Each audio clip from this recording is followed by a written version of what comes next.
Hello folks. Minions have spawned. CBLOL Academy has spawned. And we're on to day 10 of 13 of CBLOL Academy. The last one before we have a week break, so there will be no CBLOL Academy next week. It's just, yeah, for the Esports World Cup that's happening, they're taking a week off.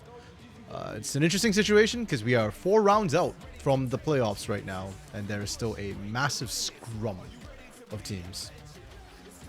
I don't think anybody is guaranteed to spawn in the top 8 at this point, though Pain Gaming Academy are probably pretty close. I think one more win should put them into top 8.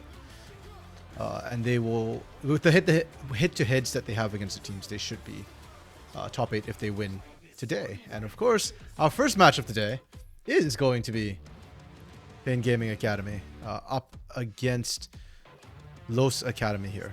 So that's going to be a very interesting one. Pain Gaming Academy has been just on a tear as well. Now, it has been pointed out to me that some of my co-streams recently have been a bit more chill and focused less on analysis. So I'm going to try and remember to do a bit more analysis this game or today. I do need to and want to note that there is, like, the game quality isn't actually that terrible in Academy. Yes, there's a lot of one-sided games, but there's actually a lot to look at when it comes to the teams and how they're actually performing here. Especially in consideration of the Tier 2's Americas tournament. I've had some questions asking me about, like, my thoughts on CBLOL Academy's top 2 teams versus the NACL top 2 teams. First off, NACL is only in its second week this week, so I don't have a great grasp on the teams. In theory, looking back at last split, we can kind of extrapolate, but I'm going to be honest, I'm seeing quite a lot of variance right now. It is only the second week, so for some of the teams, they're only playing the first round. So I'm not completely sold on the NACL side of things. For CBLOL Academy, yeah, we should start, I guess, taking a bit more in terms of how they're stacking up and their macro stuff as well. Yeah. So, yeah, going to be focused a little bit more on that instead of just, like, chilling. That's not to say that I'm not welcoming comments and chats as well. I mean, always, as always. Chatter's welcome. Yeah, so first game of the day, as we kind of mentioned, Los versus Pain Gaming. Pain Gaming Academy is looking head and shoulders above everyone else right now. It's not even close. Like, start of the split, they were still having some questionable plays. They were kind of alternating between late game team fights with a weak early game or strong early game with a weak mid game. But they're starting to look really clean in how they're closing out. A lot of it's still coming from their early game. They are smashing their opponents in lane hard enough that they are walking to mid game with a massive lead, and some things might be kind of sus, but they're not being punished on it. Yeah, so I'm curious to see if Los Grandes can potentially punish them on those. I'm going to be honest, I'm not confident. I'm not really thinking that Los will be able to punish them too hard in lane. As well as Los has been doing, they are not dominating the early game necessarily. So looking at their goal difference at 15. Oh, this was yesterday's. Okay. Oh, interesting that they didn't highlight this. I mean, Furia won, so I don't know why that's not highlighted. Probably just a graphic thing. That's fine. Yeah, goal difference at 15 for me is a good way to get a quick look at how teams are doing. So, okay, those grinders are still coming out with the lead. I'm going to be honest, it doesn't feel that way for me a lot of times, that they're coming out solidly with the lead. I feel like a lot of their strength is actually more in the mid game. They do have a pretty solid mid game team, though. So, I wouldn't be surprised if they win 1 or 2 fights against Pain, but I am not expecting them to win the game. And I'm worried they just get run over by Pain in the laning phase. Yeah, Pain is just built different right now. And actually dropped the starting to matter quite a bit more, I feel like, for Pain Gaming, specifically. I personally have not been a fan of their recent drops. I feel like they are The drops themselves are not internally cohesive, but one thing I do like about their drops is that they are picking counters.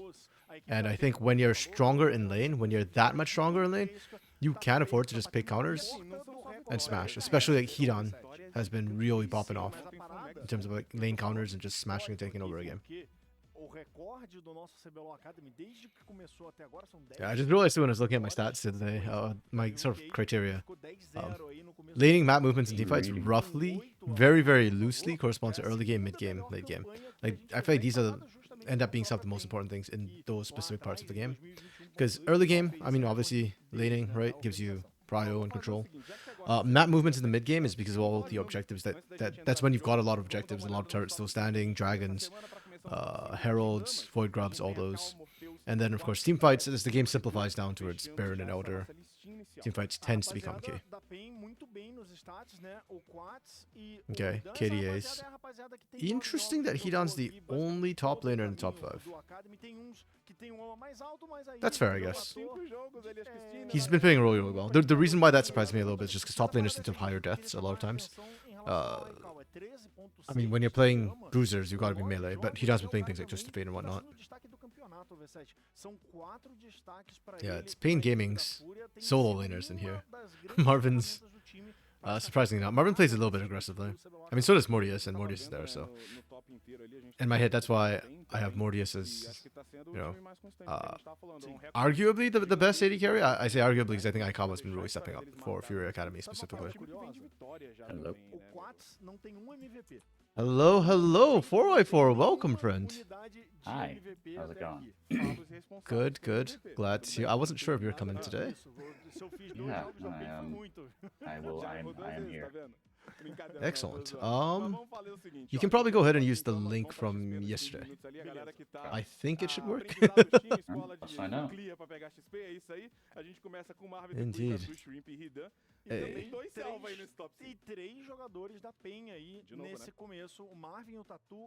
Nice.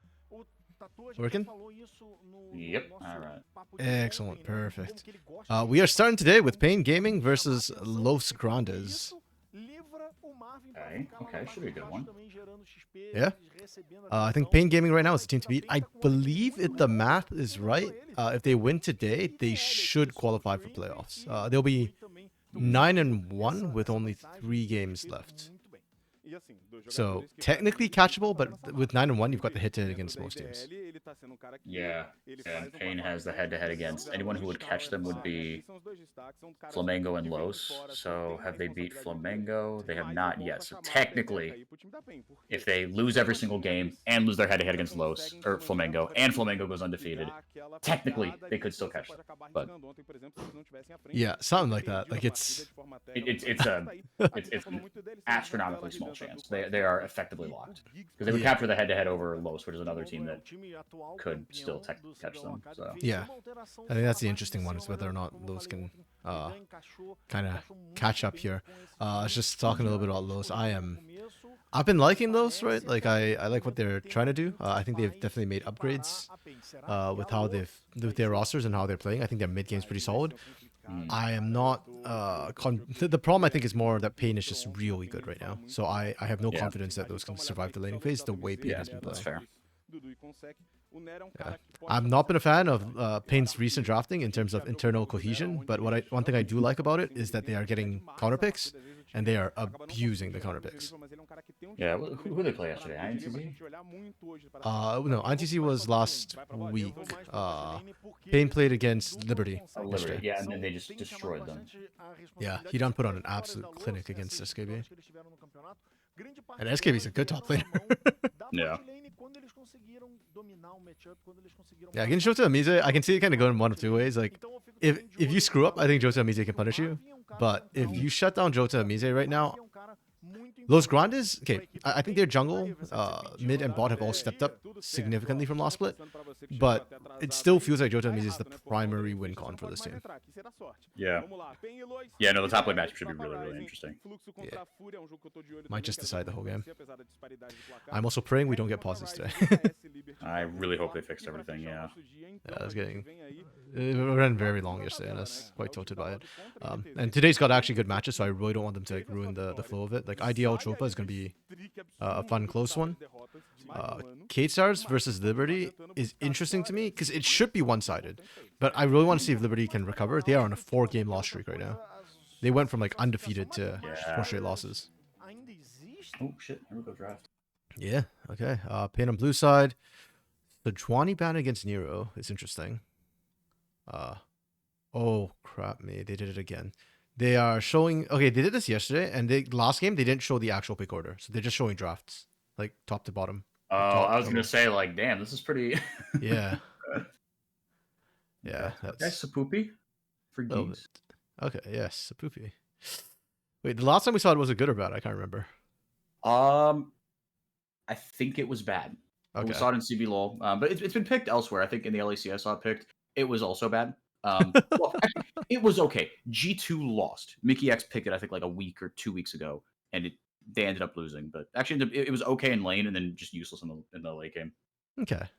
Yeah, that's actually kind of weird because usually Poppy has a lot of utility, mid to late. So a little bit surprised. No, but yeah, no, but it was just like she was so like squishy that like aside from like maybe hitting a keeper's verdict, like you couldn't actually get in there and like body block for anyone. Like it was. I don't remember what the rest of the comp was, so maybe they didn't draft himself in the front line to go along with Poppy, right? Maybe that might have been part of it, but I remember just like watching him in the mid game, just kind of go in and try to like contest an objective or like start a team fight and just get ripped apart like immediately. Okay. Yeah, we'll have to see how it works. I mean, on paper, it should be good into this draft, right? Like Vi's gonna get past, but you have to use the ult to get there. Yeah. I think Yone's ult's unstoppable as well. Yeah, I think Yone's ult is unstoppable, but it should block Jack's jump, right? Yep, and it should block Vi trying to use Vault Breaker. Yone as well can't just dash in with his passive or Q. Does it block anything from Morel? Yeah, her dash in, like her jump. Yeah. Perfect.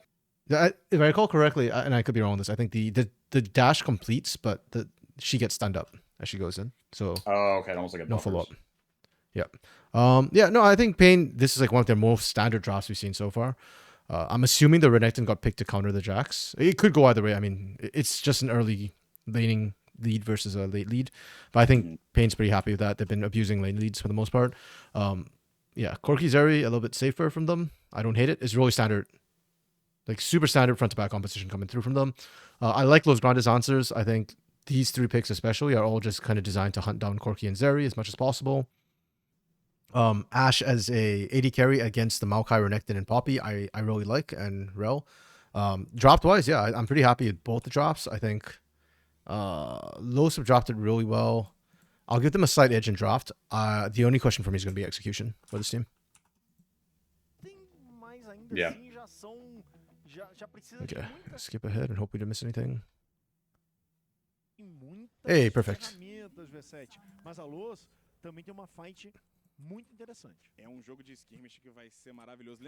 Yeah, even more than what I was thinking before, I think top side might be the top lane might be the matchup to watch, because if Hidan can run away with that, then it kind of takes over the game, and I'm looking for him to kind of break this open.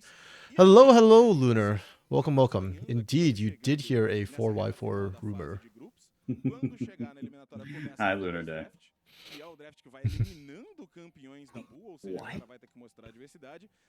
What am I missing? What's up? Oh. No, the Red Wings, my hockey team, made a trade I wasn't expecting. What? Why?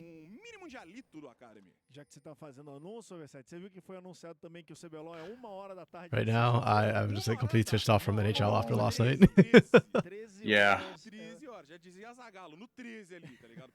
Yeah, I know like a lot of Canadians are disappointed. I was rather ambivalent, so I don't feel that strongly either way. Lunar, apparently 4x4 is a brony. We are starting the misfit information early today. I might be a brony, I might not be. Who knows? Okay, unless. Who knows? Okay. Mid lane, Cat should actually have a pretty significant lead over Yone early. Yone needs his first item badly. I'm actually curious. I feel like there's an opportunity here for Nero to try and punish top and mid, especially mid. Top gets a little bit literally dicey because Renekton. Yeah, he's actually got enough sustain and he's kind of tanky. Mid lane though, Corki's squishy, so I'd love to see some pressure being put into the mid lane by Nero early. Yeah. Literally, you're just glad for it didn't lose last night. You hate reverse sweeps. It would have been the first in like since in more than a decade, right? Because the last one was like 20. Like 12 or 13 or 14, I think. Yeah. Yeah, but it's crazy. Like in basketball, a best of 7 reverse sweep has literally never happened. Dang. And in hockey, I think it's happened 3 times out of like 250. And baseball only once in like 150 times. They showed that graphic up on the broadcast. Oh. Okay, I really like this from Tatsu. Oh, Jotami's is so dead. Yeah, he's on the wrong side of the hood. Even with the flash, he shouldn't be able to. What? Oh wow, we did not have the flash there. We genuinely did not need a flash there. Okay, that's fine. Yeah, he burned his flash. Yeah. Under Necton, that's big. Yep. Yeah, especially since I think the leap strike from Jax gives you a bit more distance than just the slice. You need slice and dice to kind of match that.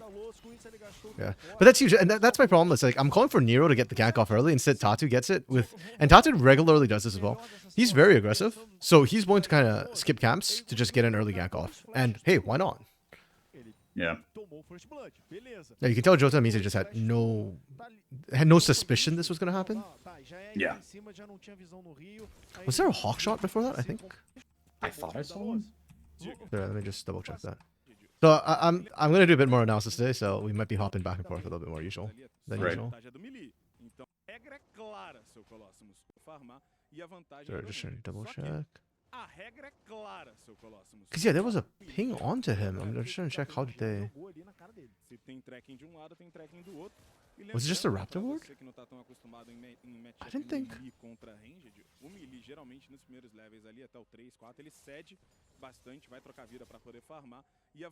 Okay, so there's no hawk shot. They just pinged him. How did they see him? Okay, that's interesting. Yeah, so they just had no vision at all of the incoming gang.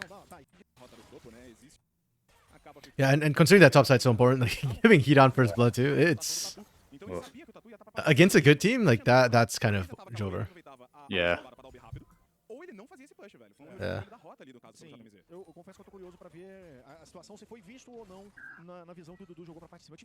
Okay, we'll see how that kind of goes. For Jax, it's actually really tough once that happens. Your abilities, Counter-Strike doesn't do that much to Renekton, unfortunately. It's a huge game of chicken, especially with the Deep Strike versus Slice and Dice.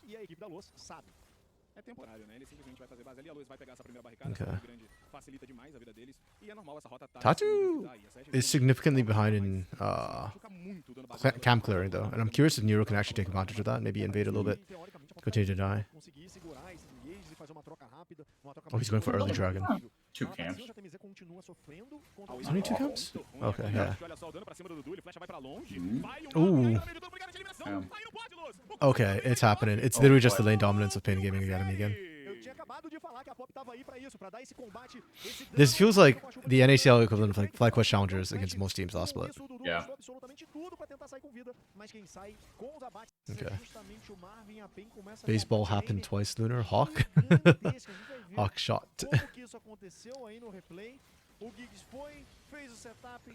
Oh, well played from Giggs.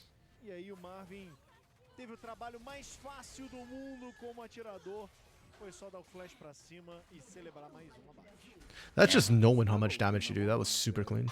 Yeah. I don't know, very well done. Yeah, the only lane that's not falling apart for Los right now is the mid lane, Severus. He just... Okay, they just both TP back in lane. Okay. Oh? This could be huge. Okay. Nice.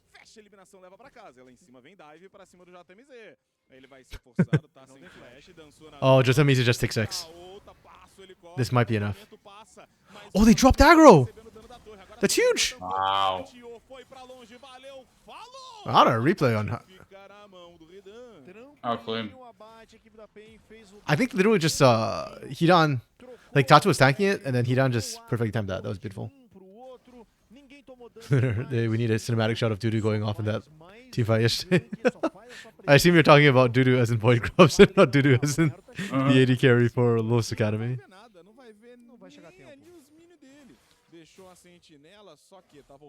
Honestly, I think Pain could just fight this 2v2. Like, all the ults are down anyways, except for Tatu's, so... Of course. Quando ele volta, ele já fica atrás de Minion automaticamente. E agora, com esse dive, com o stack de wave, com ele morrendo Okay. Yeah, I like that mid gang from Los Grandes though. I mean, I was calling for it as soon as they hit 6, they just went for it. Get to reverse the early kill. That's always nice. Might be a Tavares bus game. Oh!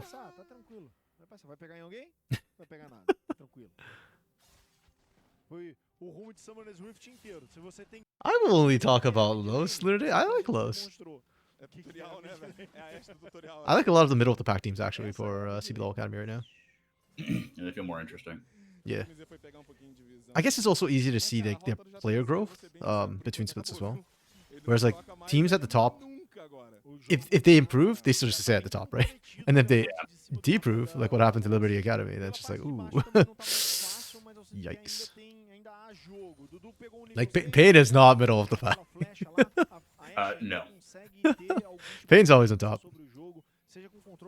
In CBLOL or in Academy. Okay, maybe like second in CBLOL, but they're the top. Se pega no Quatos ali, com certeza o Tavares teria dano pra finalizar a brincadeira. Jogadores de Ashe, se tem flecha, se arremessa. Tá aí, a galinha passa da visão dentro da selva adversária. I feel like in CBLOL Academy, they're not as... Like, in contrast to NACL, I feel like the junglers in NACL make more elaborate plays. Whereas in CBLOL Academy, it's in a way simpler. Like, junglers make plays almost opportunistically, and I'm not seeing like as much set up from the lanes to enable ganks, if that makes sense. Yeah.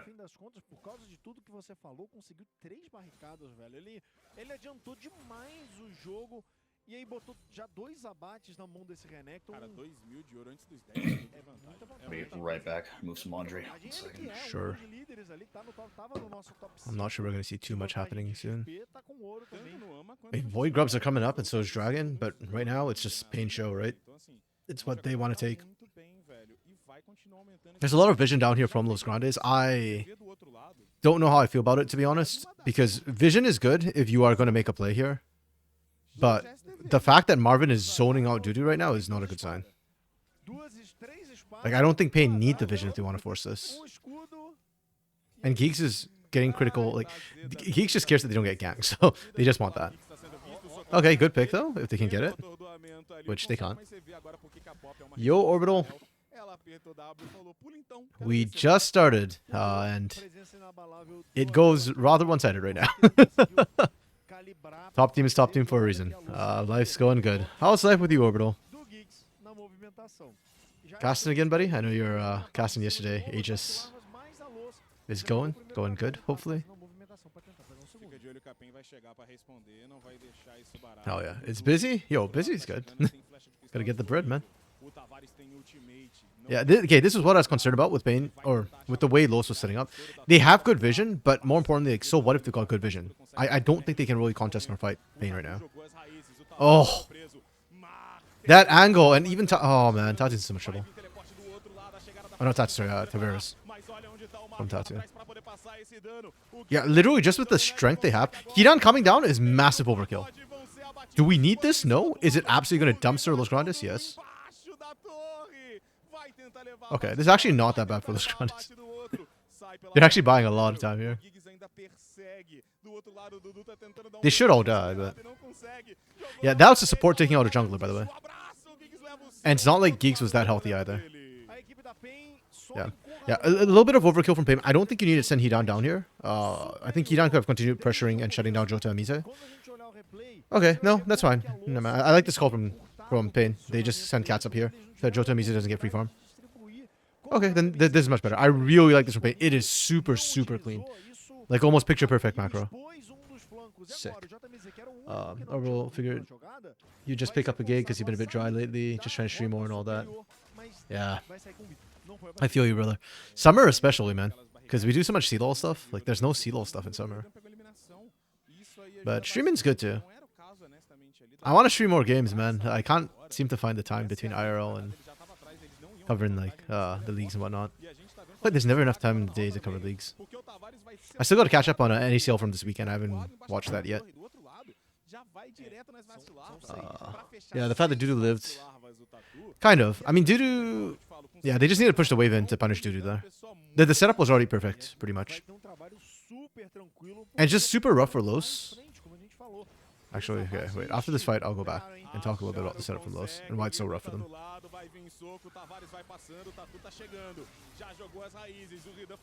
Oh. Okay. Yeah, this... Oh, no. Okay.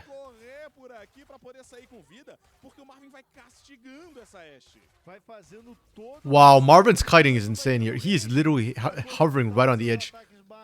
Does he have backup? Yo, Tatu, just go and assist the dive first. This dragon doesn't matter, to be honest. Yeah, this is much better. Oh my goodness, it's an execution. Holy. Yeah, Pain is putting on a massive play. Okay, so I'm gonna go back to that first fight. Yeah, the setup for Los is just really hard. So first off, like bot side, Marvin is significantly ahead. Unfortunately, already with 2 kills.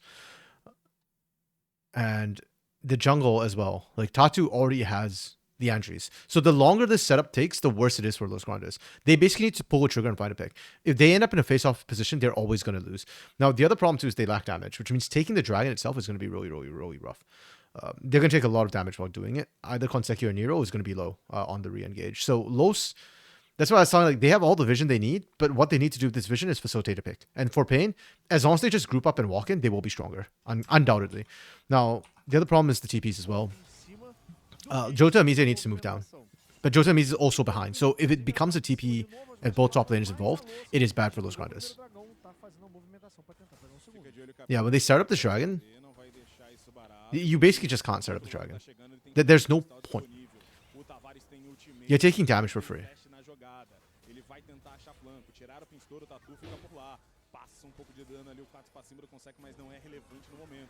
Yeah, and right there, the moment Tatu decides to go into, like with the Maokai ultimate, basically if you can't blitz this down, you can't take it. I like what Tavares was looking for on the flank, but again, he hasn't skilled up yet either. Like there is no great strong point for Los Grandes playthrough. It should have been the bot lane. It should be Dudu and Konseki who was winning. But if they're behind, everybody's behind. Yeah, Pain just know, and I love the way Giggs just instantly went right onto the backline right away. As long as you can CC them, like the keepers, or not keepers, the set pass presence from Giggs is just huge. From here on out, just they're just all dead. Yeah, Dudu living there actually was kind of tight. It wasted a lot of time, but it's fine. And then we go back to like the next dragon fight, and it's kind of the same deal, except that this time it's more like Los Grandes taking a bad fight. Even they do kill Giggs here, but the problem is how long does it take you to do that? Right, and even worse, unfortunately, was Tavares snapping back there. If you're all grouped together, maybe you can try and fight your way down or something like that. But the moment Tavares snaps back, your positioning now is you've got 1 here, 2 here, 1 here, and the 2 here are not really that tanky. That's Konseki and Dudu. So you just get melted. Yeah, it's really, really rough. Part of this coming off, of course, the fact that Cat's TP top and Hidan was not... was still around the bot side. Hidan's really strong in these early fights. Stronger than Gorky. 100%. Yeah. Not just being a good jungler and just wants the objectives, but yeah, you kill Dudu here and then you go for the objective. The objective is free. It's bait too. Like Los Grandes basically should just not fight around the dragon. And now that we're so accelerated, the game's unplayable for Los Grandes. Basically, anywhere Pain show up, they win the fight. 4-0 and 2 on Marvin too. Legit, I agree. Or in somehow buffing Pain from beyond the rift. Okay. Yeah, Pain also got all 6 grubs. This is a support. Gigs. Oh my goodness. This Sapoopy is disgusting. This is not how Poppy's supposed to work. Like, yes, you have high base damages. You should not be able to push out the enemy jungler like that. But yeah, 3, 2, and 4, I guess. So. Hey, nobody. Like, yeah, it's not normal when that happens, I guess. Yeah, and you can see basically wherever Pain shows up now, like, Los just have to back off. I like the rotation out where they put Marvin mid to kind of reinforce and swap to either side. Cover. Because your jungle is tanky-ish. Though Leandries make you do a lot of damage. And with the jungle support, you just want a damage threat to be able to move with them. So either Cats or Marvin should be sitting mid right now. Okay. They can kill Cats. Right now, Los Grandes just needs to play around Nero and the ultimate, basically. Like, try and burst down either Cats or Marvin on repeat. Find enough picks, maybe you're back in the game. Poppy level 3 is full build. I mean, unironically, level 3 Poppy is actually a huge power point for Poppy. Because her base damage is so high. Oh! Yeah, Tavera's got CC long. You see, what we just saw from Tatu and Geeks right there is exactly what Nero needs to be doing right now. Except that it's easier for Pain because, again, if they show up in equal numbers, they just win. Right? Whereas those guys actually have to try and play away from Pain's equal numbers. Holy crap, wait. We gonna charge? Nope, Shelly dropped. Rip. Oh. Really well played. Yeah, Konseki was dead flash. Like, no matter where you kind of try and hop to, you're dead. Actually didn't use flash, I thought. Konseki used flash. Okay, this game's kind of done. Unfortunately. And this is the disgusting part about Pain. Like, the top side winning is fine. Oh. Oh, the guy back. Wait, if Tavares... Nope. This is disgusting. They're literally just out-hansing at this point. Oh my goodness.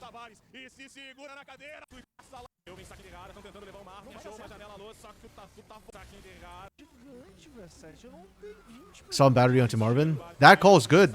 But Dudu just, even with the Kraken Slayer, just doesn't have enough damage right now. And Giggs, again, is just zoning.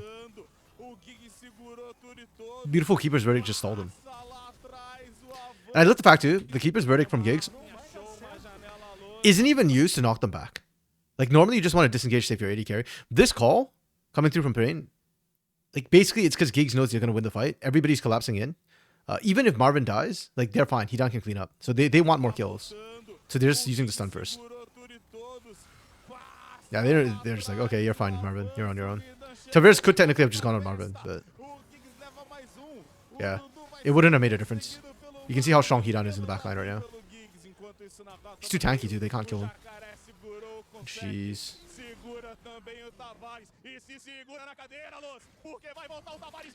Yeah, topside winning was expected, right? Like, we kind of called for it. You run the Renekton into Jax, you can win it early. Tatu with the beautiful early gank kind of sealed the deal on the top side. What is shocking is how the bot side played. Right, the fact that Giggs Marvin 2v2 managed to solo, like, managed to get a kill, pretty much isolated, and just snowball from there. It's absolutely disgusting. Oh, so Corki is busted. I know that right now a lot of focus is on Skarner, but I think Corki is super busted mid lane. And I suspect it was probably a Corki blind, and Yone being picked up.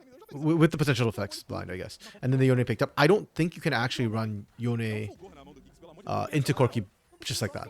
Like, you need jungle pressure if you want to do this, I think. Or at least that's been what I've been seeing so far in this matchup. Because, like, sure, you can Fate Seal, but Corki has skill expression as well, and he's got Valk to be able to match that. Yeah, we just cleaned this. Oh my goodness. It won't be sub 20. But keep in mind, the fastest game was like 20 minutes and a handful of seconds from Pain into INTZ Academy. And you can say that, okay, INTZ Academy, laning weak, sure. But I don't know what you say this game. Los Grandes' laning is not super weak. Like, they have a positive goal difference of 15. Oh, that was a great ult from Tavares. Is it enough? I don't think so. Yeah, it's not. I mean, they extend past 20 minutes. Are they still the fastest game? Let me double check. Let me double check. Fastest game of the split is 2007. So not the fastest game, but pretty damn close. That's crazy. Lunar, how funny would it be if B-Boy went to play in NACL, qualified to Tier 2 tournaments, went to Brazil and didn't lose a game? I don't know. That just was like bullying at that point. We know B-Boy is good, so like that just was like overkill. It'd be like Root dropping down to Academy and something. I guess technically Liberty's kind of doing that a little bit with Macau, but Macau is not having as much success. So, okay, this is the actual bans. Yep, as expected, they P1 Corky. This is kind of what I expected. And so when Los is picking up the Yone here, they are saying that we are okay running the Yone into Corky because we know there's a chance that this is going to happen. Like pretty decent chance. And we've been seeing a lot of blind Yone. I am not sold on this blind Yone right now. Like, I like Yone. I think he's busted. But again, you just need to be able to get some jungle assistance to play out this lane early because Corky's early is not bad. And the range advantage just makes it really tough for Yone. If you go in, Corky can stand his ground against you.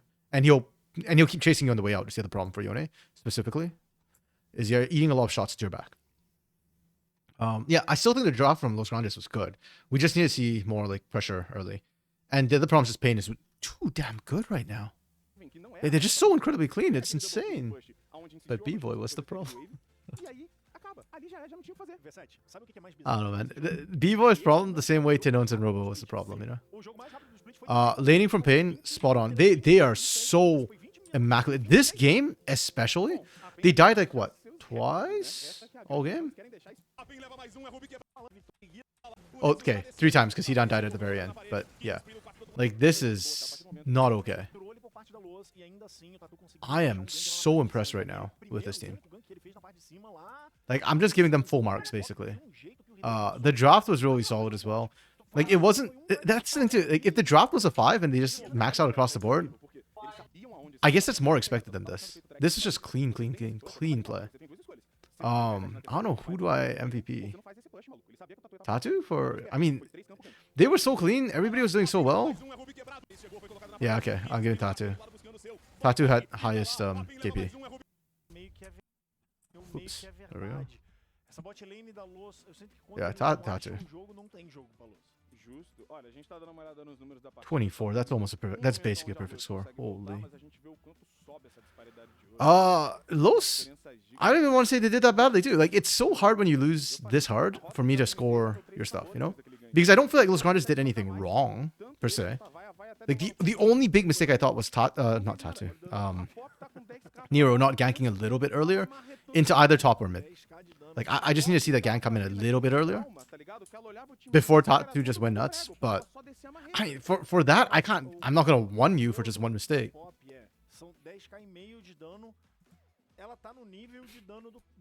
I mean, I can't give you a 3 because you got wiped. I will give them a 1 for teamfight because I do think the decision to teamfight around Dragon and to go back in a second time, those were mistakes. So that to me, that decision making, I'll fault them for it. I don't think it was that bad though. Like, I understand why they thought they would do that. Tavares is my MVP for this one. I'm actually curious now because this aim ended so fast. It might take some time for the next game to start up. I don't think the teams are ready for it.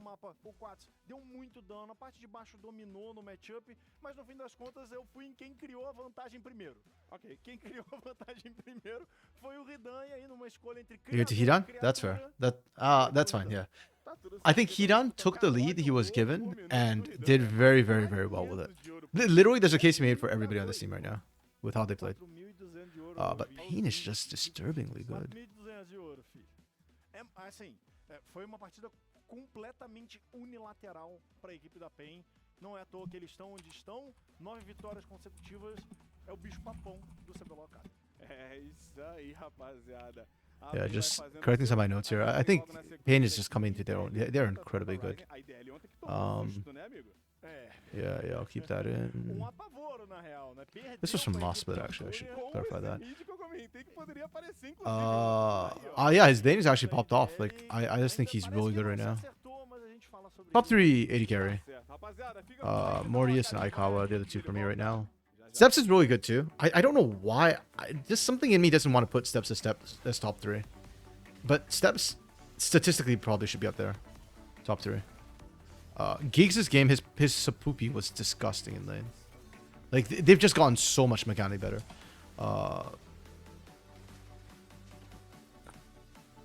Okay, the mid game is still probably their weakest. No. like a potential weak point, I guess. Actually, I can't even say that. They just look good in general. Like,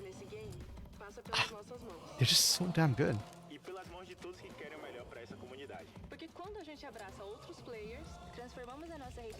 Well, what? Okay, now, this is partially because of the level of play in CBLOL Academy. But Pain Gaming Academy right now look cleaner than Loud in CBLOL. They look cleaner than Cade Stars in CBLOL. They look cleaner than Pain Gaming in CBLOL.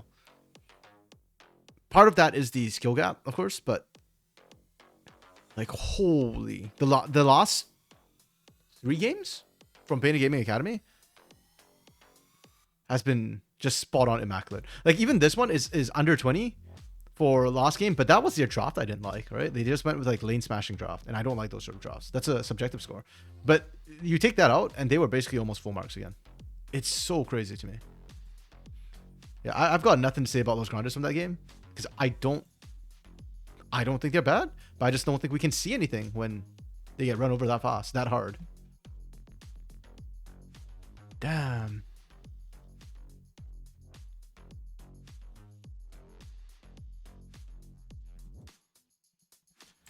I guess maybe for Los Grandes, what I'd like to see is they understand the assignment, but I feel like they need to be able to have like good variability, you know? Like they need a bit more X factor. Besides Jota Amize right now. Like Jota Amize can be an X factor, but yeah, I think they need a little bit more, especially when there's one X factor, it's easier to shut them down, right? We saw the one gang from Tatu, and then that was kind of okay, job done. Yeah. Still, what a way to start the day.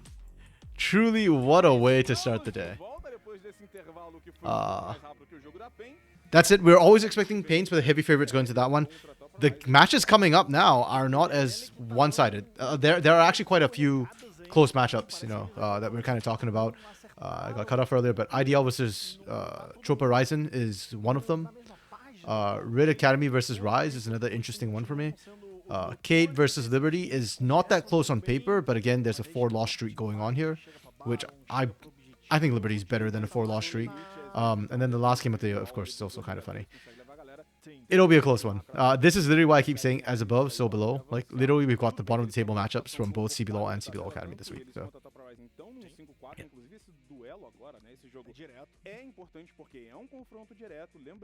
Okay. Yesterday, Tropa Ryzen won against Loud, despite kind of botching their early game a little bit. Oh no, that's Fury that won, sorry. Fury won against IDL despite botching their early game a little bit. And then Tropa... All I remember is Babenji doing well in that game.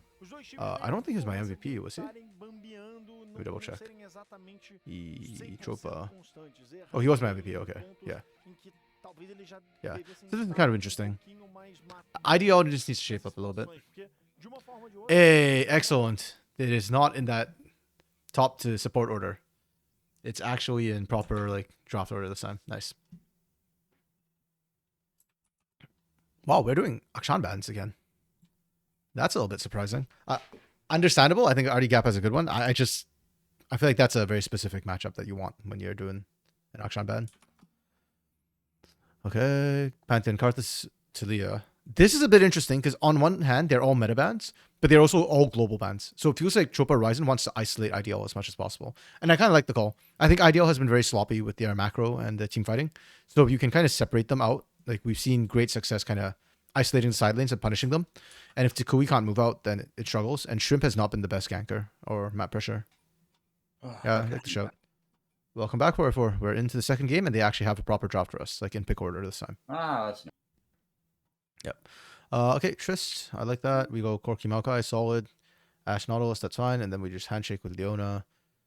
Ivan Zyra ban. Okay, we're just killing the forests, I guess. After we picked the Maokai. Ziggs Ezreal. Against Benji? I don't know, I feel like Benji... okay. A little bit surprised we're seeing these bans against them. Like, okay, the Ziggs ban is weirder to me. Like, I think the Ezreal ban's a good ban. We go Varus, we go Brand, Jungle, and then Olaf. We are going Jackson to Olaf. That's a choice. Usually, Olaf is a counter to Jax. Okay. I kind of don't like this drop from IDL here. I feel like if you're going to pick Brand, it's into like a massive Wombo combo teamfight comp. And or you yourself have a massive Wombo comp. You don't... The only AoE CC is this, with maybe a bit of Ash. Yeah. I thought the setup really good for it. Yeah, I'm not sold on this one. And I actively don't like the Olaf here. I guess you can kill the Varus with the Olaf, and that's about it. But yeah, I'm gonna give this a 2. I'm not liking this draft, not feeling it. Do you think into I mean playing devil's advocate, the Olaf seems like it gets good value as far as like, you know, you can avoid Maokai CC, Leona CC, Varus CC, and Jax CC, and just run someone down. Like, there's a lot of CC to avoid. Yeah. Wait, hold on. I'm an idiot, but I got it backwards. I don't like the Jax. I'm fine with the Olaf. Why am I... Sorry, I don't know why my brain thought that the Olaf was on this side and the Jax was on this side. Sorry. Wait. Yeah, no. The Olaf is a good pick. You're right. Brain fart. Sorry, yeah, it's the Jax I hate. Sorry. Yeah, I don't know enough about the individual matchup. I was just thinking, like, you know, again, like you said, with the Olaf, you just sprint at someone, right? And Yeah, like, yeah. into Leona, you get so much value out of that. Yeah, no. The Olaf is good here, and specifically into the Jax, like it should run the Jax in the 1v1 because Jax is a lot about his Counter Strike. Yeah, so this is great, sir. Yeah, I mean, this is just a really solid team fighting comp from the side of Troop Horizon. The one reason why I kind of don't like the Brand into this is because even though this looks like a Wombo combo comp, it's not your traditional Wombo combo where everybody has to clump up. In fact, your Corki and Varus should always be split up in the first place. So you shouldn't be able to hit both of them together, and your Jax is going to be doing flank instead of like all in from the front. So I'm not sold on the Brand. Yeah, sorry. So this is a 3. That's fine. The Olaf is okay.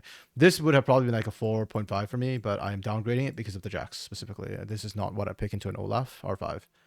Like, I'll give them... I still think it's a good comp. I'll give them like a 4. Willing to downgrade to a 3.5. You think even like, whether it's in lane or otherwise, like, it's just like, it won't be able to stand for the Jax even in like a side lane? Sorry, won't be able to what for the Jax? The Jax won't be able to stand up for the Olaf in a side lane later in the game? He shouldn't until like much later into the game.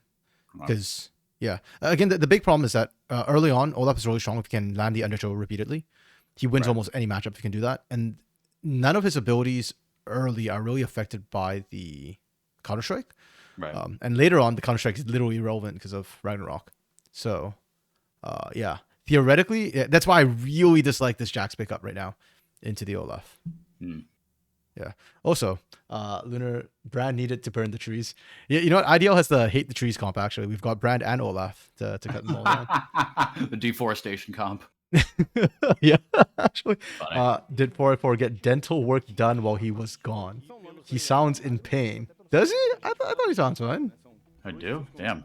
I mean, I'm eating some leftover Chipotle, so I mean, maybe that's has something to do with it, but should that put you in pain though? I don't know. Maybe it sounds like I don't know. I did well last year. Oh, goodbye, Bukio. Damn. Oh, first blood over the Olaf. Yikes. Oh my goodness. That is tough. You need to come back with some boots to be able to run you down even more, or another longsword. Get fucked. It doesn't matter. Yeah. Screw the boots, man. Like right now, Jax can't run from undertow anyways, so. Yeah. I'm scared to go back into Shuckle. I mean, that's probably fair enough. Yeah. That's True. really funny. Justifiable. Oh, that's really funny. Lunar game call now. I mean, that top side is going to be absolutely brutal without ganks. Even with ganks, I am a little bit worried. I feel like you need to gank early to make it work.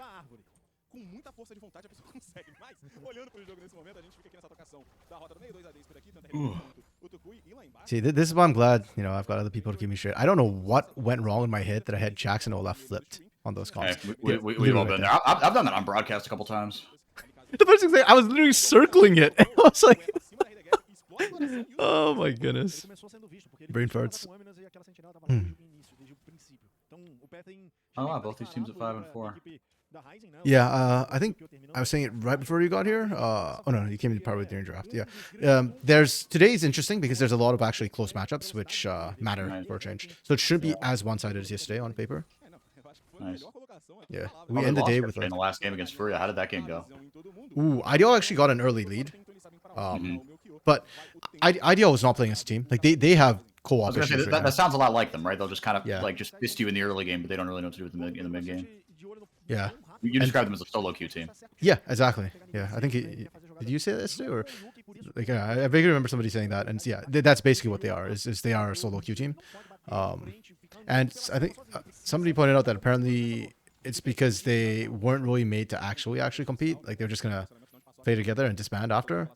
But Takui can't play in CBLOL like this split because he's on this team, so they decided to just keep playing. Yeah. But yeah, it's the Takui show, right? For the most part on this comp. Their mid game in particular has been very. Ooh, damn! Did Miko actually get all of them? Nice. Sorry. Yeah. Ideal's like mid game, like it's just very. Like, they just cannot team fight together. So another reason why I'm not a huge fan of this brand. Yeah, but we'll see how it goes. Lunar, when is Tropa? Tropa is now, but also mid-late, I guess. Yeah, that's the top lane for you. Okay, maybe Tropa is never at the rate this top site's going. All right, I mean, look, IL, here you go. Right, this is your bridge into the late game. Yeah. Because I do think that as this game goes, like if this game gets into like the turbo late game, aside from Takui, Tropa should be able to just out team fight and just outscale you. True. Not by much though. Yeah, I mean both teams have like the Halo Blade Bear is going to be okay, right? I feel like it's going to scale slightly worse than the Ashe. Tristana's going to scale to infinity. Corki's going to scale mostly to infinity. Jack's going to scale better into the late game than IL. And you've got good team fight set up on the jungle support.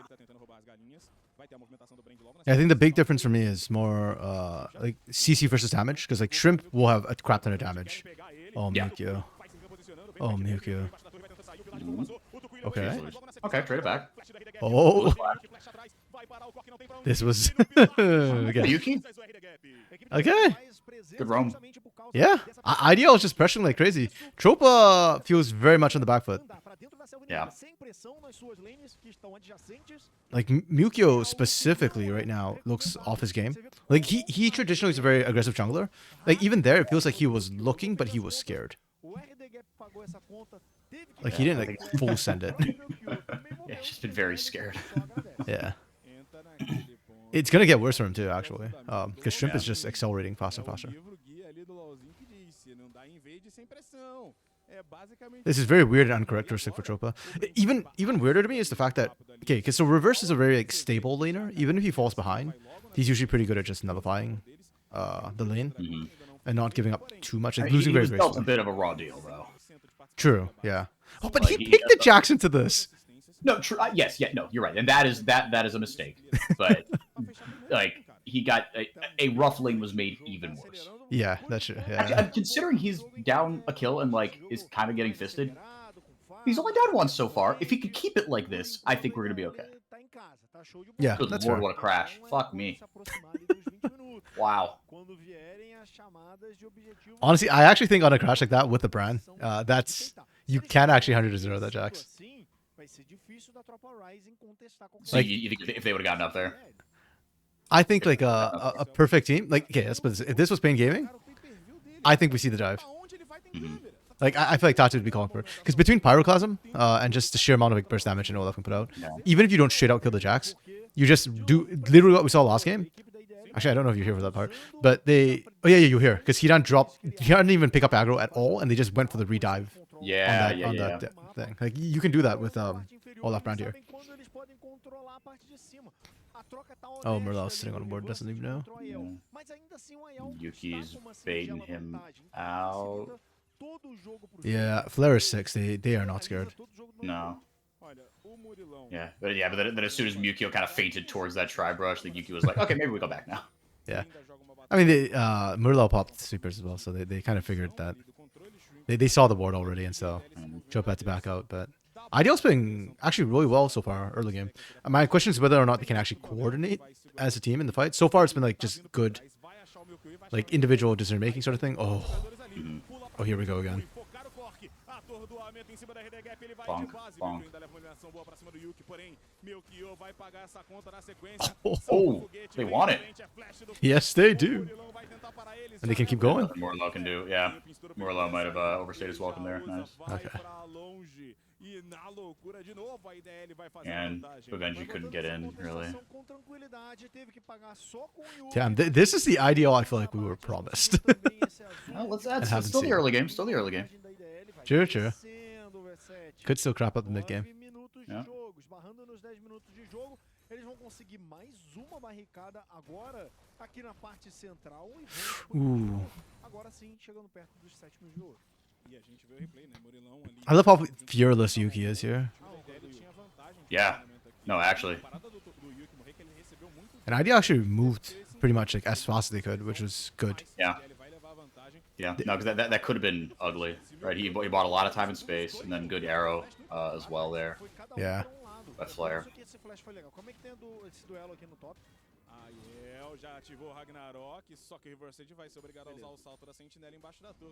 Not gonna lie, high-key surprised Isle didn't pop the Ragnarok sooner. Like, I know that if you pop it early, you don't get the cleanse thing, but you get the you're unCCable anyways, and you can actually. Right. Well, I guess the dodge portion is still active, so maybe I don't know.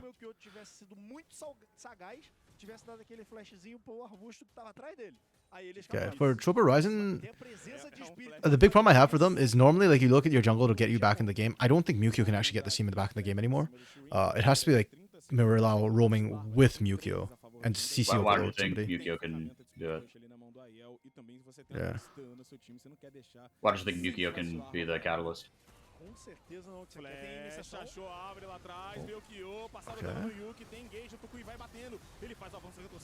Okay, the CC Ooh, overload. nice. That's actually okay. Oh, here comes IL.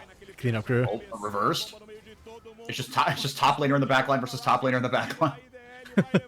They are not the same. No, but they are. No. One of these things is not like the other. Yeah, they just got run over. This was not how I thought this game would go at all in any way.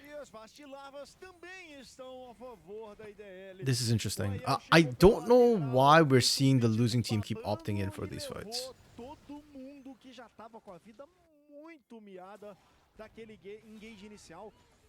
I guess technically they didn't opt into it. Never mind. It was the Asher that kicked it off. Yeah.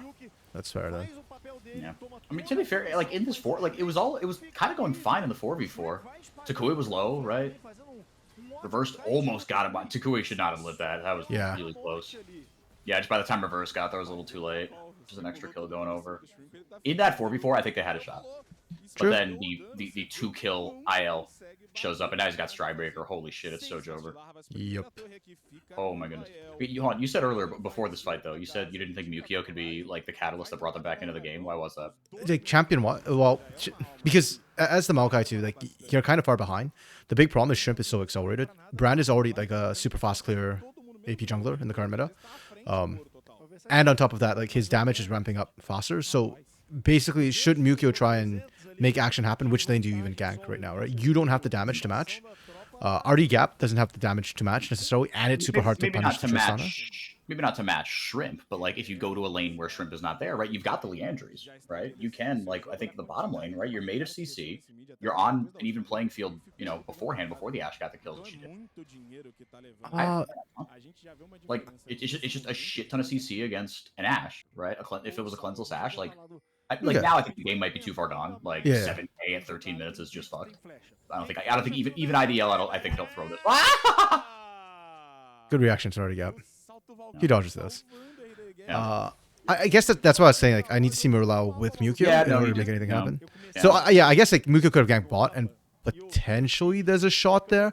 But I'm going to be honest, I think in a 3v2 in the bot lane, unless Flare and Yuki are pushed like past river, with no wards and no Yeah. warning, I still don't think that gank works out.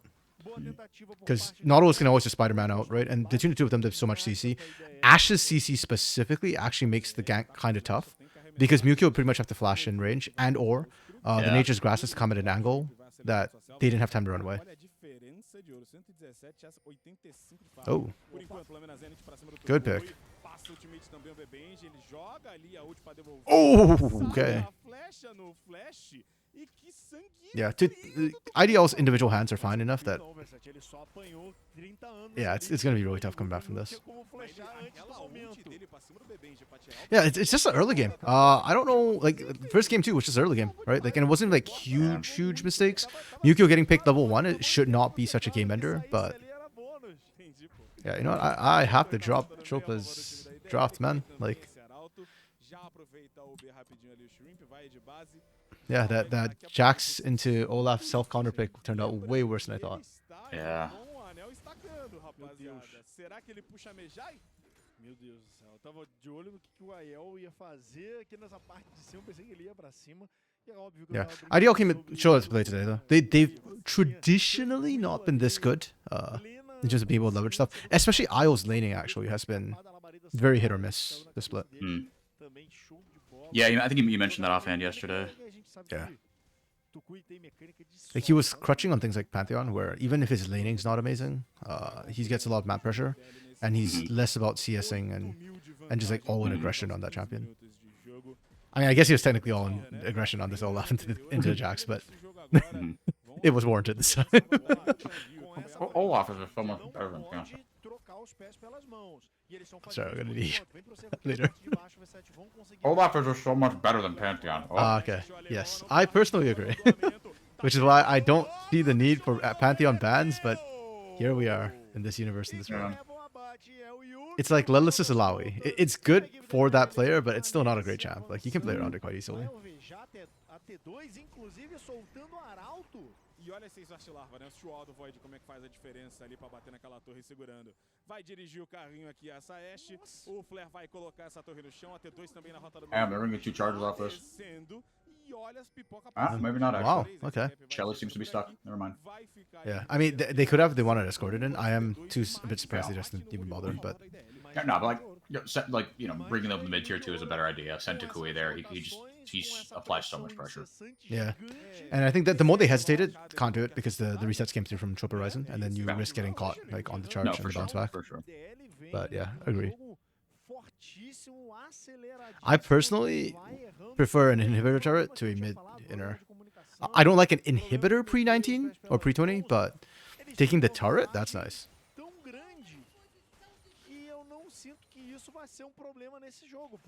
So the team that's ahead, like your minion level is actually based off your average team level.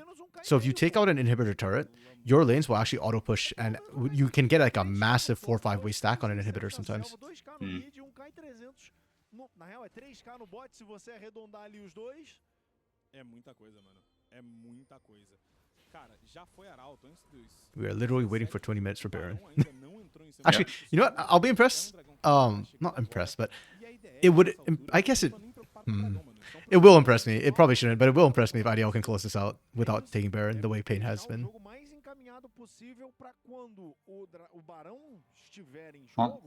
You want IDL close this out without taking Baron? Yep. Why?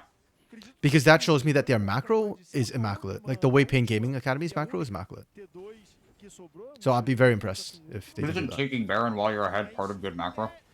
It is, but if you can close out without Baron, right? Like that. So if you can close out without Baron, assuming you're So finishing. it's just like an optional, like, hey, here's how to run this game on challenge mode. Yeah, exactly. Yeah. It's like nightmare mode. Achievement unlock sort of deal. Yeah, okay, fair.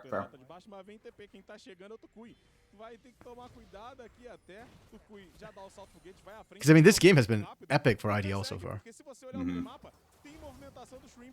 Oh, solo kill for Tutukas, maybe. Okay, already gap. Never mind, already Cap just ran to Gui. No, goodbye. Yeah, he's dead. But hey, he drew everybody away from that push, right? I mean, like for IDL, they could have just said, "Hey, keep Takui with us. We break your inhibitor turrets, and you just take an outer." That was the choice they could have made. Again, that's like if you're on the speedrun challenge. If not, keeping up your turrets also a safe, viable strategy. Play for 20, right? Don't give any bounties, objective bounties over. Hello, folks. How are you doing today, buddy? Games today have been not what I expected. We've seen some of the biggest one-sided matchups of the split.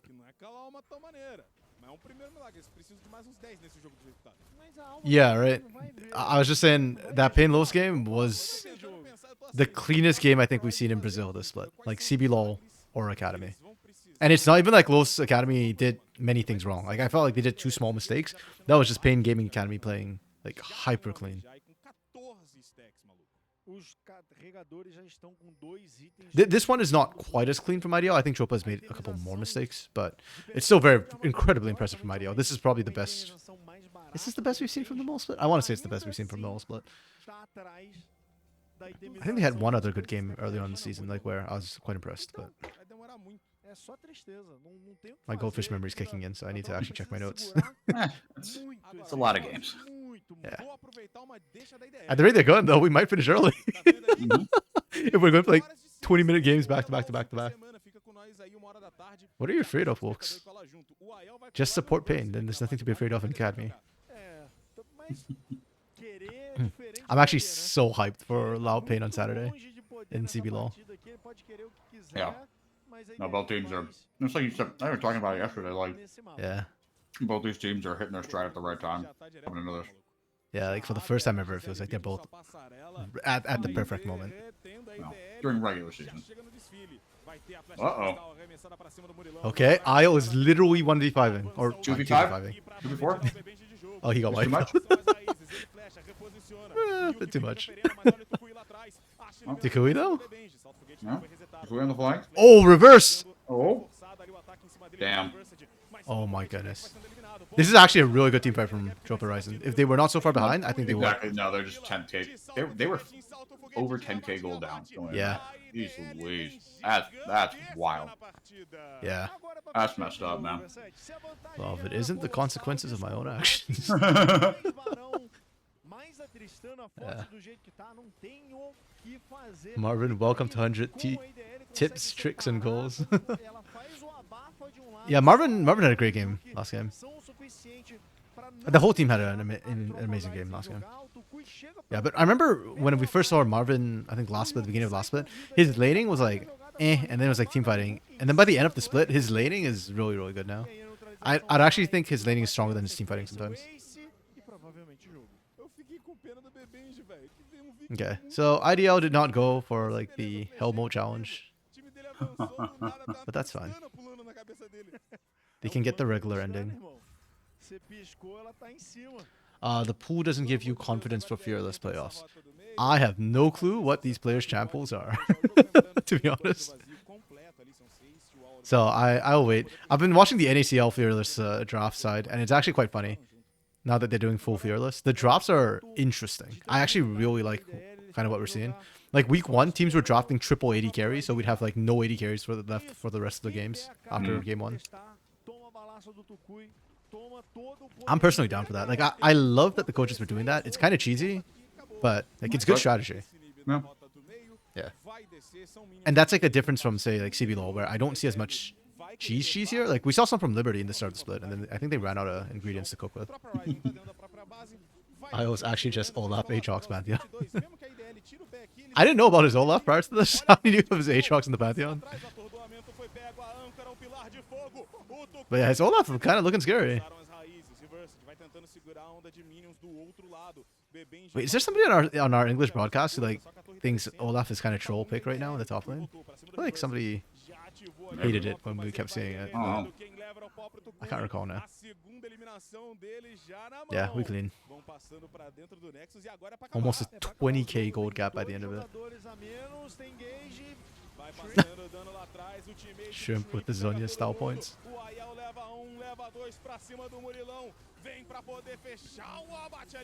Did we hit 20k? Oh, we hit 20k. Damn. IDL wanted those style points. Okay, IDL, I see you. Okay, the laning from Chopa was what really... Okay, not laning, but like the early game, including walking out to the jungle, like got them wiped really badly. Yeah. After that map moves or whatever. The team fight honestly was actually pretty good considering the massive gap they were down, but I'll give them, you know what, I'll give them an X Factor point for giving me hope for a second. Who's the best performer? That's an interesting question. Wait, what was Murlow's KDA? Murlow's standing on my mind a little bit, but nope, Murlow was 0-5-1, never mind. It's probably Mukio or RD Gap. Okay, it's definitely not Mukio. I'll get to RD Gap. I mean, I think there's a case maybe for Benji, but yeah, in a case like this, I think surviving was not enough for me.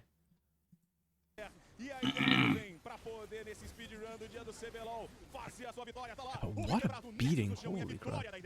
IDL, wait, who did I give a drop score to if not IDL? Uh-oh. I assigned somebody a random score. Yeah, I'll find it later, I guess. Yeah, the IDL draft, I was not... Yeah, that's probably too harsh on it. I wanted to give it a 3. I gave it a 3, but it's, after the way they executed it, it's probably like 3.5 or 4. I'll give them a 4. The laning from them was immaculate. The map movements were pretty good. The team fights. I hate trying to score team fights when it's this one-sided. Yeah, it's hard. I guess we give them a 5 because they smashed. Or like 4.5 because like they almost lost that last fight. They should have lost that last fight. I'll give you all your stall points. And this was an IO game.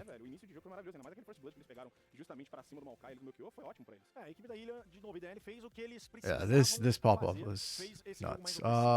Yuki solid. Actually, I should add notes to Flare. Flare has been solid, I guess. Like nothing to write home about, but not bad at all. Control measures.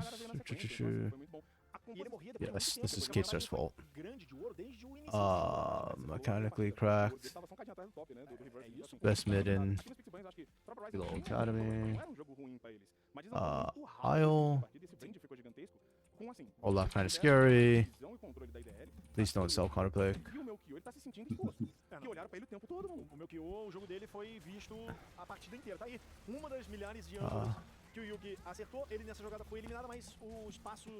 Yeah, I think Isle and Shrimp might get exposed in Fearless Drop, actually. We'll see. Shrimp has had a weird pull. I did not appreciate his like Udyr picks that he was playing early on. I mean, it's a pocket pick, but his brand has looked much better. So yeah.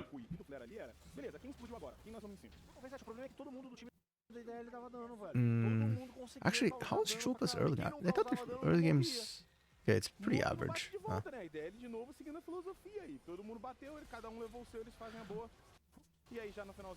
I'm trying to remember what happened yesterday in the Tropa game. I gotta pull up your match.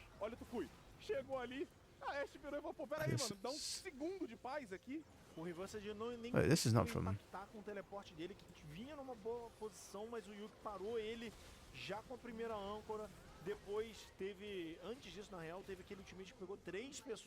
Okay, I just saw... Oh, right, that was the Cannon game. Where Reversus held his ult till Kingdom Come half the time. Because they didn't need it, to be fair, but... Yeah, I don't know. I'm still... Chopa's given me a lot of like conflicting impressions so far. I mean, I like them. I think they've got a lot of potential and upside. But I think they... I feel like this one's a really harsh one to judge. It is, like, yeah. The early game went really poorly for them. Like, I think a wash. Yeah, that's fair. Like, I fully agree. I'm not going to use this to judge them at all. It's more like in my head, I'm just trying to think like... Usually teams, I have a certain impression of a team, right? Like after a certain amount of time, after like say 4 or 5 games, you kind of like know their identity of a team. Like when we look at IDL, it's the Takui team with IO playing weird picks, right? And everybody else like kind of aight. When we look at Pain, it's like, okay, Hidan's like going to dominate his lane. Well, they're all going to just dominate lane now, apparently, and just beat the crap out of you. Yeah, but like when I look at Chopa Ryzen, I know they can be good mechanically, I know that they can have good mid games and good teamwork, but like that to me, that's not their identity. When I try and think of their identity, I'm drawing a blank. Like it feels like they play. I don't know if inconsistent is the right word, but like it feels different every time I Yeah. see them. You know what I mean? Sure. Yeah. And I just keep forgetting to update like the overall team impressions and stuff. So I was like, gonna do that. I was like, we gave it to Yuki. His 2v2 was good. I mean, like, yeah, he had that good like roam up. That early fight, right? Yeah. River. But then besides that, like, what did he do over the entire top side of the map? Like Shrimp was actively just blowing people up. I was running into their faces. Takui is doing Takui things. That bot lane was the least visible part of the team. Yeah. Oh, maybe there's something in a couple team fights that we missed. Maybe he was really laying down the law. I don't know. It does feel weird on the face of it, though. Yeah. Okay, I know that like I have apparently a subtle anti-support bias for MVPs, but like, to be honest, this one's this ain't it. Okay, Fluxu versus Furia coming up next. Wait, Fluxu had that roster change, right? Who did they? Yesterday. Oh, right, it was Skybar into the jungle. Right. Honestly, Skybar in the jungle didn't do too poorly. Yeah, you're fine. Yeah. I mean, he was up against Doom. I thought he did pretty decent for the lane swap. Orland did well, though. I never understood why they benched Forlin or Ankrith on this team. I mean, Ankrith was last split, but yeah. And that was for Joska back then. It wasn't even for Blackie. Like, you bench it for Blackie, I can kind of understand. I still don't agree with it, but I can see it.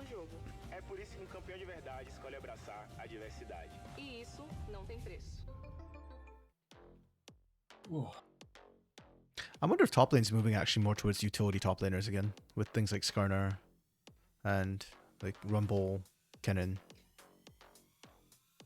You're saying like in response to those?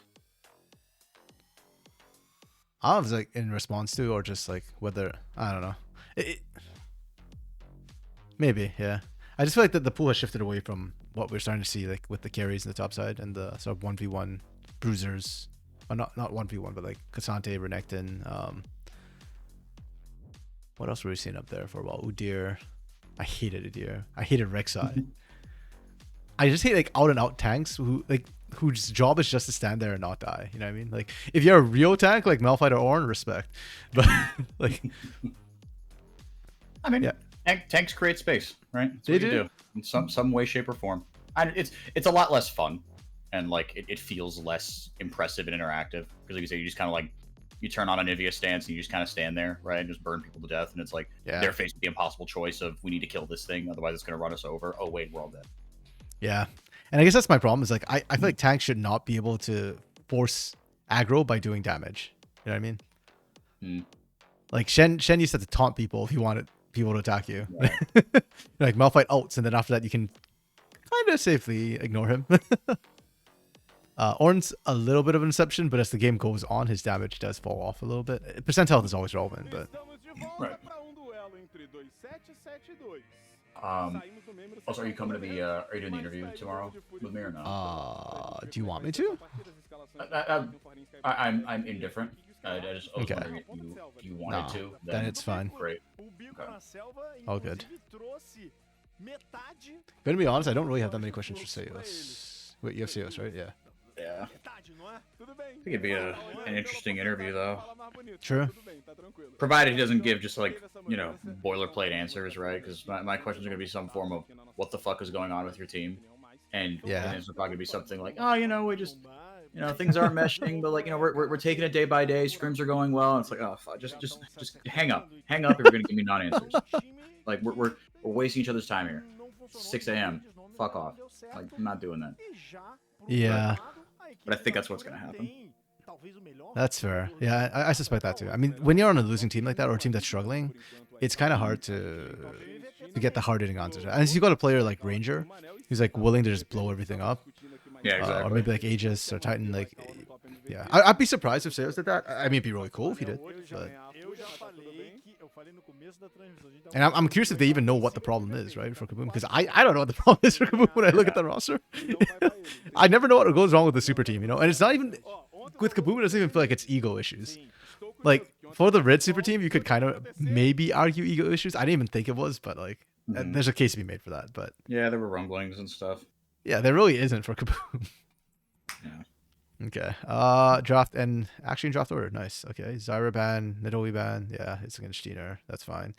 Again, the Ori bans against Blackie. I don't know what happened in scrims. I really don't. Like, I feel like he's so much scarier than anything mechanical. Like a Yone, a blinded once again. Okay, Rumble first pick. We go Sedge, Ezreal. That's fine. Yeah, Ez is actually a mid laner now, apparently. Like, Ez, Varus, Lucian, and Corki Trist are all champs that can be played in the mid lane now. I hate that. Yone, Kaisa. Okay, I like the Kaisa. Potential counter. Oh, Kick is playing Pyke. That's spicy. I did not expect that. We go Rel. We ban the 2. Okay, that means they're expecting an Alistair probably. Kaisa Varus. Okay, so we are saying this is an Ezreal mid. They are that confident with this. Wow. Actually, no. That's actually a good read, actually, now I think about it. Because you're playing Kaisa, so you don't want to run the Ezreal into it. So you're just basically saying, either you play the Ezreal into my Kaisa and get absolutely wrecked at 6, or we force it mid and then give you like a lower prio AD carry. Okay, I like that shot. We cannot be doing this with Twisted Raid open. Wait, this means jungle rumble. Okay. Okay, let's go. Because it's Skybart, of course. Let's go. That makes sense. That's actually pretty brilliant. I like it. I do not like the blind Cassante though. And I feel like if you're gonna flex the rumble into this, like you probably need to prep your top lane a little bit better. If not, I'd rather see the blind rumble come through. Either way, you get wrecked by Twisted Fate, but I think Cassante has a rougher time personally. Okay. So despite all the flexibility, everything here, I don't actually really like this comp that much. I think you got hard counter at top. You do have ways to punish. I do like the Kaisa though into Ezreal Zeri. I don't like this area. I think she gets punished by Kaisa the same way Ezreal does. But good setup for Rumble-esque. The Pyke's got kill threat. Honestly, when all said and done, I'll give them a 3. Like they've got very clear upsides and downsides. Yeah. Fury, on the other hand. Ooh. I actually kind of like this comp. It's front to back, really standard, but a lot of mobility. Kaisa can only kill one of them, right? You'd think so. Yeah. And you got a great topside counter pick. Mid and bot's going to be a bit iffy, though. I still like it. I'll give this a 4, I think. Está lá, temos EZ de novo na mão do Lois EZ Mid aparecendo. Do outro lado vem Rumble, Yone, Kaisa. Yeah, part of me wants to like go easy on Fluxu for the draft because, again, like they've got weird jungle situation, but It seems like they adapted a bit. yeah. I mean, I like what they did with it. It's just, yeah. Just not that much. Yeah, and Champo will Champo, right? So.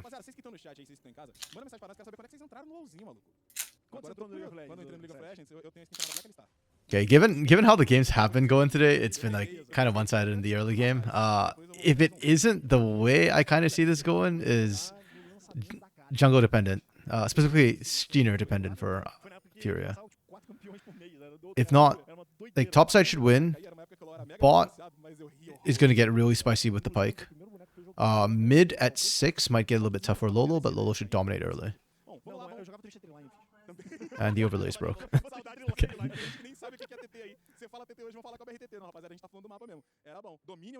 Yeah, I think I favor Furious draft, actually. The more I look at it, it's easier to execute.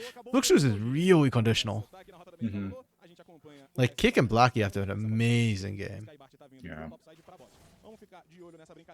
Enquanto isso, a gente vai acompanhando. Você que chegou atrasado, fique tranquilo. Yeah, I saw the Pike and I was like, oh, wait. Is this Zai's team? Wait, no, never mind. It's not. Literally, first thing I did was double check who's the support again. Oh, blame you. Yeah, that's certain champions who I just associate with a player by this point. Like Oh, Pike with absolutely. Zai, Jin with Trigo. The Jin Trigo one is so bad. I keep saying Trigo instead of Jin. It's really funny. I remember you doing that. Yeah. Yeah. I think I was casting with you when I did that. And I was like, oh, good grief.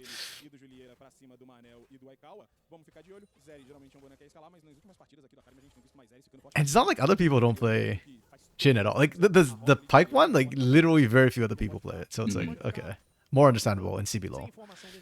Academy, there's a couple of sports to do it, but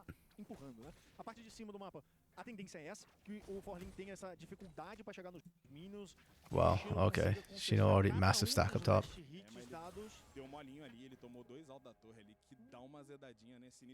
Yeah, Cassante Rumble. I do not like their ability to try and gank this Twisted Fate. Ooh, nice from kick.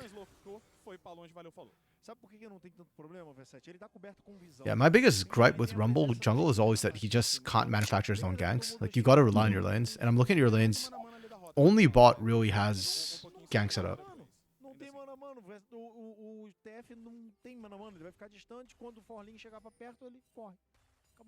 A gente vai acompanhando nessa parte inferior aqui o Skybart pegando esse Arão, vestindo relação, vai fazendo o seu, coloca dano aqui pra cima do Lolo. O EZ nesse início de jogo é squish demais. I'm actually kind of curious how this mid lane goes. I would expect Ezreal to be favored up till Blackie actually gets Fate Sealed, where you can kind of double dash to force the engage. Yeah. But so far, Blackie's kind of winning the trade, so. Yeah.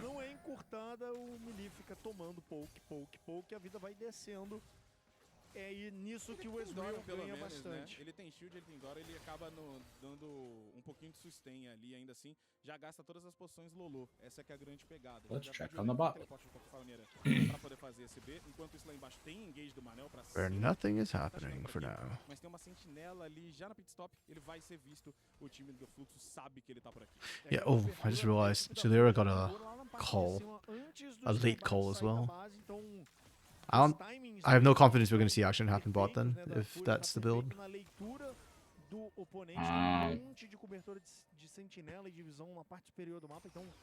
Stinner walked over a ward. Yeah, at least Gina's trying. I appreciate that. I think the jungle pressure we've seen decided kind of both the early ganks from the junglers we saw in game 1 and 2 kind of decided the whole game. Especially to the top side. I do feel like if Sheena gets the gank off and kills Forlin, it would be a very similar situation to what we saw, where the top lane just becomes unstoppable and an absolute beast. But this is a Twisted Fate, so it's not the best gank for Sejuani. Yeah. Yeah, the first two games were like heavily favored, like in a kill sort of way. So like a gank was a lot easier to execute, whereas Twisted Fate's not.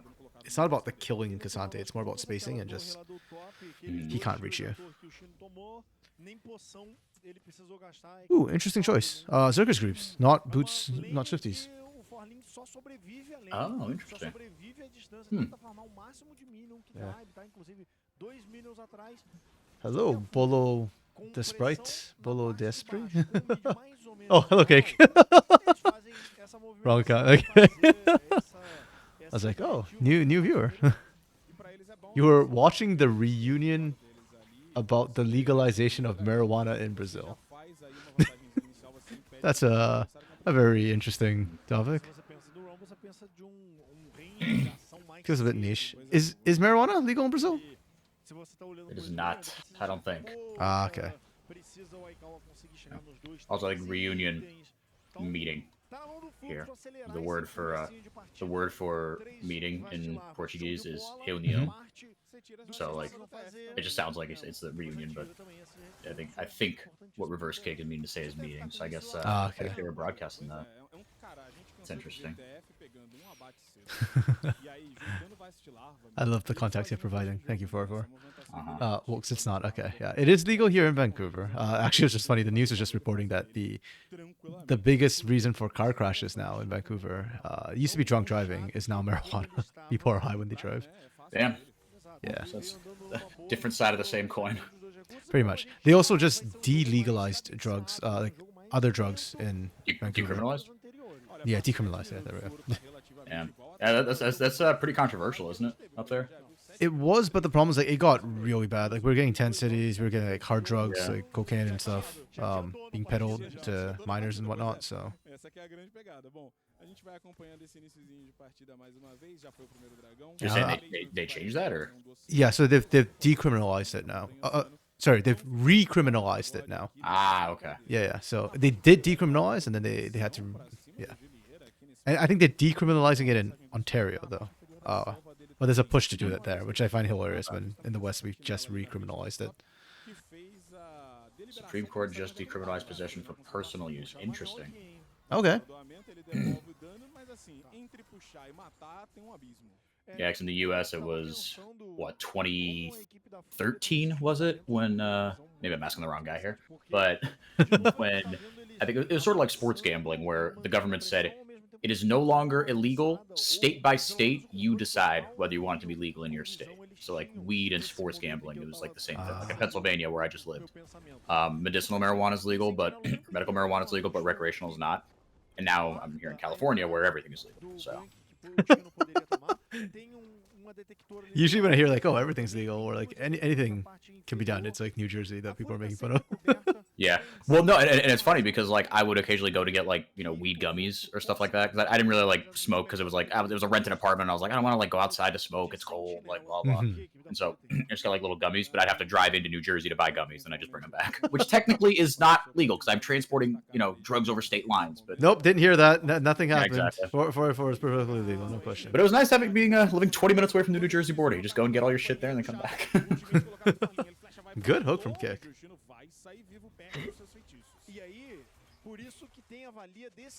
Okay, I like this roam up from Kick. The junglers have been very, very, very quiet. Like Skybart needs to do something. He's got ult.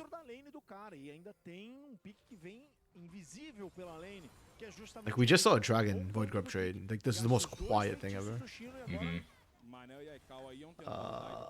Damn.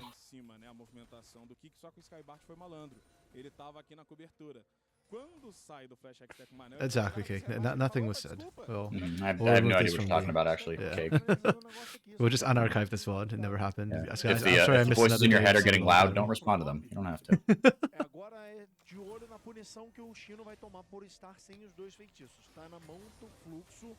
Fazer essa cobrança. Pra frente aqui, mas ele wow. tem o flash pra poder sair. Ele vai pra debaixo da torre, recebe Okay, that felt desperate.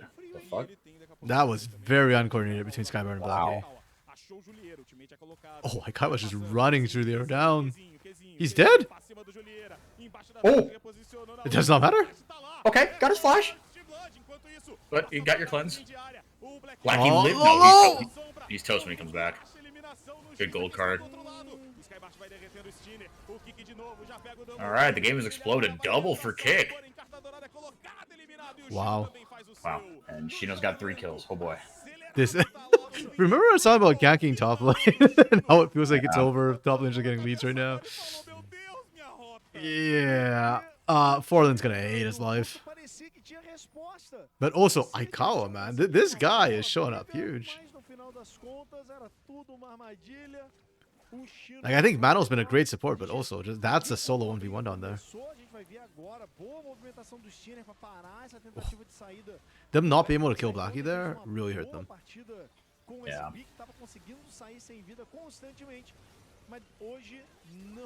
Yeah, imagine if Skybart had equalizer there. Yeah, true. I hate to see it. Yeah, but this has been Flux's problem. Like this is their identity, right? It's like individually Scarbart's good, Blackie's good. Julier and Kick have been struggling. Kick on this game though, he picked up 2 kills with the pike. He was a little bit late to the fight. That's fine. He kill secure literally in this case. Yeah. There's a pro player in Brazil that is known for using a lot of vegetation. Okay. That's a. Oh my God! There was a collegiate player here. It was hilarious. So collegiate this year, the broadcast wasn't done by Riot or like a Riot like official anything. It was done by Hawk and Grapes. And we were doing an interview with one of the team's players, and he was like, "Yeah, you know, he's got a lot better, you know, when he started smoking weed or doing cannabis." That's really funny. Yeah, Scary Jerry, very well. That's really funny. That was hilarious. Yanni did the interview, and yeah, because there's like 1v1 caster who does the interview. I was sitting in the back laughing my head off when he answered that. I was like, "Is this okay?" And they're like, "Yeah, it's not a right broadcast." Hey, if it's legal, then yeah. Depending on your state, I guess it's legal in California, so. Or St. Louis is. it was in Missouri. Ooh, nice. Hey, Okay, finally we're starting to see Furia click. There we go. marijuana laws. It's probably fine. I think it's legal. Should be. That's a great ult from Skybart.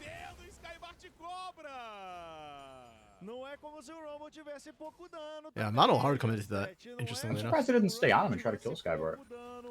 Yeah, I think Aikawa didn't want to do it. Aikawa probably just wants the turret. Or not. Aikawa doesn't even finish off the turret. Yo, that's first pick pre-14. That's gold. Okay, well. Yeah. Choices are being made right now. Yeah. Cake IDL did indeed win. They actually crushed it. Yeah, they were up 15k gold by less than 20 minutes in. Yeah, and It by was the time an they closed out the absolute game, shortly after 20 minutes, it was a 20k gold lead to end the game. Yeah, it was a dumpstering. It was really, really ugly, honestly. Yeah, they were clean. He will not say names. Wait, actually? I did not beg him for the one to do it. Okay. That's an interesting thing. Hey, Matt, maybe it actually does help players perform better. Because he's really good, so.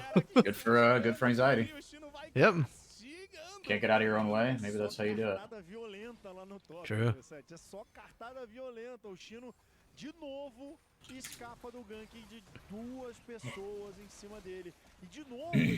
Okay, yeah, now we are hitting the point of the game where Furious Comp is coming online, right? Like, you can actually find Engage with your Rel and Sejuani. Shino's popping off. Your AD carries are all starting to get their items. Fluxu has to introduce some sort of, well, my voice is cracked. Fluxu has to introduce some sort of volatility there. It's got to be Blackie or Cake finding some sort of sick engages coming through. Cake's trying. I need to see a bit more from Blackie. Blackie's got the hands. Unquestionably has the hands.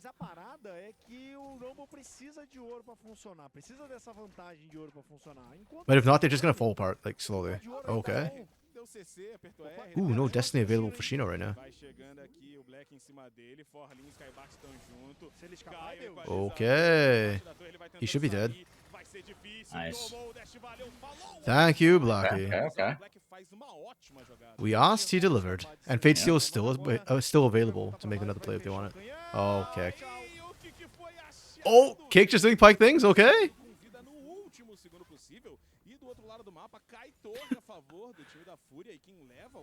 Yeah, Fluxu is doing the right things, but there's a cost to their plays because of sort of the early.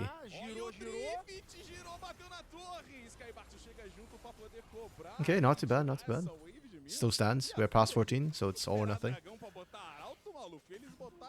Wokes, look, if Skybart manages to win 2 games as a jungler, yes, I'm waiting for the other half of that. The first Cake would be funny AF, yep.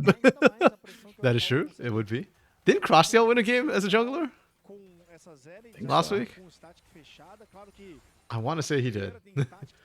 Should we try giving some for his jungler at Worlds and MSI? His team would probably pay way better. Oh, base and true.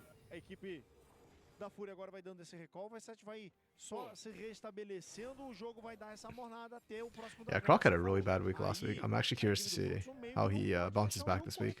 Yeah. Because Carioca is peaking right now for Pain. Sei que essa build da Caixa tá sendo a build mais utilizada no momento e tal, mas uma Caixinha AP aqui pro time do Fluxo será God. As this game goes on, it's going to get harder and harder for Kick to have relevance. E o time da Fúria tem muito campeão speech, eles não iam conseguir jogar se eles ficassem tomando esse W, mano. Like, I feel like you're picking Pike into Rel more for the early game. Late game, I feel like Rel kind of counters you. Like, not hard counter, but Balling it. yeah. Okay, Blackie, let's go! Okay, good equalizer.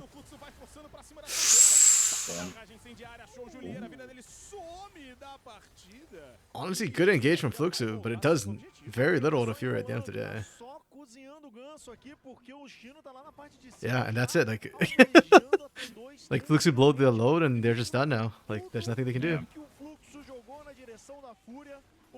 Okay. Yo, Arxon. Keep leaving for a minute or two. You have to grab coffee.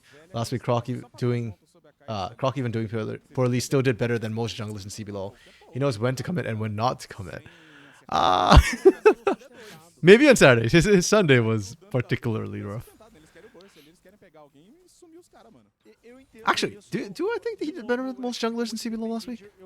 Last week was kind of weird. I will say that the top teams for me last week did some of their best games, but I'd argue like half the league or like 60% of the league had some of the, I don't want to say worst games, but underperformed to me.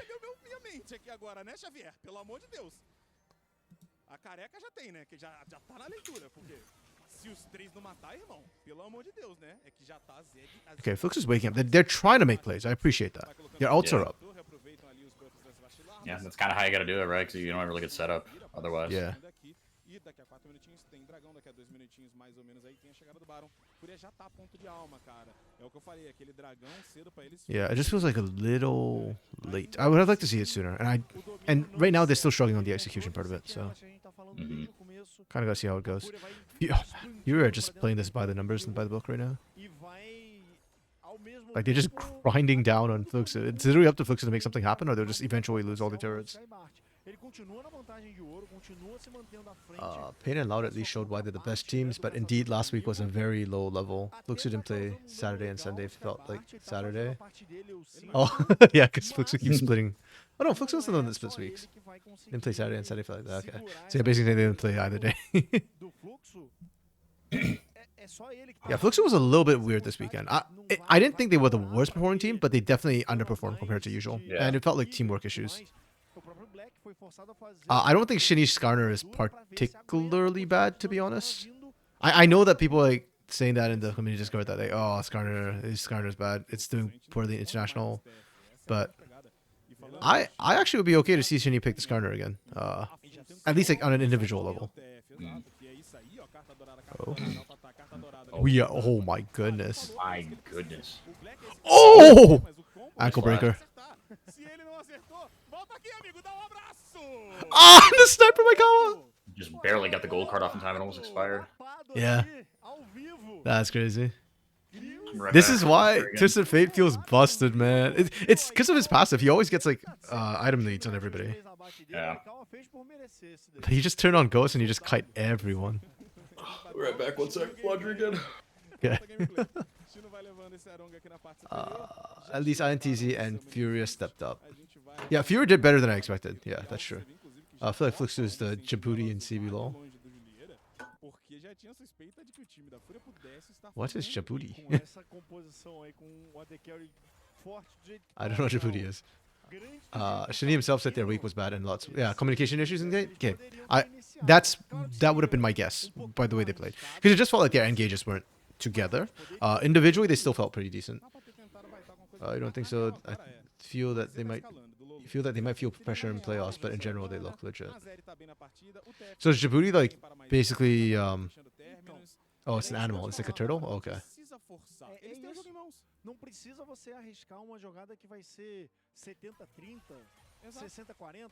So like when you say they're a turtle, you mean like they are slow, or like they don't do things, or like they're really good defensively? Sorry, I'm sure there's like it might be a cultural like thing where I'm not getting the same references. If they play this week like they did last one, you don't believe in them? Oh. Lolo is mobile enough, they should be fine. Oh. Skybart. Play like a top laner, let's go! Oh, but Aikawa was just ripping them apart. Holy. Yeah, Shino and Aikawa too far ahead. Okay. This is a very, very solid game from Furia. I haven't commented too much on them because they're just playing it by the books, right? Like, they know they've got a winning topside matchup. They know that you can't stop Shino from pushing. They just do that. Aikawa's been popping off, so Aikawa just does split pushes and does his own thing. And then when finally you group up the team fight, Furia have so much gold and so much mobility with triple threat that Juliera and Skybart and Blackie, they can only focus one of them. They're doing a great job spacing right now from Furia. It's not like the most exciting... It's not immaculate like what we saw from Pain or like super high pressure from what we saw from IDL, but Furia are not giving Fluxu many opportunities to try and get back in the game right now. And that's very solid in its own way. Okay. They shouldn't be able to steal this, right? Yeah. It's gone. Oh, interesting. We Destiny mid lane. I thought Shino's actually going to look for the engage. Oh, that was a red card. Shino's dead. Furia, oops, they whiffed a little bit. Small mistake. Do they lose Baron off of this? I don't think so, right? Well, Equalizer just went down. If Fluxu go for Baron, I think this is a mistake. They're looking at it. They're starting it. I think this is a mistake. Oh, yeah, they know it's a huge mistake. Look at how much damage they're taking. Blackie and Skybart are so low. Orlin needs to be tanking this.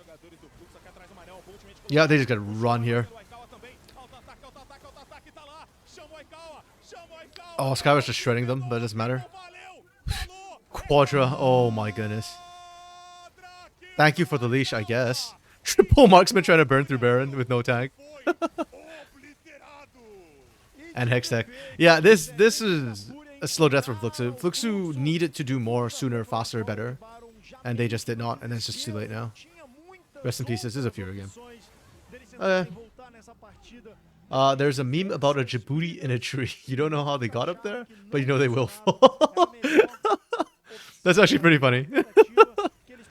You know what? At the start of the season, that was my thought about Fluxu at the start of the season, Cake. But to be fair, I think Shinny, well, not just Shinny, but Fluxu as a whole has shown that there is substance there.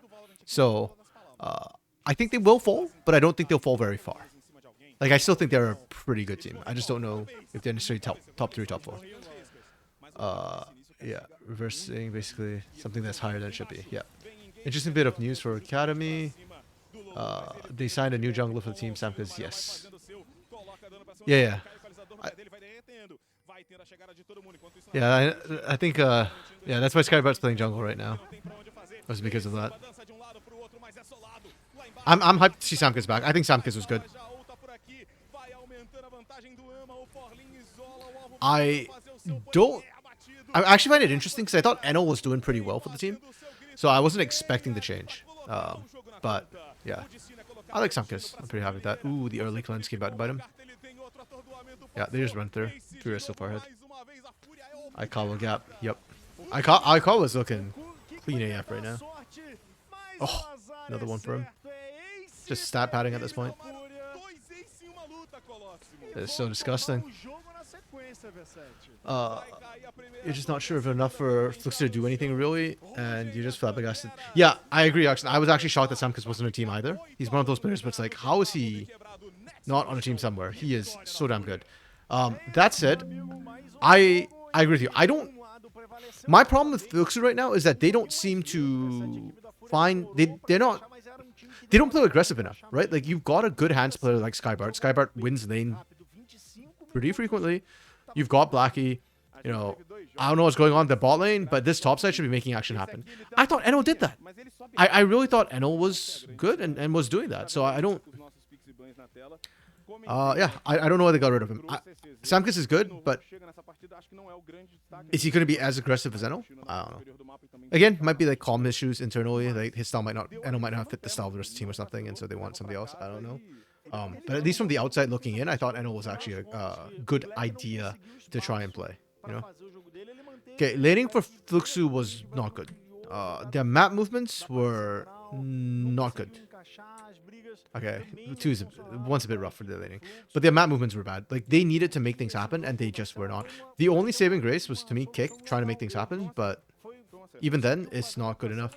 And because of that, their team fighting was bad. Honestly, okay, Blackie probably played better, but macro-wise, Kick actually tried to do something. So I'm going to give it to Kick. Because, yeah, I feel like he needs to make something happen this comp. It was a bad comp. Yeah, and it comes down to this again. I just took a mark off, or I gave them a point back for this last game because they had a great draft, even though they struggled to get off the laning phase to use it. But then they're back to weird drafts again, which I'm not a fan of, and I don't think they're doing it well. It's just Academy is going to be dead next year.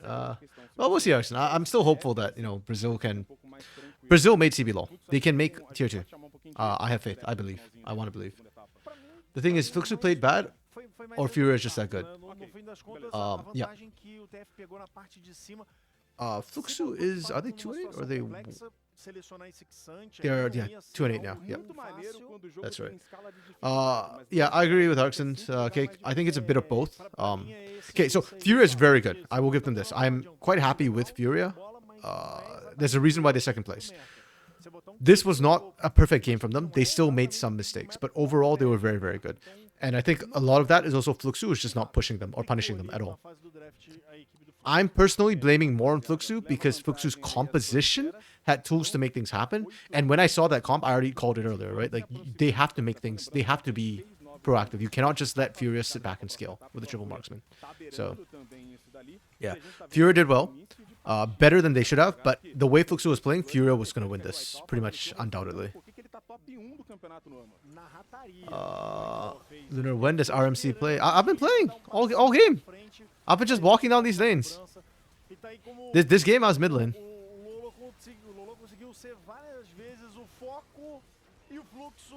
Yeah, those minions blocking the pathing. Yep, I'm in there somewhere. It's unlucky. I don't know if it's unlucky, man. Like, for Fluxu, you gotta make things happen. You should believe that Fury might have the best academy or trainee staff in CBLOL. Maybe. You know what? I'd be down to believe that. It's always hard to say as well when, like, the top team in the league is winning. That's something I kind of dislike. And actually, I appreciate that Brazil does, like, the behind the scenes stuff, because then you can actually see a little bit at least of what coaches are doing. Like, not a lot of times that you can't tell what a coach is doing or how good they are or stuff like that. Coaching staff is the coaching staff problems. No, maybe. Okay, maybe. I personally am inclined to blame coaching staff, but having spoken to a lot of coaches, what coaches do is not always so evident. Like in NA, a lot of times the coaches don't. Their job is not to develop the player for coaches, right? Or sometimes coaches don't handle draft. So I don't know what the coaching staff does. So it's hard to say it's their fault per se, but I will agree that the fact that Fluxu is not improving and seems to be struggling, it's not just the players at the point. Like, the support staff have to take some responsibility for that. You're not saying about this split in specific, you're saying in general, most of the players who went up to CBLOL and performed well, at least in their first split, started there. Ayufu, Natuno, Kutsai. Kinda. I mean, like, Makes and Dioj and Super Clever all did really well too. I'm personally more inclined to give it just to, in general, like, that there's a lot of talent. There's a lot of player talent going up. Because it feels like the rookies that have gone up, in general, like, they are more succeeding than they are failing. And they're coming from all over the place, right? Pain, Kaboom, Fluxu, who else is there? Liberty. Yeah. They should give me interviews with coach and players from Academy. I would love to do that. Actually, CBLOL, Riot Brazil has given us... is allowing us to interview players in CBLOL, and that's something that we're super happy. We posted our first video with Yoops and Yampy earlier this week. It's so fun, man. They're such great guys. The biggest problem for me personally is that I don't speak English. Sorry, I only speak English. I speak English. I don't speak Portuguese. I only speak English. So that's like my biggest problem right now. So even if they give me the rights to do it, it's really hard for me to actually talk to the players and actually communicate with them. Especially in Academy. In Academy, most of them have no need to speak English, right? At least in CBLOL, some of the teams, the players have some English because of all the imports. So, yeah. Yeah. Yes, so Oxen, we got the interview with that. There's another one who should be coming out, which we did last week, and then we're going to do some more interviews this week. So, I don't know if you all caught it, but I was talking to 404 earlier about some of the interviews. One of them, we kind of leaked that on a little bit, but we're going to be talking to Seos a little bit. 404 is going to get to interview Seos a little bit. So, yeah, and there's another person we're going to interview as well. I don't want to spoil it, but... sorry, let me just finish scoring Fury here. The map movements of them were actually really clean. Where I'm going to penalize them a little bit was the team fighting. I think they messed up some of their fights a little bit, but it's very, very minor, honestly. But the map movements were great. I absolutely loved it. The X factor of them was really solid. Overall, I really like this win. This is clean macro win, right? This is where my Ooga Booga, Brazilian fan brain turns off and my color brain turns on. Like, these sort of games where it doesn't look very exciting from Furia, but this was an incredible game from Furia. It was just super, super clean. Yeah, and for Fluxu, like, they even if they found the engages, or even if they were trying harder to make things happen, I don't think they would have won this, to be honest.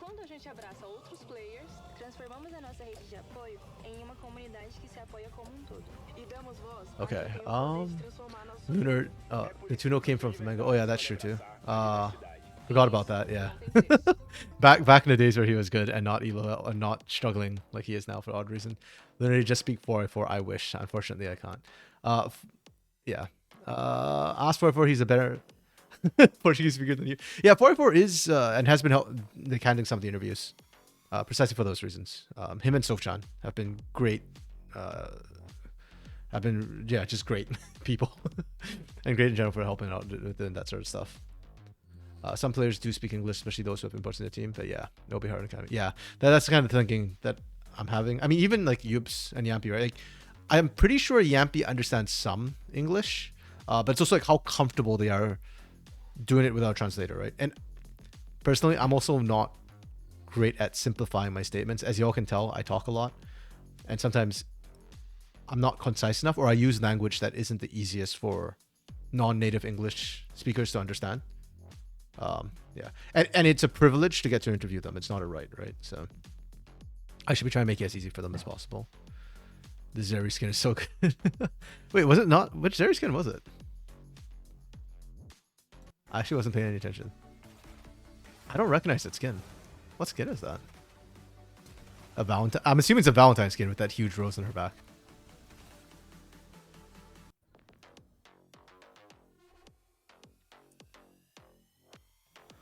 Next up, Red versus Rise. Okay.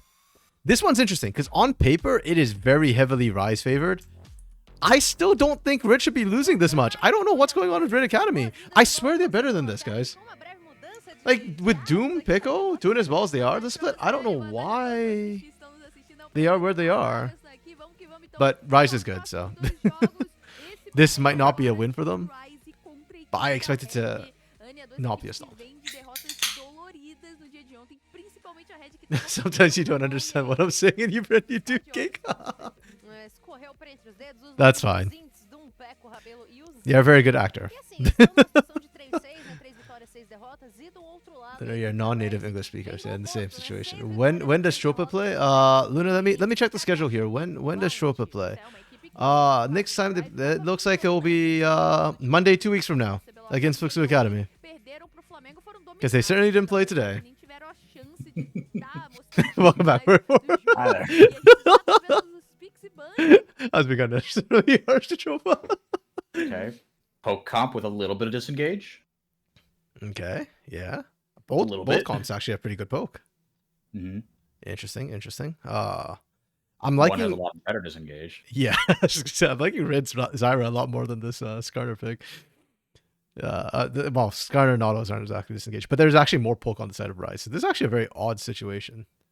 Okay, we're seeing Yone bans come out. Okay. You know what? I respect that in Academy. Linkus gets the Oriana ban. That's fine. So we Zyra first pick. We go Skarner. Not. That's okay. Spicy Jace. I like it. With Leona as an answer. I'm okay with this. And then we finish off with Ezreal mid, potentially. Well, actually. But Zeri Twisted Fate ban. Karthus Ivern ban a lot. Okay. That's interesting. And then we just go Nidalee because Karthus was banned and Zyra's taken. We go Kaisa for Engage as well. And Poke. We go Renekton. Oh, yeah, because you know Skarner's top now. I don't like Renekton into Skarner. It's okay, though. It's not like an unplayable matchup. I just don't think the Renekton is going to be very useful. Like, Gragas. Gragas. Pick Gragas here. I don't know why nobody plays Gragas. Gragas is good, guys. Genuinely, especially if you're playing cold comp. Or Ornn. Like, if you want, like, hard engage to pull up on your cold comp. Varus. Okay. This is an interesting situation. I think I like Red's comp overall better because they actually have this engage. But I think Rise Gaming's poke is harder, which kind of nullifies half of this. And they've got engage. So they poke harder. I'll give this 3.5 and I'll give this 3. I'll give them a 4. This comp to me is like a 3 or a 3.5 in isolation, but because you outpoke what looks like half a poke comp, it actually ends up being a pretty good counter. So I'll give them a 4 for it. 3.5 and a 4. pessoal já gosta, né, dessa questão de poder Red. os alhos, a gente vê várias coisas diferentes aparecendo. Rise. Sempre inovando. Four. E aí, imagina, né, quando We'll see how it goes. I think this one's going to be very execution heavy. Poke comps generally are. Trying to survive and dodge things. First pick do lado azul na fase regular, imagina na próxima Renekton support. É isso, e a gente de novo pisando na tecla. Is that a thing? Dos junglers carregadores de dano mágico. I mean, obviously not this game because there's a Leona, but I mean, Renekton mid I know is a thing, especially into like Yone You don't think it's and Ravenous Hydra, Grasp, Leona top? Or sorry, Titanic Hydra? I was gonna say, like, I don't think I've ever seen a Leona before. Would that actually work? I kind of feel like I know that there's some cheese involving Leona's early There's a lot. auto attack resets. Actually, but I'm trying to think if like that would actually work. I could see it. Mordekaiser hard counter Skarner. Yeah, I hated that sort of counter that we kept seeing Mordekaiser into Skarner. I don't think I've ever actually seen it work. But everybody was trying it for a while. Who answers Jace? I mean, you just outpoke the Jace, right? Like with Nidalee, Ezreal, Varus. And he's kind of squishy too, so Jace shouldn't actually be able to engage until somebody's almost dead. If he engages and doesn't kill somebody, Jace is dead. Even if he gets the kill, he's dead. Fervor Leo top. Bora conferir quem vai sair contente dessa semana. E nesse duelo de opostos aí, de placares opostos, a equipe da Red começou. Okay, yeah. This game with pole comps too. Like when you actually index into pole comp, things get kind of interesting in the early game because a lot of times pole comps need time to come online. So I don't know who wins mid and bot right now. I want to say Varus wins that one.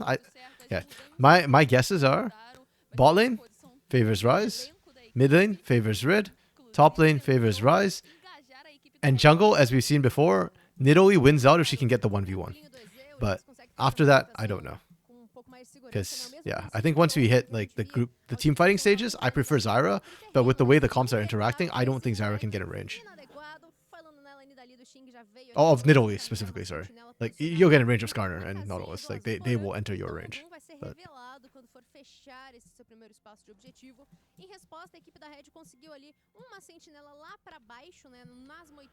Jace can just run down a side lane. I think if Jace runs down a side lane, he will just get railed by Zekus.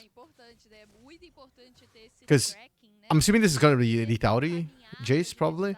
Skarner can tank you long enough, and more importantly, yeah, they tank you long enough for backup to arrive, which is the big problem for Jace. So I don't like his odd split pushing. I would almost prefer the Renekton split push. It won't be as fast, but it'll be safer. Skarner struggles to exist into Jace in lane. Like, maybe early, but I think later on you build tank and then... you're fine. Like, you won't win the lane, yeah, but it's not about winning the lane for Skarner later on. Victor used to be a good option. Yeah, I actually don't know why Victor's considered a bad option. I still think his skilling is great for teamfighting. I mean, obviously you have to build a comp around him. He's not like a blindable champ by any means, but like if you're running a Yone, like why not just run a Victor into the Yone sometimes, you know? Especially if you're it's two teamfight comps kind of going at it. Exato, provavelmente com a escolha dessa runa, o Kakashi vai se aproveitar mais das habilidades. Why is Victor terrible right now, Lunar? Like, I actually genuinely don't know. The only Victor I've seen recently is like this guy called Robbie Bob in tier 3. Is he tier 3 or tier 3? Control Mage. Yeah. And he whips it out very conditionally. I mean, he's really good on it, so it just looks busted when he plays it, so. Consegue derreter o Nautilus nesse momento. Doom se apresenta para a parte de baixo, mas foi revelado por uma sentinela que devo dizer. I appreciate that teams have learned to watch out for an early Zyra gank. Ooh. Double flash though. Damn. Yeah, it's funny too because they saw it coming. They knew they were trying to bait it, and then you have to burn both your flashes for it. Not worth. I was just gonna say, I like that teams have learned how to deal with Zyra after watching Karaoke absolutely dumpster. But then that happened. Okay. Victor has no item build. Can you not go like Luden's companion into like Shadow Flame? Oh yeah, Lich Bane is a good shout. The 60 champs that use that build better.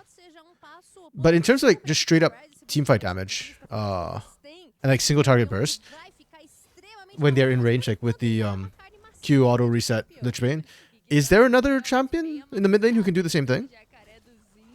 Like I feel like he's top in class for that. It's just that I feel like not a lot of teams are running full like wombo combo AoE comps, where they need to max out mid lane damage. They're like okay with running Talia or something like that instead, where you still do a decent amount of AoE. But, or like Yone, I guess, would be a better teamfight option, maybe.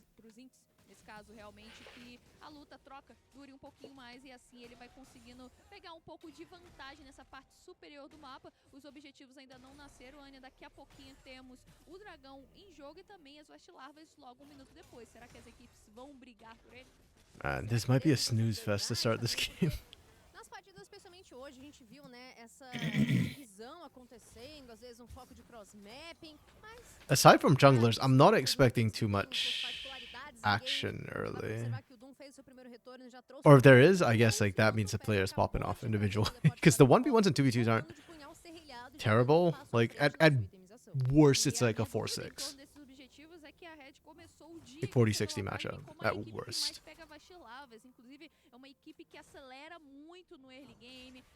You go AD mid because AP jungle is broken. That's fair, Lunar. Yeah, I think like Yone is probably just better for what Victor wants to do in general, except for the wave clear portion. But yeah, I don't think that's a big issue right now in the current meta.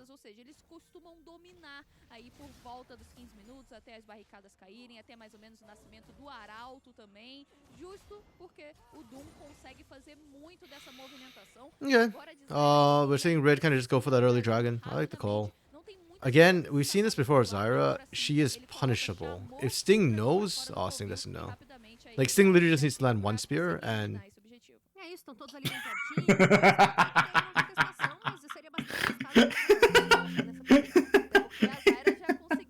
Just needs to land one spear. And it will one-shot RMC. Guaranteed. Yep. You can 100-0 a minion. Oh my goodness. Yeah, you can 100 to the RMC with a pause. Throwing it the worst possible freaking... We're doing so well up to now, too. Yeah, hopefully this one isn't too bad. This red, it's maybe it's just a red diff. Like red Academy just having connection issues this week. True, yeah. I mean, yesterday was Pain had problems too, or I assume it was Pain, but they played their game and they were fine. Yeah, they were okay.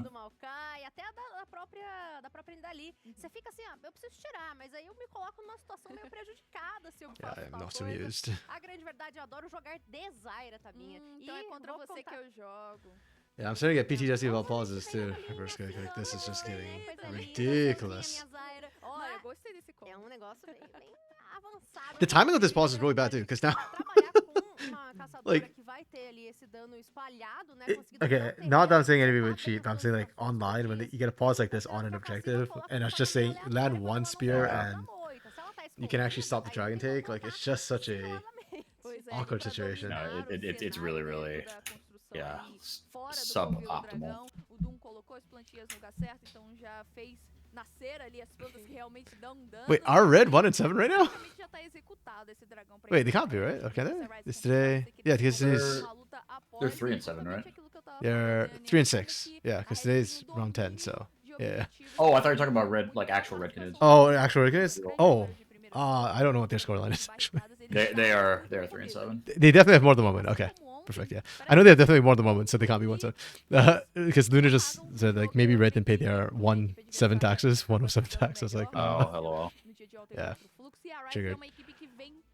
Reverse Cake used to play pro in Overwatch, had to wait for a 50-minute pause. In the end, you won by walkover. Damn.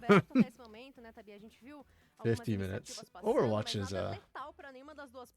I'm actually really sad that the Overwatch League died because they were trying to do geocentric, like esports and stuff, and I felt like Yeah. that was the sustainable way to do it, but evidently not. So Yeah, it was a really cool idea. The Call of Duty League is still going, which surprises me. Ayo, I know nothing about that league. Well, since they're under the ActiBliz umbrella, right? Activision Blizzard, they have the same thing where they do a geo-based model as well. And Call of Duty League is still going. It was the same Hell thing as yeah. Overwatch League. Now, the Overwatch League did start earlier, so maybe the Call of Duty League in its revamped format. I actually don't know. Chat, correct me on this. But I think it started after the pandemic. So maybe their valuations were a little bit better. Because that's part of what killed the Overwatch League was they wanted $25 million for a franchise slot. Which is, No shot. yeah, which you're setting yourself... Like, was the pandemic part of the reason it died? Yes. But without the pandemic, it probably still would have died. Because that's ridiculous. Yeah, I mean, even Riot only did 10 mil. Mhm. Like, and actually even, I mean, yeah, but 10 mil is still I mean, a that's lot. less Like, than half. Relatively speaking, it's like, oh, what a Sure. sensible business decision. yeah, true. For a bigger game too, damn. Oh, Lunar says that apparently the Call of Duty League was sold. Oh, it's not under ActiBliz anymore?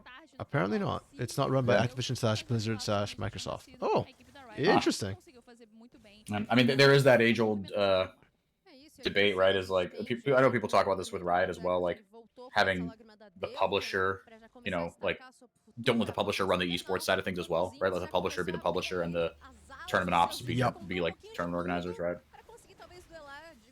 It's interesting. Yeah, I agree with that take. I think if you built the game, that's fine. We respect you. Keep building the game. You know. That said, I think Riot probably handles their esports. They're one of the best at handling esports, despite all the complaints we have about Riot, and we joke about like Riot, please. Like they still handle it better than most other esports that I'm aware of. So we are trying to dive this Garter. Huge question mark. Like I know Doom's good, but like okay, yeah, we backed off. Okay. Oh, Face It runs the Call of Duty League now. Okay. Interesting. I look away for 1 second to look at that comment, and Zeka solo kill since. Okay. And that went about as well as you thought it was gonna. Yeah. Okay. I mean, people just need to respect Scar under turret. I don't understand why this keeps happening. Like, how many times, old man, do we have to teach you this lesson? Oh, Doom actually got it.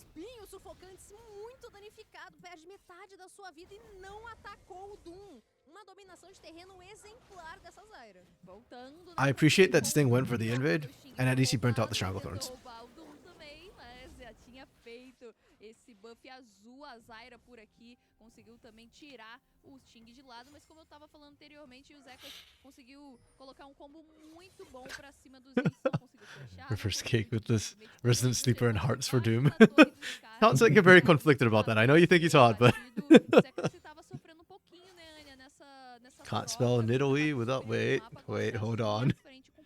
Yes, there's some champ. Is there any champion that has int in the name? Lunar Day said can't spell Nidalee without the int, but technically in that order, or just the letters I, N, and T in some order? Ah. A gente tem lá o próximo elemento How close do you have to get it to make that joke work? Where is your tolerance with that joke for? How strictly would you have to adhere to that? Like, I think my limit would be like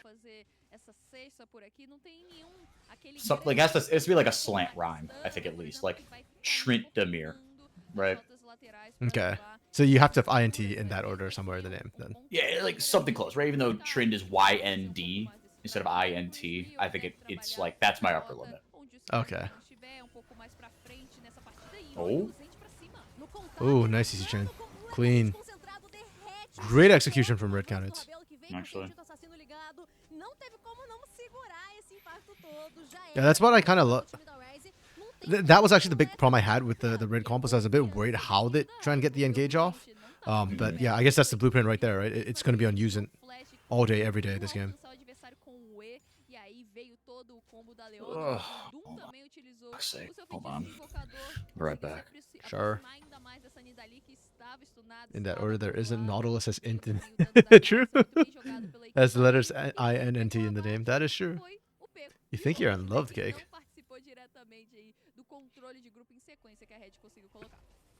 E acompanhando já as receitinhas sendo encaminhadas, o Doom traz seu primeiro item já fechado, né? Tá com o Tormento de Leandro em mãos, vai conseguir provocar muito mais esse dano de queimadura. I mean, Doom is a very good player. I'll give him that. Yes, I did take that long to actually think about that for a while. Mais a 6 irão pro bolso dos risotinhos. É isso, então conseguem esse grande número. I expected this game to be close, regardless of the fact that it's 3-6 versus 6-3. So far, that's borne fruit. I am not sure I'm happy about that, though. I think the early game has been very, very passive. And I feel like for an Italy, you don't want to be this passive. Zyra can clear, is one of the few champions that clears actually faster than an Italy, so I feel like that's not beneficial for Rise Gaming. And Zyra was first pick too, so you knew what you're doing running. And again, we knew that, like, hey, Nidalee should win the 1v1 early on. I guess I just need to see Sting actually force the 1v1 more. Point blank spear. Acaba sendo rebocado e Sting pode só pular a parede, mas tá focando no seu Gromp. Ou acaba que esse jacaré acaba nem se colocando numa situação de muito perigo, ele ainda não gastou ultimate, não gastou flash aqui embaixo. Okay, that's another Void Grub Dragon trade that we just saw. I know that it looks like Doom just took that uncontested and Sting wasn't there, but that's because Sting went for Void Grubs earlier. It's an okay trade. Ooh, nice. Good flash from Kakashi as well. You had to burn the cleanse earlier though, if not. Yeah, Rebello's just answering back. Ooh.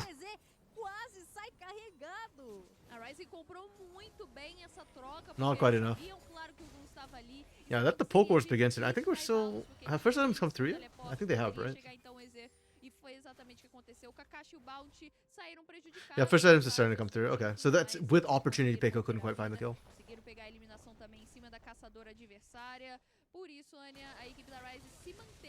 Yeah, this should. Oh man.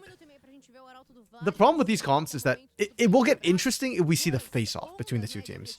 But there's also a world in which we just see them keep trying to stay in their lanes and push out. And that happens, nothing happens. The objective fights might just be handshakes and trades all the way too. I think in an LCK world, the way these comps interact is actually pre-objective. So as the objective is spawning, we start seeing rotations and who gets there first. In a CBLOL Academy world, I actually don't know. Like, I would like to see them face off. That would be more interesting. But it's actually not the optimal macro way. Poke comps actually prioritize a lot about vision and controlling the vision in the area. Because it's about landing the poke. And to land the poke, you need to have eyes. It's not just denying vision. I'll leave after this game. Okay, not quite feeling well, but... No, I appreciate that. Hope you feel better. Ooh.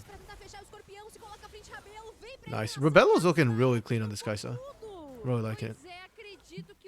Yeah, I appreciate you dropping by, Cake. If you're not feeling well, you know, feel free to help out anytime, you know. Yeah, we want you to feel better. Oh, we're now trying to do the exact same thing on the top side. They are not the same. Rebello executed much better. Ow, Rebello's more of a dive assassin champ anyways.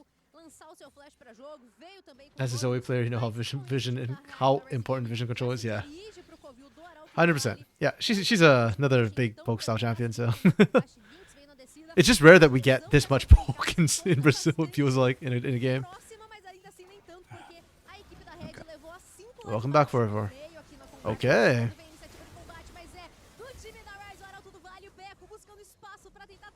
Yep, the game of dodgeball is complete.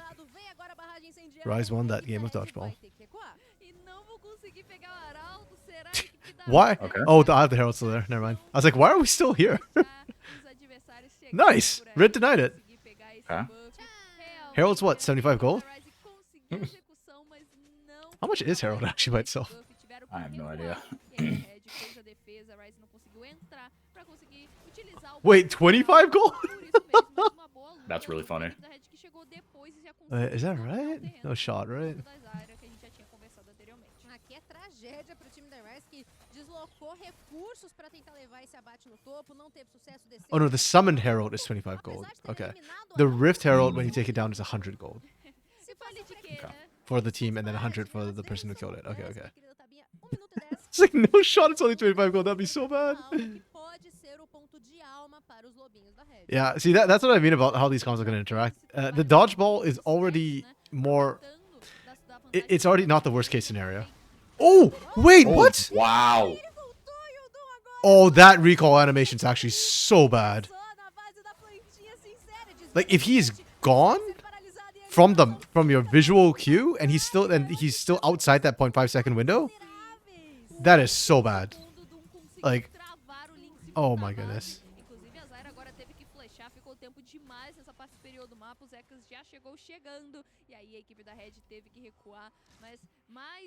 Yeah, the recall animation bugs. It's just unfortunate design.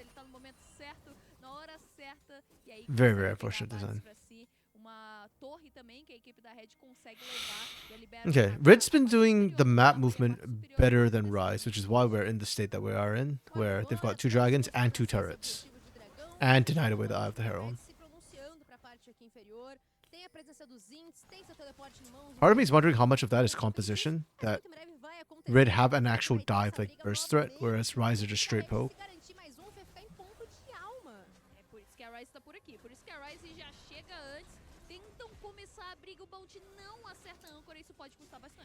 Oof. Okay, that's good.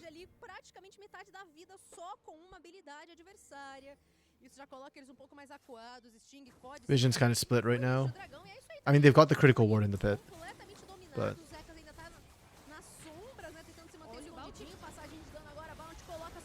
Oh, Pekko getting out's massive. Wow. They're still impale, I guess, for Rise. They're not completely out of ults. Wow, these fights... Oh, man. Like, I feel like Rise... not Rise. Rid should have pressured Rise more heavily off of that.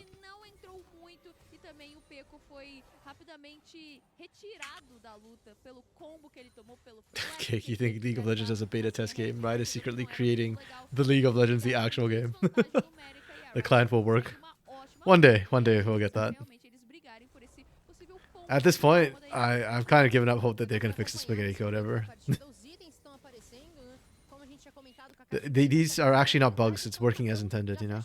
To add spice into the game. Believe it or not, I've never had an issue with the Riot client. What? Literally never. I'm so envious, Forever, you have no idea. Yeah, like, people keep bitching on Twitter, I'm like, be better? Skill issue? Like, I've never had an issue with the client. Don't know why. I've been playing League for more than 10 years now, and throughout all the laptops, all the PCs I've had, none of them have ever operated League without any sort of issue. Some have done better than others, but there's always at least one crash or like one game I don't load into, or one lobby where I can't pick my champ.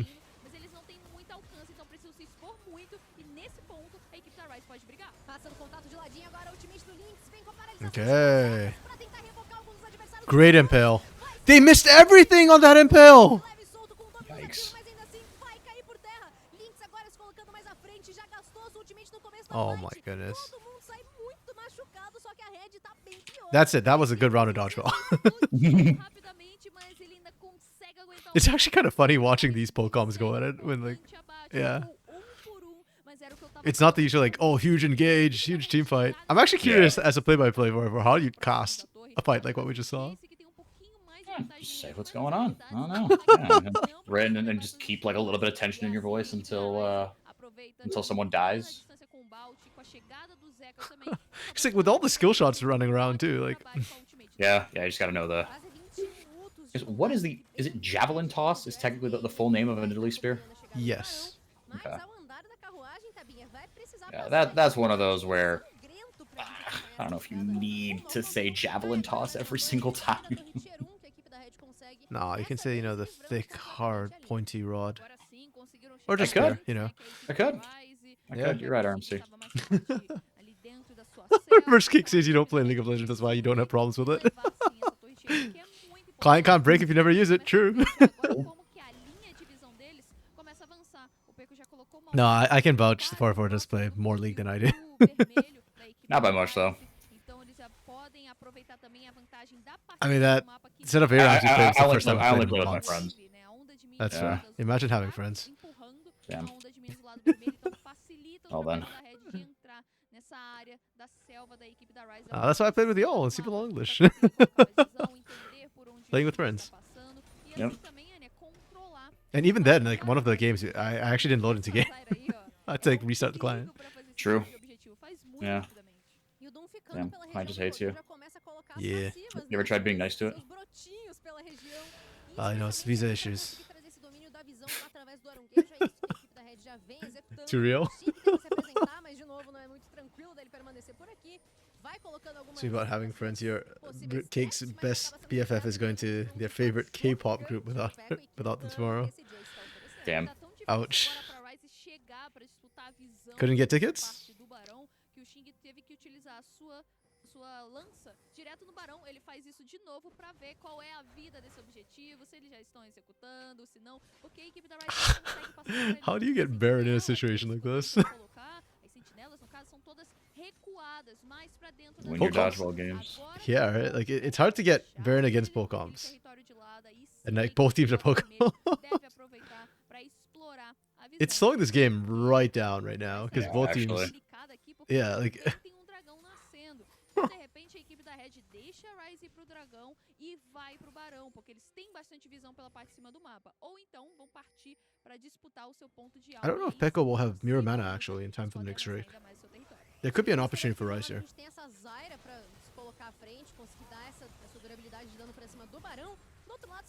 54 more stacks for Pekka to be fully stacked. I feel you, Cake. Yeah, some of these tickets for concerts get kind of ridiculous. I already complained enough about like World's Finals tickets in 2022 in San Fran.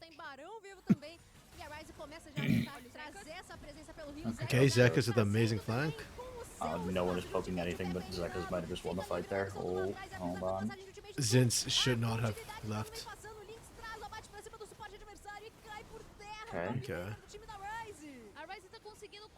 Zins needs the front line. Doom can't step up right now. Oof. Good true shot barrage. This is so funny.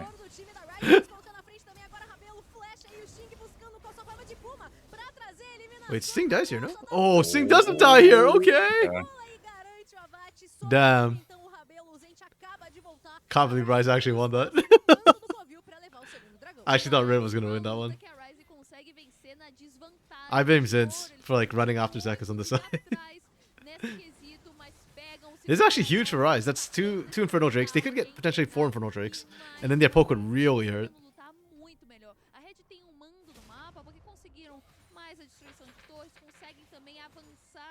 A sua linha de visão pela parte superior do mapa, mas quando eles chegam pra lutar, a equipe da Ryze já estava melhor preparada, chegaram primeiro dessa. Yeah, that's a great flank from Zekka's. Eles iriam deixar o dragão pra lutar pelo Barão. Não foi. Took a lot to take out Pickle though. And right there, I think Zins had just stayed up front and actually zoned from the front. It would have been better. Would have given them a way to punish. Parar o flanco do Zekka's, aí ficou o Doom, o Rabelo e também o Zent lá atrás, tancando as habilidades da equipe Dodgeball da part Ryze. 2. Depois, logo na Bounty sequência, got o Nautilus, popped esse for that. campeão que domina muito o Rio, alcançou o jogador adversário, com isso conseguiram abates. Lá vem o Sting também para mais um. Então, Anya, a Ryze tá conseguindo coordenar bem melhor a estrutura da composição que eles têm. Yeah, pretty close. I think between Sting and Doom right now, like once, give it like another item and a half. Like once we hit 3 items, that matchup is going to be whoever lands their skill shot first, pretty much. Tem Barão que ainda tá esquecido ali, presente, vivaço. E quem tem habilidade de longo alcance... Imagine being reneked in a dodgeball game. Hey, at least he's got a dash. Okay. Yeah. Stranglethorns is down. We traded for Chains of Corruption. Okay. Pois é, e por isso também a equipe da Ryze parece que vai ensaiando. That's actually huge because Stranglethorns has the added effect that the plants in there are stronger. Right. So it's not just the engage. I'd rather lose Solar Flare than Stranglethorns. And Solar Flare will be up a lot quicker. True. Rise is still up. Sorry, I keep saying Rise. Red is still up gold. Over Rise. I guess it's just a Rebello game, right? Like if Red Canids want to win, it'll probably come off Rebello. Oh, great engage from Yuzen. Big impale. Yeah. Yeah. And Rebello's dead. Okay. Firing. Zekis has been absolutely cracked this game. Yeah. No, his impale's been really, really good. Yeah, the flank last fight as well. And oh, man.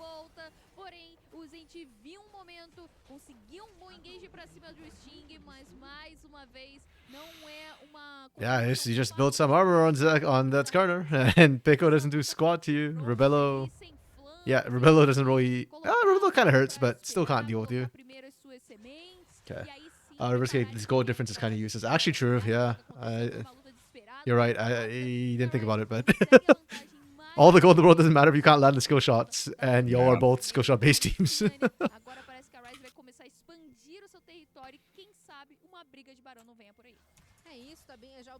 Yeah, I'm gonna go ahead and fill in my MVP for Rise here. I'll be surprised if my mind gets changed. I'm open to it, I just would be surprised. E a partir dessa virada, né, chegada dos 30 minutos, a gente pode acompanhar ele dando uma estagnada, mas o EZ continua crescendo e como tá forte o EZ do Lynx. Tem Muramana, né, já fechado. Oh, nice. Inclusive, They didn't like block that. Já tá com o limiar da noite, então não foi parado na sua volta à base. O Rabelo que já tem o dente de Nashor, tá com esse W um pouco. Yeah, at this point, I feel like if Red don't have a way to kill Zekis fairly quickly, they're just gonna start losing fights. I didn't think it was gonna be this much of a problem, but here we are. Oh, that was so nice from Zekis. Wow, holy smokes. He hasn't missed, dude. Yeah, Hey, wait. Hold on. he's dead now, but he didn't miss. Okay, but Red still can't do Baron. It's like, great, we killed the raid boss, we win, right? Right? Surely. Yeah. Hey, Dark Knight. Welcome, friend. I feel like Hello, Dark Knight. you missed all the fun games, Dark Knight, and you're walking into dodgeball now. I need to change which section we're in. We're technically not in League of Legends anymore. Yeah, see, this is why I'm like, okay, great, you killed Zekis, now what? You can't actually take the Baron. Rise didn't even have to like commit anything for this. I love the CBLOL observers. Double control wards. Ezreal, mid, and Nidalee, they are daring to that. Yes, they are. But on the other hand, we have BRJs. So, kind of balances out. You don't miss, you can't dodge skills, but yeah. Hey, as a Skarner, your job is not to dodge them anyways. You're the tank. You soak them. So, you know what? Great pick from Zekis to maximize that. Oh! He got Doom! Okay, finally the Baron actually gets done by a team, but now they pay the price. Oh! Damn. Oh! Okay, Doom didn't die. I thought he was going to get popped. Oh, he gets sniped? Nope. Nice snap. Oh, he isn't. Okay, it's fine. But now we lose Burn and Dragon? Question mark? Ooh. Isn't? I'm more for Sting there. Oh my goodness, dude. Sting is just going crazy. Oh my goodness, Sting. Oh my goodness. I need to pop this in clip claims for Trajan. And for Solar. Actually, I'm kind of curious what would happen if I pop this. If I pop like Red A versus RSC. This timestamp. What was that, 29 minutes?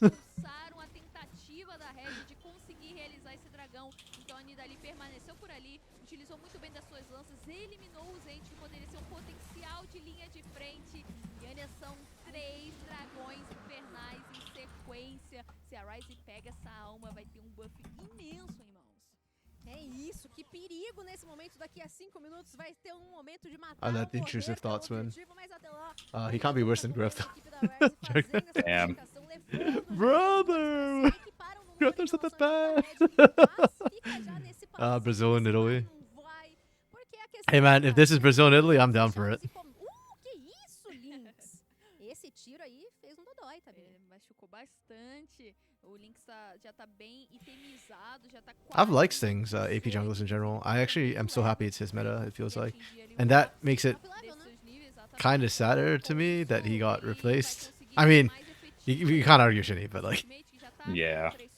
Yeah, I wish another team had picked him up, you know, for CBLOL. And this meta with Lilia, Nidalee, Zyra, like all things, I feel like he'd play well.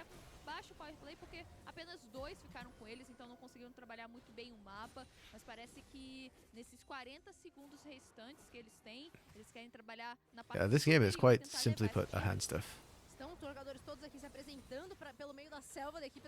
Zinz has not had the same impact Zek has had. Oh. Okay. I guess that true shot was to prime mid. Maybe. Oh, they went too deep. Okay, support traded, I guess. Not the end of the world.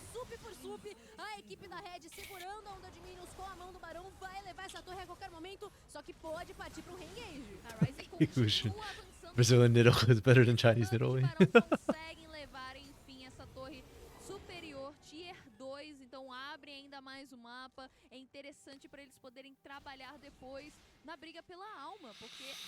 Oh my goodness, such a slow grind. They got a turret on that Baron. No, it's like you said, it's just all about just objectives. Oh my goodness, I'm crying. I can't believe part of me was actually initially excited when I saw the draft. I was like, oh, poke comms for Brazil, both sides. And now it's like, oh, poke comms in Brazil for both sides. They're not even doing it badly. It's just... No, yeah, like they're playing it fine. It's its own brand of fun. Oh, I don't hate it. Okay. Next time I see one of these games, I'll just at least take it. Yeah. I don't necessarily love it, but it's gonna be worse. I started out slightly positive. I'm ending up quite negative about it. It's just there's no payoff, you know. Yeah. 40 minute game. Yeah, exactly right now. It's gonna be a 40+ minute game at the rate we're going.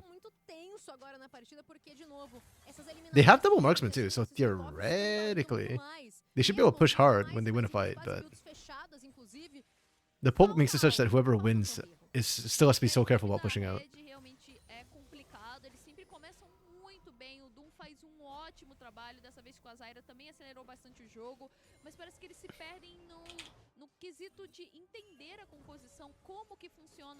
Wait, this is game 4 today, right?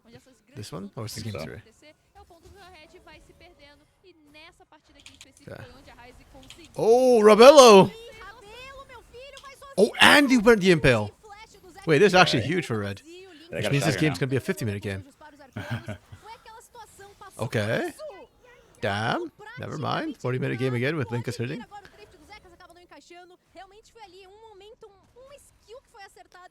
The squishies do be squishy.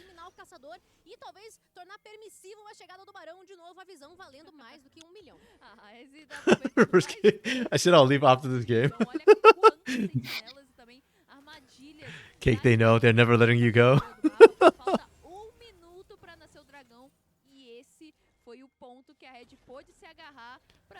You should just leave this running. and then fall asleep to the sounds of Nidalee spears not hitting. The Ezreal poke going off into the air.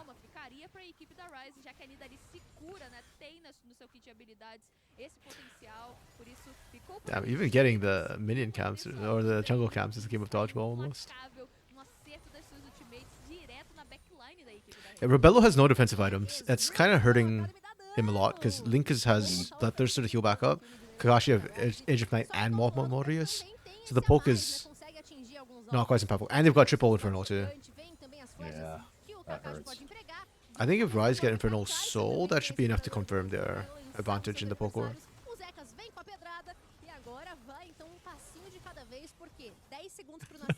First kick, I'm stuck here. Someone help, please. Warful will scream while you sleep and scare you. You don't trust him? Yeah. Was a possibility.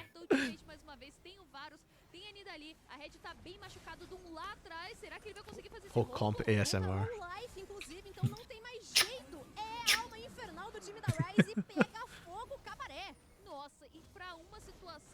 I actually don't know what sounds all the champion skills make. You put the sound off? I play with music, so it's not like I don't really pay that much attention to sound effects.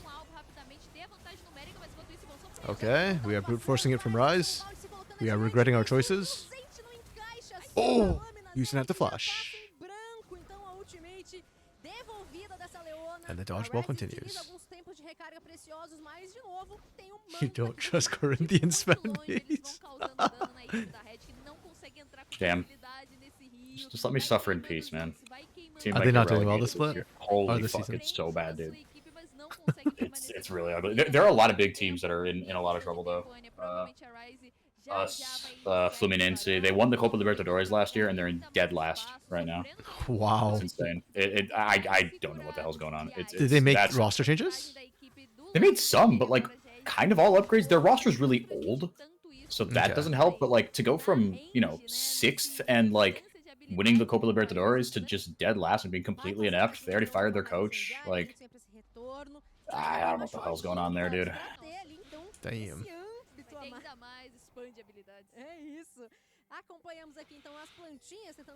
Super teams, I guess they don't work on football either. Oh, not super teams, they have the upgrades, but yeah. Darna, you also turn off character voices. Yeah. Not doing well. It's not exactly what is happening to Corinthians. A complete piece of crap is the right way to put it. You almost sound like a fan yourself, Cake. Yeah. And we're also $200 million in debt. Just lost our front of shirt sponsor. The people in charge of running the club are just completely inept. Damn. It's really bad, dude. Like it's one of these like, oh, but we're too big to fail. Like nothing like actually seriously wrong's gonna go on. Oh, hold on, this part. They just got doomed. Oh wow. Yep. Okay. There we go. And we're going for Baron instead of pushing. This might be a mistake. Like, you have to just eat the poke the entire time if you're doing Baron. Can they Baron fast enough? They have enough damage? Oh, that didn't land. Oh, yeah. Zekis is... Oh, yeah. Zekis is doing great this game. That was a perfect trap from Zekis. He's been smurfing today. Yeah, you're a Flamengo fan, Cake. I've never seen you support Flamengo Academy.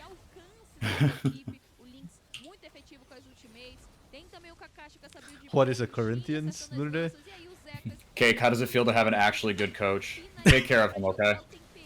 The current Flamengo coach is the former Corinthians coach. I assumed as much when he said take good care of him. Yeah. God, I miss him so much, dude. You know, with all the problems that the Corinthians are having, have they considered using a global revenue pool? I'm sorry, too soon. I'm trying not to be salty about it, but I am still a little bit salty about the whole merger. Yeah.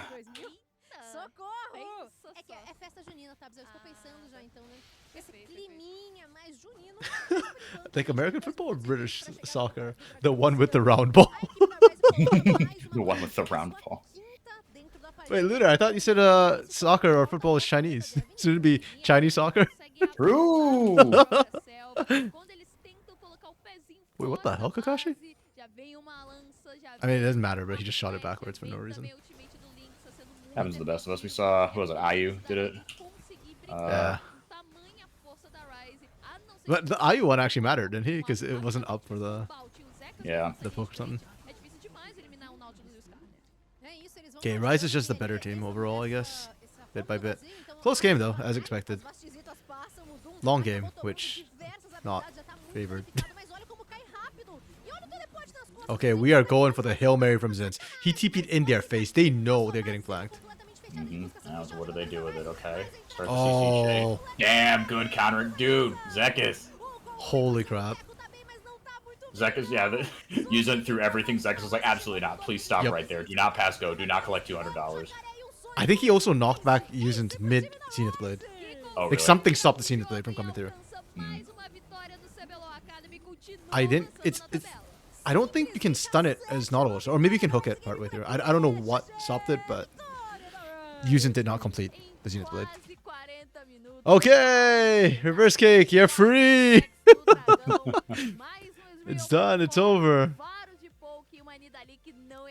Where's this Renekton?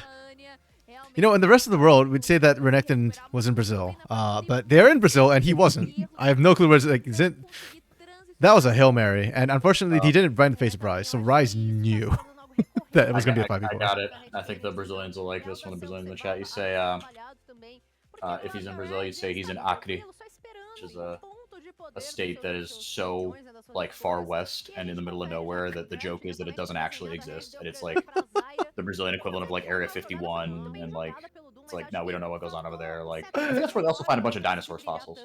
Whoa, okay. That's maybe that's where, or maybe the joke is that's where they keep the dinosaurs. The dinosaurs are still alive. They're just in Acre. I just find it funny that, like, instead of thinking of the opposite side of the world, like China or like OS, as Lunar is suggesting, you all just decide, nah, Brazil is where it's at, one way or another. They just pick a rural, like, out of the way place in Brazil.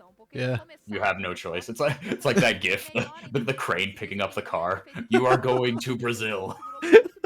Even in Brazil, you are going to Brazil. You are going to Brazil. You know, maybe that's why Mort doesn't work as a counter to Skarner. Like, you take him to Death Realm and he's just like, oh, but we're still in Brazil. Yeah, exactly. He's like, look, I like it here. Yeah. There are real dinosaurs in Acre. Yeah, Cake. Apparently, that is stunning to me. That, yeah. I don't know. I guess there's no reason why they shouldn't. Like, they should be everywhere, so they should be in Brazil too. I just somehow never thought they'd be in Brazil. It's just like, yeah. It just never occurred to me. Acre is in Brazil what Ohio is for the USA. We don't know what's happening there, but it's not good. That's really funny. Here. I mean, I'm a Michigan boy, so I'm born to hate everything Ohio. So extremely biased take. Yes. Everyone knows what's in Ohio. Sigma Riz is in Ohio. The Rizzler, is that where the Rizzler lives? There's some brain rot fucking copy. What? I don't know what's in Ohio. I thought there's nothing there. Isn't that the whole point? There's some brain rot fucking copy pasta about Ohio, apparently. Yeah, I mean, Ohio, look, Cleveland's actually all right. But also it's like, once you've seen one Midwestern city, you've kind of seen them all. This is from someone who's in the Midwest, like, loves the Midwest. I love Detroit, but, like, you know, Detroit is kind of like Minneapolis, is kind of like a smaller version of Chicago, kind of like Cleveland. But yeah, the rest of Ohio is a bit of a shithole. Okay, first of all, bye Cake, and sorry, I'm gonna interrupt for a second because I just made the dumbest typo ever and almost sent that live on my stream title. So I update the games, right? Like, after each game, the matchup. So what I had prior to this was red dot A. Oh wow, my handwriting is atrocious. Versus RSC, right? So I highlighted this and changed it to VKS dot A, and then I tried to highlight this instead of highlighting RSC. I highlighted the space before it. And then I inserted the words LBR.A. Now, LBR.rs. I wasn't done and said that live. That's good. VK's Academy versus Liberty Arts. I mean, yes, I know Cage Star's his favorite in this matchup, but Liberty aren't that bad. Liberty Arts. Oh, man. Detroit? No, Lunar Day. Detroit was a nuclear testing facility. No longer. Okay. Wasn't nice. Vegas also? Or is that Be just... nice to Detroit. No, Detroit was never actually a nuclear testing facility. That's Okay. insane. But Detroit, especially in 2008, it got just like a really bad rap because like the city. You ever heard of a city going bankrupt? Yes. Didn't New York also almost go bankrupt? Maybe. But Detroit actually filed for bankruptcy in 2008 after like the auto crisis because that was like so much of the economy, right? Yeah. So the big three automakers are all in Detroit, and so yeah, that's part of why we moved to California. Was my dad worked in the auto industry and we were in Detroit, and then the bailouts happened and he lost his job, so he had to go to California. Damn. Well, he seems to have that on his feet, so...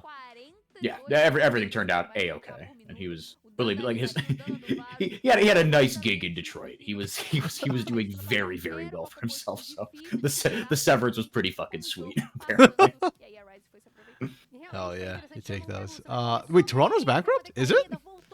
Damn. I did not know that. Neither did I. That's a fun fact for everybody except in Toronto, I guess. Yep. Rest in peace, Beatdown. No Leandrin, no win in Academy. Rip. Damn.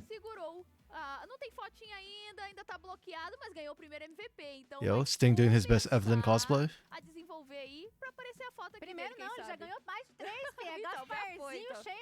Why did they not have Sting's picture? He literally was playing in CBLOL. Surely they've got his CBLOL picture, like from back in the day, if not more recently. I guess maybe they don't have him in the right uniform. He's probably still wearing the Luxa uniform in those pictures. Okay, you know what? I'm gonna take a quick break, grab some water, washroom, be right back. I'm also going to and take out the laundry for the last time. I guess not. Okay. Wait, no. You take a break, and then I'll take a break. Okay. Oh, so Lunar, why is that where your mind goes to? I don't want to imagine that.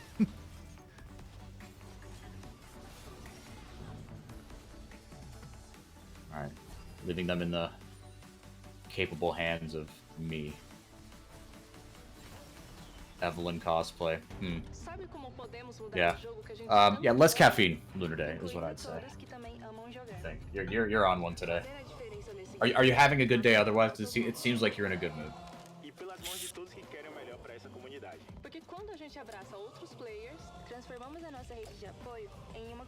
Damn, you can't do caffeine. Somehow that makes more sense.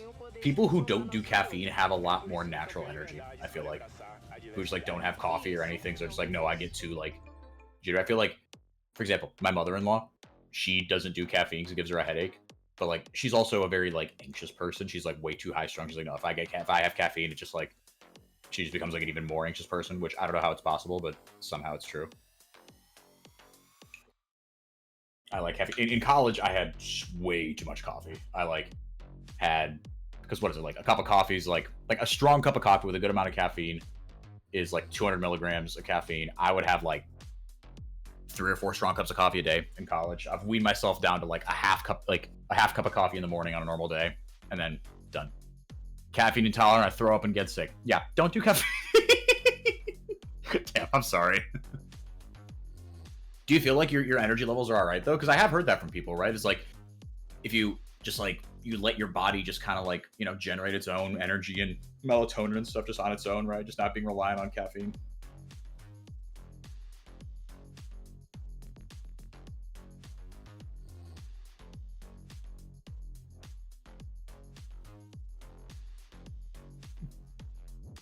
I love how RMC's little minion goes to sleep.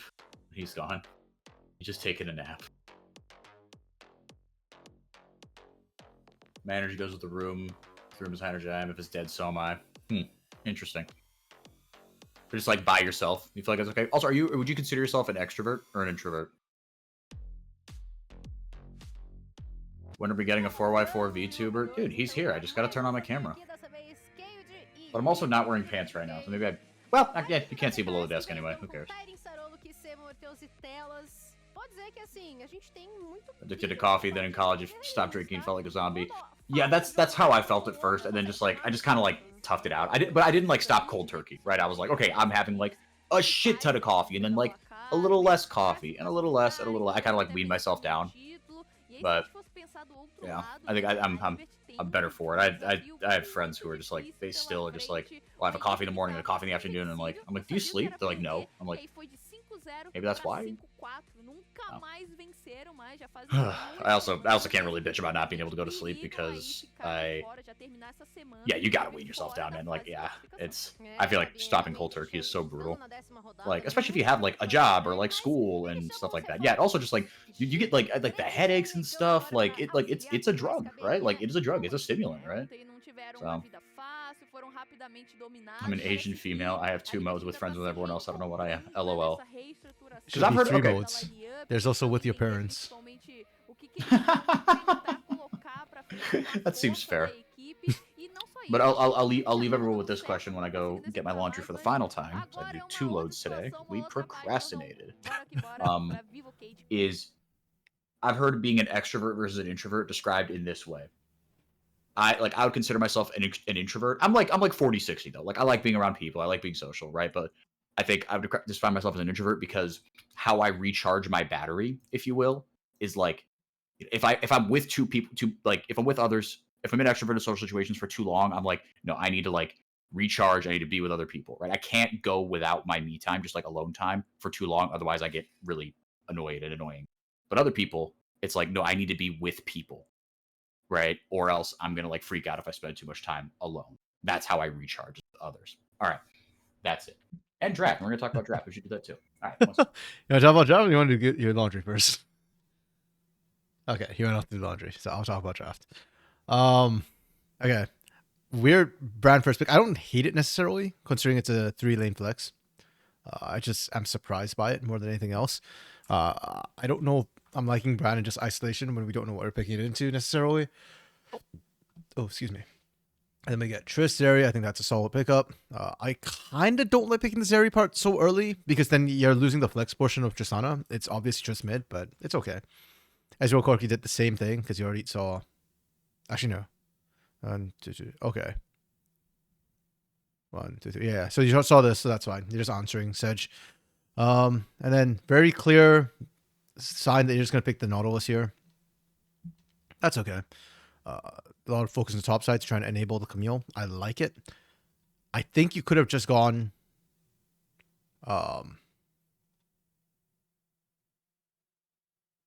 Wait, what the? Triss top. Oh, we are flexing Triss top here. Okay. Okay, I actually like this. I think it's tricky. I think. Oh, Sedge top. Okay, you know what? That makes more sense. Yeah, that literally. You're right, Sedge top. I would have liked Triss top better actually, but Sedge top is. I actually don't like Sedge top. It's fine into Camille. It's one of the weird tank matchups where it's okay because you just CC her and walk away. So you basically don't interact with her and you'll win early. I just think there's more potential for Triss, so you can just knock back Camille and win. Yeah, it is Triss mid. It is Triss mid. I misread it. I was hoping for a Triss top into Camille because I think it's actually got a lot of potential with the Buster shot. Okay. I like the draft a little bit less. It's still a pretty good draft though. That's got better poke. You got hard engage. Yeah, both drafts are pretty good. The brand does feel a little bit out of sync with the rest of the comp, but it ends up working because yeah, it's kind of teamfight comp. I would have normally given this a 4, but because the brand is going to struggle with this, or not struggle, but the brand doesn't fit anything, I'm dropping this to a 3.5. It doesn't even do great into the Liberty comp, unfortunately. Because they're going to split. Paraplasm shouldn't get too many bounces, and I'll give this a 4. 3.5 and 4. That's where we're at. Man, I wish they cooked and just sent freaking interest top. I'm going to keep harping on it, yes. Disappoint. Much disappoint. And the other one's Kate Stars. Oh, this is where my random score went. That was supposed to be IDL. I put under Kate Stars by accident. Probably because I saw Tukui and my brain went, oh, Tukui, Kate Stars. Can Mikal actually play Zeri? Good question. I think he's played it before. But let's check this. Just to confirm. pro campeão, principalmente quando ele está na rota inferior, vai inferir bastante. I guess my question is, has he won on Seri? Pressione ataque, já que conta como ataque básico. Yeah, so he has played Seri, but he has an abysmal win rate on it. So, kind of what I expected. He doesn't have many recent great win rates, unfortunately. Oh, wait, I want to check when he last played it. Oh, so he played it 2023, split one. Kind of mixed. Yeah, he lost with it a lot in CBLOL, as expected. Yeah, that's why I said, like, my question is, has he won on it, not in CBLOL? Tô começando a entender, viu, aqui, seu mecanismo de análise, viu, Aniazita? As equipes começam a se encontrar agora na fase de rotas e... Yeah, against Mortius, dude, that's gonna be an interesting one. I know we were joking earlier, when we were talking about, you know, oh, send BVOD to Academy and watch him beat all the Academy teams. I feel like that is kind of the mindset, though, that should be had whenever a CBLOL AD carry drops down to Academy. They should be smashing. And Mikao has not been smashing, so that's an issue. Yeah, he is in Academy, that's true. So, he's won in Academy with Zeri. And Mortius was in CBLOL Academy at the time. I don't remember if he won against them, but... I'm too lazy to pull that back up.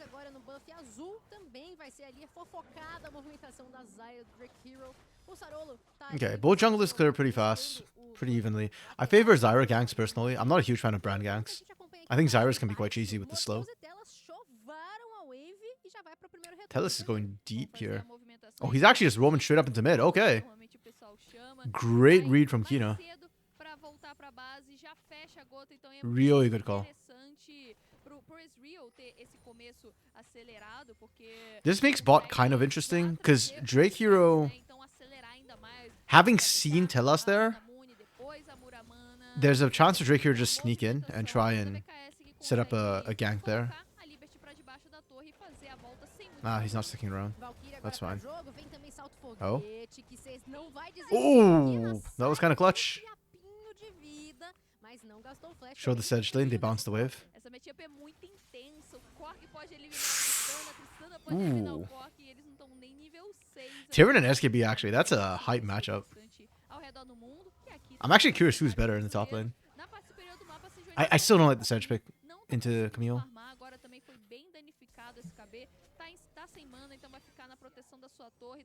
I'm gonna call it Sedge pick. I know it's technically pick blind, but this could have been jungle. You opted into this matchup. There's no gank. They have to dive. Yeah. He thought Sedge uses too much mana. Yeah.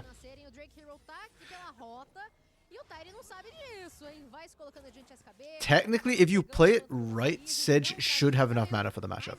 Like, I've seen Alorum play this matchup before in NA. Alorum, formerly of LCS, now Perma Heartstock tier 2, tier 3. Is like probably the premier tank top laner in NA. Even against some of the LCS players that still take him on a tank. I don't know if he was the first Sejuani top user in NA, but he certainly popularized it. But he runs Ignite, not Flash. So he goes teleport Ignite.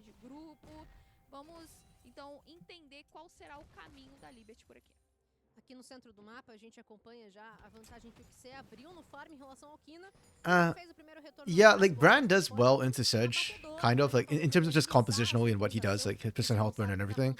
But I don't think moving Sedge to top helps the matchup any, you know? Like, and at least Sejuani in the jungle has better ganks than sitting in the top lane. Not than Zyra. I think Zyra ganks are interesting and can be as impactful, depending on how it goes. I actually really like Zyra jungle. I was thinking a lot about it after last weekend, especially after Saturday, like what the strengths and the weaknesses of the Zyra jungle are. So yeah, the more I think about it, the more I actually think it's deceptively good. But also, I think it's not as good as what Karaoke made it look like. Okay. Ooh. Kina is losing this matchup heavily right now. This is a problem. Como eu falei, essa matchup é volátil, é intensa, porque qualquer dos dois pode conseguir o abate. Lunar, sorry, are you not a fan of what Dark Knight was saying that Liberty did? Ooh. Gnarly flash. Or are you not a fan of Zyra jungle?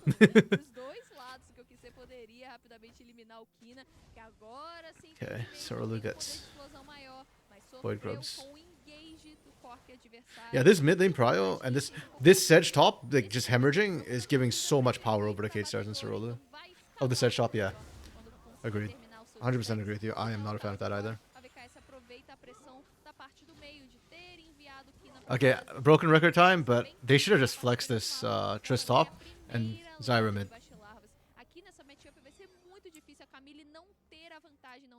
Missed opportunity there.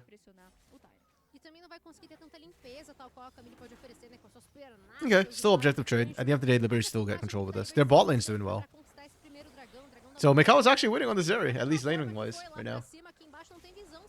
That's actually super important for Liberty Academy, considering how the top side of it are going. Triss can't lane to Camille. I beg to disagree. I think she can. Specifically Triss because of Buster Shot. I think most AD carries can't lane into Camille. But I think Triss can at least disengage her ult with Buster Shot. And anytime she hook shots in, you rocket jump out. And then you just play range into melee, basically, in space. If you're feeling really scared, I guess you can just run Ghost as well. Zyra support. If he's Zyra support, then where does Nautilus go is the problem. But I actually like Zyra. I think Zyra support's playable. Especially into something like Arel. I think Zyra support can do very well into engage supports. You can use the plant to block engage. Not so much against Arel, but yeah. Unfortunately, I guess we'll never know if the Triss can actually lane to Camille. Since it's not happening now, it never will. Yeah, agreed, Darna. I think the Zyra pickup there was just a mistake. As much as I like Zyra jungle, I don't like that we had to warp the rest of the draft to make it happen.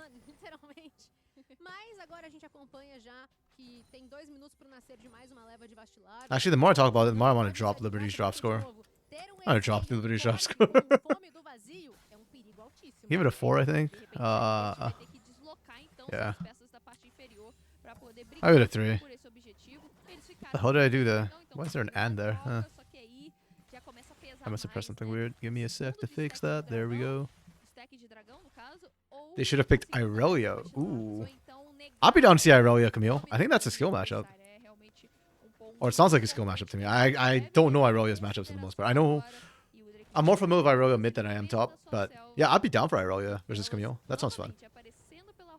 It doesn't sound int for the draft either. You wouldn't have a tank. No. Sejani, yeah, with Sejani jungle, Irelia top would be even better, yeah.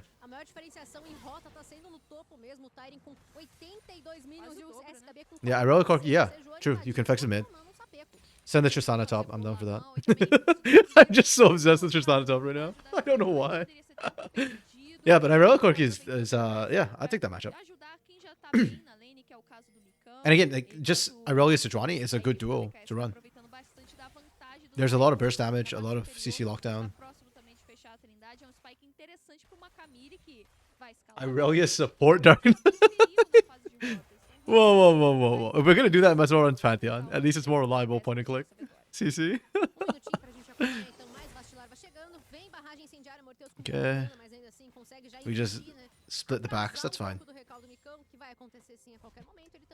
When I see recall timers desync like that, because somebody stops on the sides, I want to see Momochi actually just, yeah, roam through mid. I hate it when supports get desynced from the AD carries and they just walk right back to lane. It's like, why are we doing that? There's no AD carry there. You're not safe. Or even if you're safe, you're not farming anyways. Might as well roam.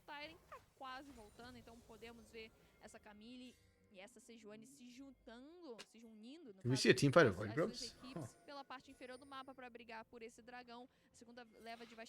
I do not think Liberty should be fighting for this set of Void Grubs. They are not strong enough right now. Mid is down. We bought a cull instead of like actual combat stats. Okay.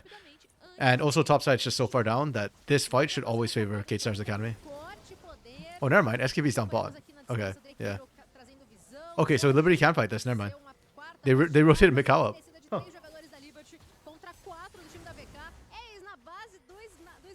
Nice, Soroli stole one. So 2 actually. Okay. SKB's actually tanking pretty well. Damn. How? I did not expect. I did not have Liberty. What was that buster shot, Kina? Wait, I need to slow that down. I did not expect Liberty to win that. God, I got back here at the perfect time. Let's go. I missed the 10 bullshit minutes of the early game. Yep. And you got here for the actual action. First blood. Yeah. Yeah, I'm slowing it down because I'm trying to track what exactly happened. Yeah. I thought K-Star should win this. Do you use Chrome or no? I have both Chrome and Firefox. Okay. This is Chrome. Okay. But, okay. Knock up We'll goes through. talk after this. Cal gets over the wall. Oh, the Stranglethorn zoned them out so well. That's tough to see. I didn't even see that. The blue, like, or the purple and the blue. I thought Yeah. Jeez. My mind just kind of like, in my head, it was like coded as like Void Grub or something. Like it just treated it like environment instead of. Oh, great flash from Kise. Absolutely huge flash from Kise. I was wondering what the hell Kino was doing knocking them back, but. Yeah, oh my goodness. Okay. Liberty played that really, really well. Oh! Oh, attaboy Morteus. Wait, and they answered back too. Wow. That's a ball buster. Yeah, and they got 2 of the Void Grubs, so they actually ended up winning out. Like, ball buster. damn. I'm actually kind of glad I replayed that instead of waiting for the actual replay. Yeah. Because those extra 2 kills at the end hit harder. Damn. Okay. Okay, so punching back. Lunar Day, you have like, you hate it when supports only roam. You have like 16 kills and you have 9 deaths. Just stand in front of me and. Okay. You know, as somebody with no hands, when I'm playing ranked, I do that. I just like play a tank support and just stand in front of my AD carry to soak damage and die. That's fine. That's my job done. They lost because they're separated. Yeah. Zeri was useless. He went to insects but didn't get in time. Oh, he went to insect. Yeah. Can you buffer the oh, hold on. Shoot, just missed that. Damn it. Sorry. Start this up. To secure that. Oh. Okay. Okay, so 1 for 1? 1 for 1. And Tyrion gets away. Insane that Tyrion can cover that much ground with a hook shot. Yeah. Like, that's messed up, dude. It is.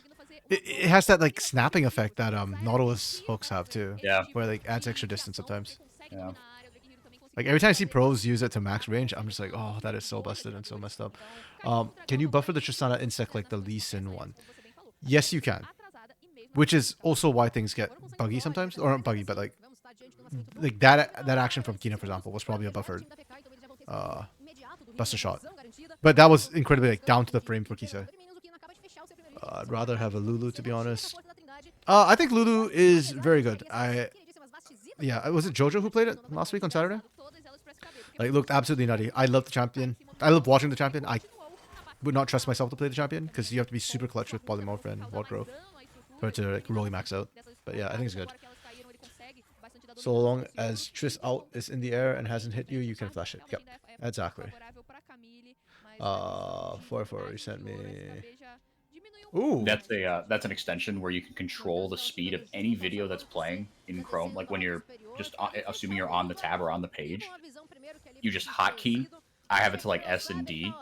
And you can speed up and speed down to 10% or up to 1,000%. Oh, and I have like a preset that's like I hit R and it goes to 3 times speed, and then G it goes back to normal. It's a game changer. You don't have to keep clicking through on YouTube and oh. Yeah. Okay. That happened. This game is not. This game is not making a ton of macro sense or micro sense even, but it's happening. Micro sense. The macro is fine. It's the macros. The individual tactics and decision making is puzzling. But that sounds like a great extension. Thank you for sending it to me. It's really nice. 100%. I actually looked for hotkeys on YouTube before, but they don't have any. Oh really? Yeah, no, this is really nice. Wait, how did Liberty get the kill top and not get Herald? What? What happened? Okay, this is so weird. You like enchanters because you get to play the game. Tank supports do too much damage early, so you can't play lane. Oh, as an AD carry, I guess. Yeah. But think about it this way, Lunar. If your tank support is better, then their AD carry doesn't get to play the game. So it's fine. You just have to get the better support. Dark, now when you start playing League, you only play Lulu, but then you discover Thresh and your life change. Yeah, Thresh is one of those weird champions where I feel like anytime he's viable, he's almost overtuned because his kit just adds so much and has so many things he can do. So like they end up Riot has to nerf him like into the ground. His numbers have to be bad for him to not be broken.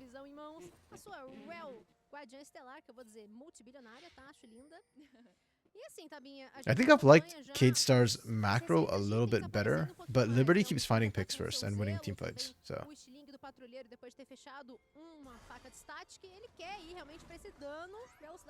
I also haven't really seen the Pyroclasm like absolutely blow up a fight. I don't know if it's because Liberty are able to move out so the bounce isn't hitting everyone, or like whether their picks are just making the brand Pyroclasm not matter.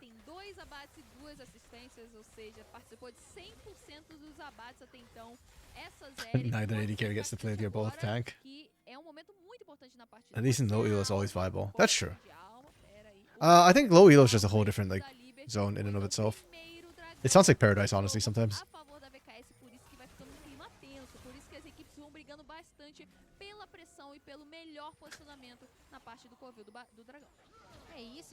I feel like champions that take forever to scale and have no early game might not be as viable in low elo because everybody just wants to fight all the time. I mean, obviously, if you're mechanically good enough, it doesn't matter, but like, yeah.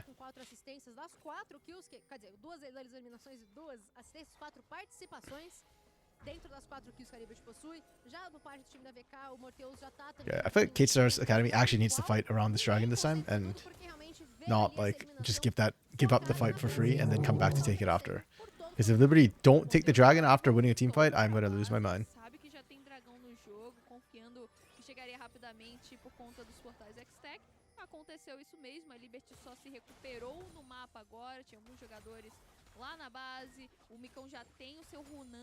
I kind of actually wish they just dropped Herald to walk up top lane by themselves and then just everybody walk together on this. That used to be a strat. I don't know why we don't see it anymore. Oh, instead we're dropping it mid. Okay. Okay. Nice counter engage. Kino was not ready. That was kind of bad for Liberty, to be honest. We cannot walk two people into a brand. That is low-key hinting. Also, Kino was obviously not ready for that engage. Kino was like out here, pushing bot side.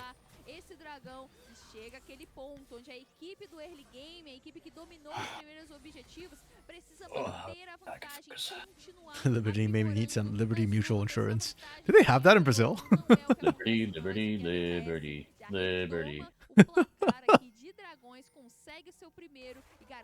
If they are in Brazil and active in Brazil, it is such a missed opportunity that they are not sponsoring this Liberty team.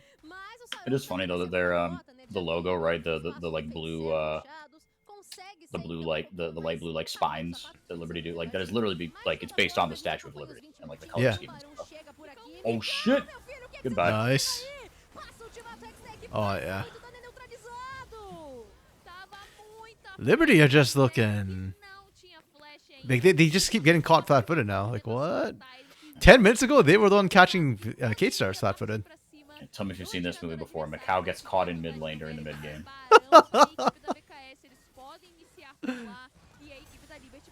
Yeah, I've seen the English translation of that one. Oh! Oh! Drake Hero, okay. Okay, the team salvaged it. Drake Hero bailing out Macau again, nice.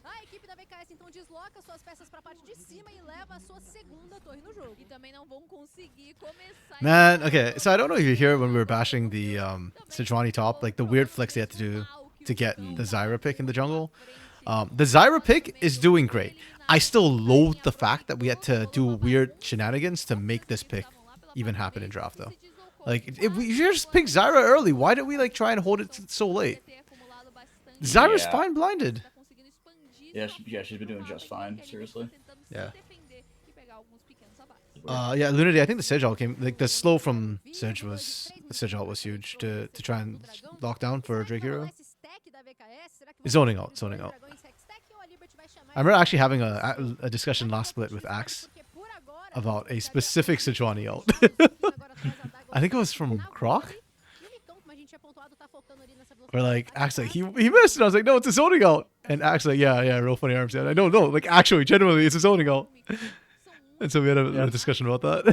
There are ways to use it, but yeah, I feel like zoning just gets used so like memey. Yeah.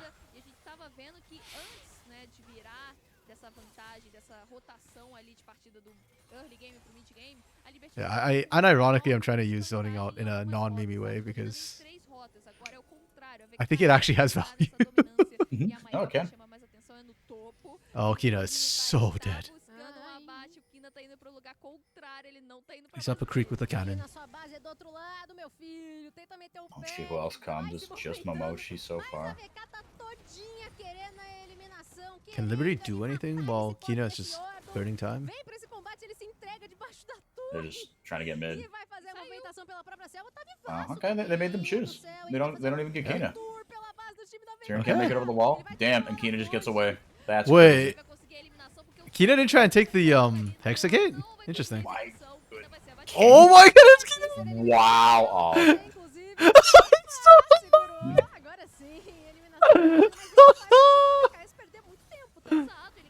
That was nice from Kina.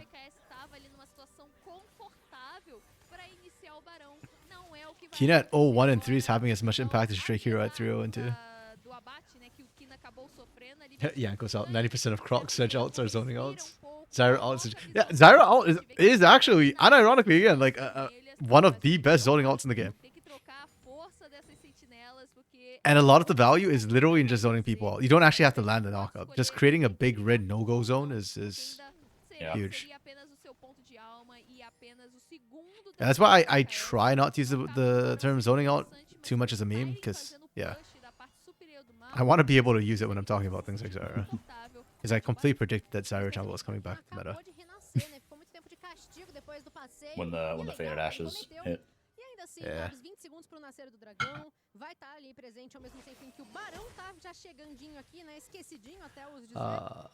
Hexgate was open. Yeah, I know. That's why I was like surprised that Kina didn't take the Hexgate.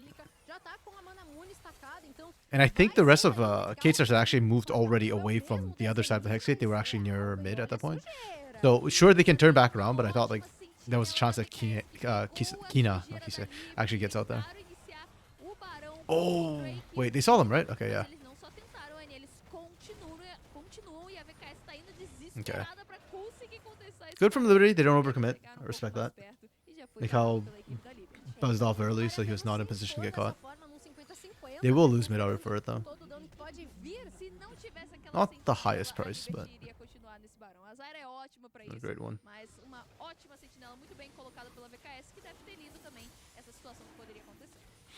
Yeah, I mean the idea was good. If this was later in the game and Liberty had more damage, I think they actually could have successfully snuck the Baron.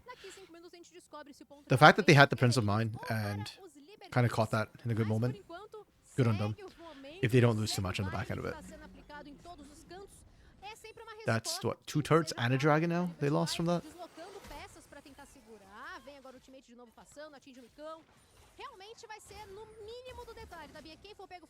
I think Liberty can fight, but the big problem for Liberty is this, ironically the brand which I kind of criticize as B1 and not fitting with the rest of the competition, is actually what's messing them up right now.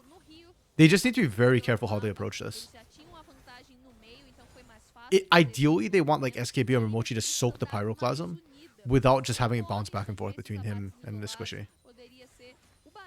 Now, is that possible? Yes. Is it probable? No.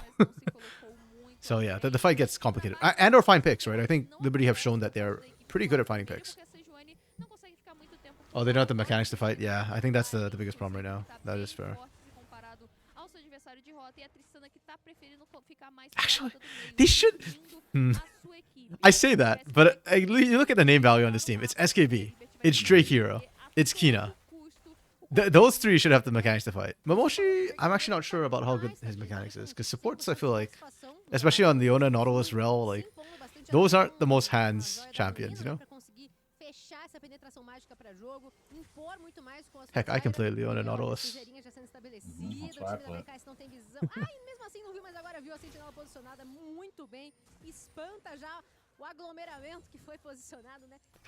Yeah, no, notice Dark Knight, I didn't say anything about Mikau. Poor guy. Yeah, I don't know. Like, I don't wanna be so harsh on him, but like the facts are, old man Mikau is not the handsiest, you know. Oof, Momoshi's getting melted. Oh my goodness. He soaked the pyroclasm though. Oh, never mind. It does not matter. Oh, jeez. Holy moly. He just got ripped apart. It wasn't even close. Yeah. I mean, Kina and Mikau are trying their best right now, but the best is not enough. Ooh, lag. That's it. That buster shot that came through from Kina, that's exactly why I wanted to see Trist go into the top side against Camille. Because Kina almost actually handled Durin. Compared to like this 80 CS gap we're seeing from a freaking top lane Sejuani that isn't a Lorem. Oh. Yeah.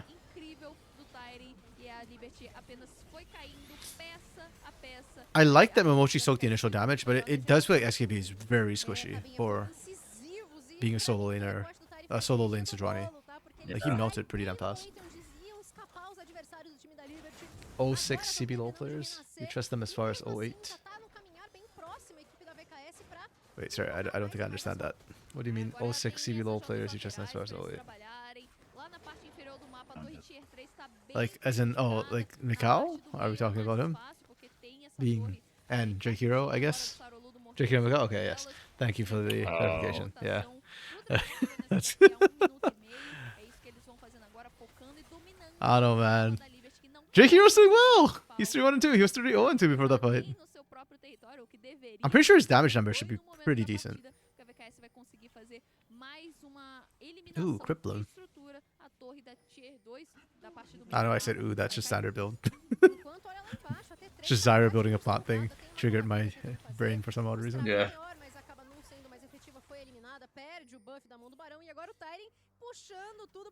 Yeah, I think this is kind of doomed for Liberty, unfortunately.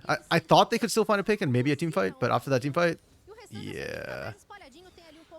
I have no faith that Liberty can do anything.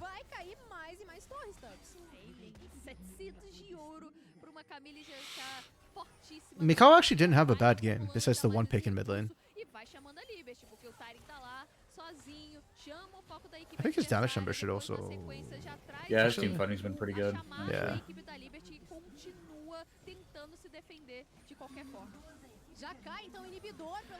Dark Knight, is he doing well because of his pick or because of his qualities? Both. You gotta have some hands to play there. Sorry, I think he's talking about Drake Hero. Because when I read the chat, usually I'm like on a bit of a delay. I don't...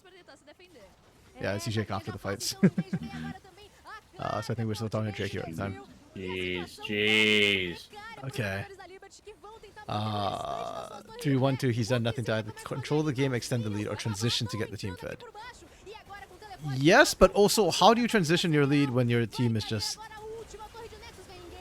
getting melted around your ears, right? Like, Kina got ran by Kisei in lane, so it's hard to transition there. SKB's top lane Sejuani, the less said the better. And yeah, I guess maybe you could have tried to play around Mikau a bit more. But at the same time, I do feel like Drake Hero did go down bot a couple of times. It just didn't yield anything. I don't know. Agreed, like it's definitely not a winning carry performance from Drake Hero, but I do feel like Drake Hero had the most decent game out of the lot. Laning from Kate Stars was really good. I think the only lane they didn't outright win was bot lane.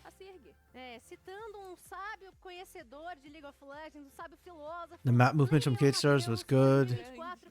Oh, it was decent. That was good. That was good. The team fighting actually really impressed me. I didn't think their comp had a good team fight, but they made it work every time. The 2x factor. VOD, né? A equipe que tava dominante aqui na casa. I really like Cerulu's brand, and Tyran's Camille was really strong too. Nada a ver com isso. Um jogo completamente dominado, um jogo onde eles tiveram uma vantagem. Fora ali, I'm gonna os MVP poderes Cerulu. I think his do jogo, brand como was a like the Zyra biggest consegue reason fazer why they também, won that game.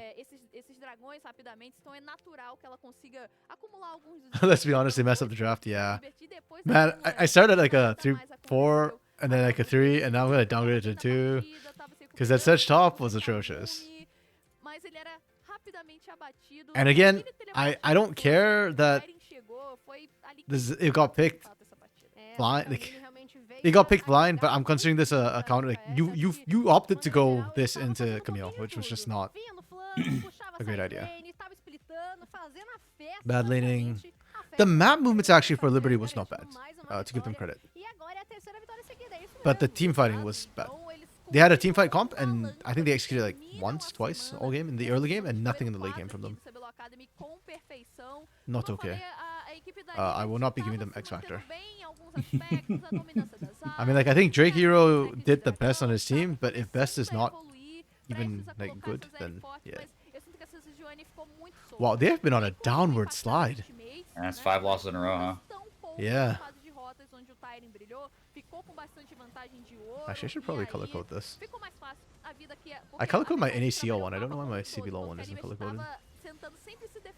É isso, deixa ficando muito nessa postura mais defensiva, acaba ficando pra trás em diversas ocasiões. Essa foi a fight do teleporte do Tyrion que a gente tava comentando, foi um triple kill do Kisei, inclusive. Sim. Essa é a marcha final que, na abertura de duas pontas, né, as duas side lanes, as duas rotas laterais. Oh, I gotta manually do this for all of them? Tinha mão do barão, os minions estavam bufados e a festa, de novo, foi feita, foi vivida. Né, foi vivida. I'll fix it for next time. Né? A Liberty também viveu, mas talvez não do lado certo. I'll let you run through on all of them. Não do lado bom dessa festa. Yeah, so they're now 5-5 on wins and losses after this game. Very much so. Dos adversários, a gente vai ver nesse gráfico de ouro, muito provavelmente a Liberty dominante no comecinho Okay. da partida, um pouquinho, tá vendo ali? Yeah, Drake Hero did less damage than I expected. I actually expected him to beat out his mid or his AD carry. He was close. Liberty went from undefeated to very defeated. Just bring back Lee Henshin, please. CBLOL's over for them already. Just copy cell format. Wait, can I just copy cell format? How do I? O Brand também ali com 15k e o Tyrion com uma Camille que tava splitando, fazendo a bagunça, conseguiu quase 18 mil, realmente muito potente dos guerreirinhos, Tabinha. E numa situação dessa, com quem fica o destaque? Okay. Olha, é sempre muito difícil a gente eleger um destaque quando todo mundo joga muito bem, mas eu acho que pela vantagem na rota, pela vantagem nas rotas laterais, como ele tava trabalhando também na chegada dos flancos do Tyrion, vai ser o destaque aí dessa partida. Então, justamente por como ele controlou desde o início a fase de rotas numa brincadeira. Oh, they get Tyrion. Okay. That's fine. Yeah, I think he did dominate the top side, so that's fine. Ficou solta, foi muito importante para trabalhar o mapa da VKS, porque o Tyrion. Haha, okay, that works. Yes. Expandindo as rotas. Copy. Thank you, Lunar. I did not think of that for some odd reason. É isso aí, só seguindo But it works. So. A gente vai então se despedir, tá bem? Obrigada pelo prazer inenarrável da vez. A gente vai Kaboom versus Flamengo next. And unfortunately, our resident Flamengo fan has left the building. Beijo e até a próxima semana do CBLOL Academy.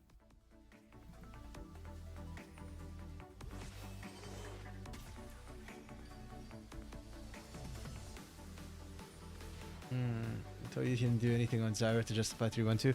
Sure, okay, Lunar, but then who else would you give it to on that team after that game for Liberty? Like it's more of a, if there's no one else to give it to, then it goes to Drake Hero almost by default. Or not say default, I guess default's the wrong term for it, but yeah, like he was the most deserving of it on his team that game.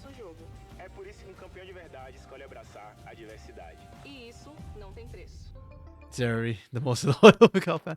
But then, like, Mikau got picked mid, right? Like, actually got picked mid, whereas I don't think Drake Hero got picked at any point, so. And also, like, what did Mikau do, right? The damage he put out was higher, sure, but I'd argue that he didn't do anything to control vision, snowball lead, and or win any fights either. I just realized Pain only lost their first game against K-Stars. Damn. Okay. Wow. Yeah, then since then they've just been popping off.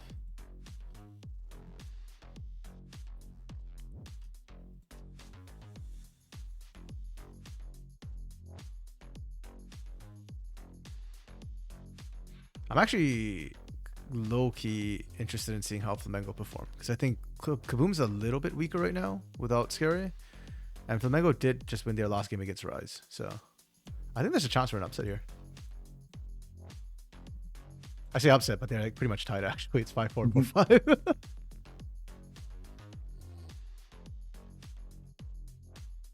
Yeah, Kaboom Academy has not had a good split, unfortunately. Last split, I feel like a lot of their mistakes and weaknesses were covered by the fact that they just had better players. Like, basically CBLOL players. Yeah. And now they're getting exposed because they don't have CBLOL players. Or less CBLOL players. Crusty still a CBLOL player in my heart. So is Batal, actually, for that matter. I do think Batal is good enough to be up there. I tried so hard and got so far, but in the end, he's on a 3-item champion. Nobody did on Liberty. Okay. That's fair, but you know that I always award an MVP. I refuse to not give an MVP on a team, so yeah. It's a relative term. Most valuable player. You Exactly. don't have to be actually valuable. If you're more valuable than the 4 of your teammates, you win. Sure. You just have to be the F&B and a bunch of minions. True. Yeah, which team was it? INTZ, yeah. INTZ got awarded my first and only ever 0 in a category not named X Factor. Oh my goodness. Yeah, against Pain, they had 0 laning. That game was... Good God. I haven't highlighted because I was thinking like I might change that one day. But nope. After reviewing it, I came back and was like, nope.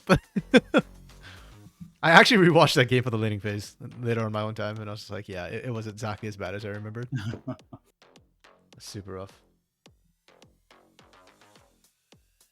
Mikal was the only laner that didn't lose without any jungle assistance. No, Drake Hero went bot. Let me get a bit of water one side. Yeah. Yeah, INTZ Academy is indeed something else, Dark Knight. Yeah, they are struggling right now. To be fair, though, I do think pound for pound, the players on that team, the only one who I think should be on a... Wait, hold on a sec. Where the hell is my... Oh, there we go. I'm going to pull up their roster and I couldn't find it for a second. Like, if this roster just gets blown up, then all the players get let go. The only one who I am feeling very much should be picked up by a team is probably Star right now. Rosa has been laning struggling for like splits and splits. Lelis is good on this team, but I am not sold that Lelis should be like... Oh, let's put it this way. There's no top laner who I'd say, okay, let's take Lelis over any of these top laners. You know? Same with Dizen. Even Namiru. It's like, I'm going to be honest, like you might have been a prodigy in solo queue. You just feel like Aithuza light to me. And Aithuza right now is having his own set of problems, so... Wait, what team is Aithuza on anyways?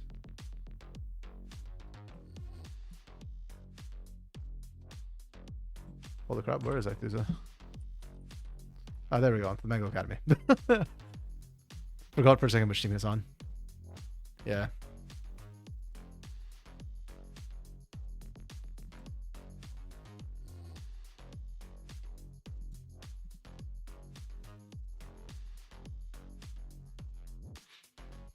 Yeah, I wish the best for INTZ Academy. I just don't know. And what's weird to me too is like the previous INTZ Academy roster also had a lot of problems.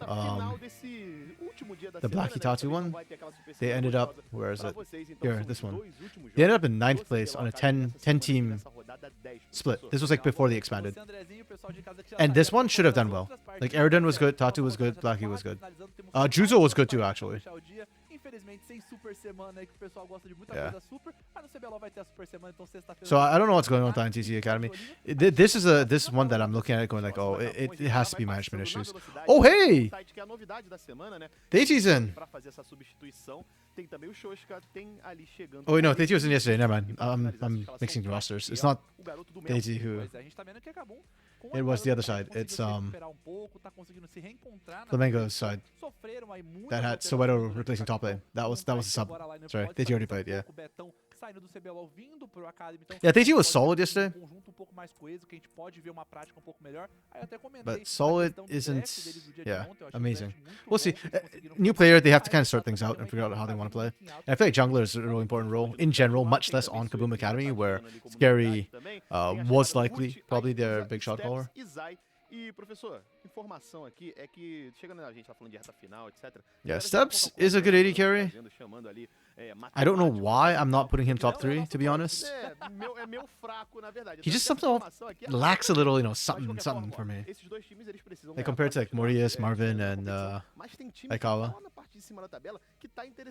4x4, the Kaboom guy confirmed. Wait, what? I'm the Kaboom guy? Why am I the Kaboom guy? Welcome back. Yeah, why is 4x4 the Kaboom guy? Why is 4x4 the Kaboom guy? I'd love to know, chat. Has Minerva ever played for Kaboom? Estão com os dedos cruzados nesse momento agora, justamente. Acho que eles ainda podem. I know he played for Renzga when he came back. É sobre ele começar a próxima semana, ter uma semana um pouco mais Maybe tranquila, he is my sem tanta pressão assim. Acho que my amazing gay doppelganger. tanto pé em relação à pressão, mas a gente já começou aqui com Big Ban. I think it's so funny how like. Oh my goodness, was he on He that? won with Kaboom 2014. He was on that Damn. roster? That's crazy. I forgot about that. Yo, that's nutty. That's actually really cool. So you're the Kaboom guy. I am the Kaboom guy.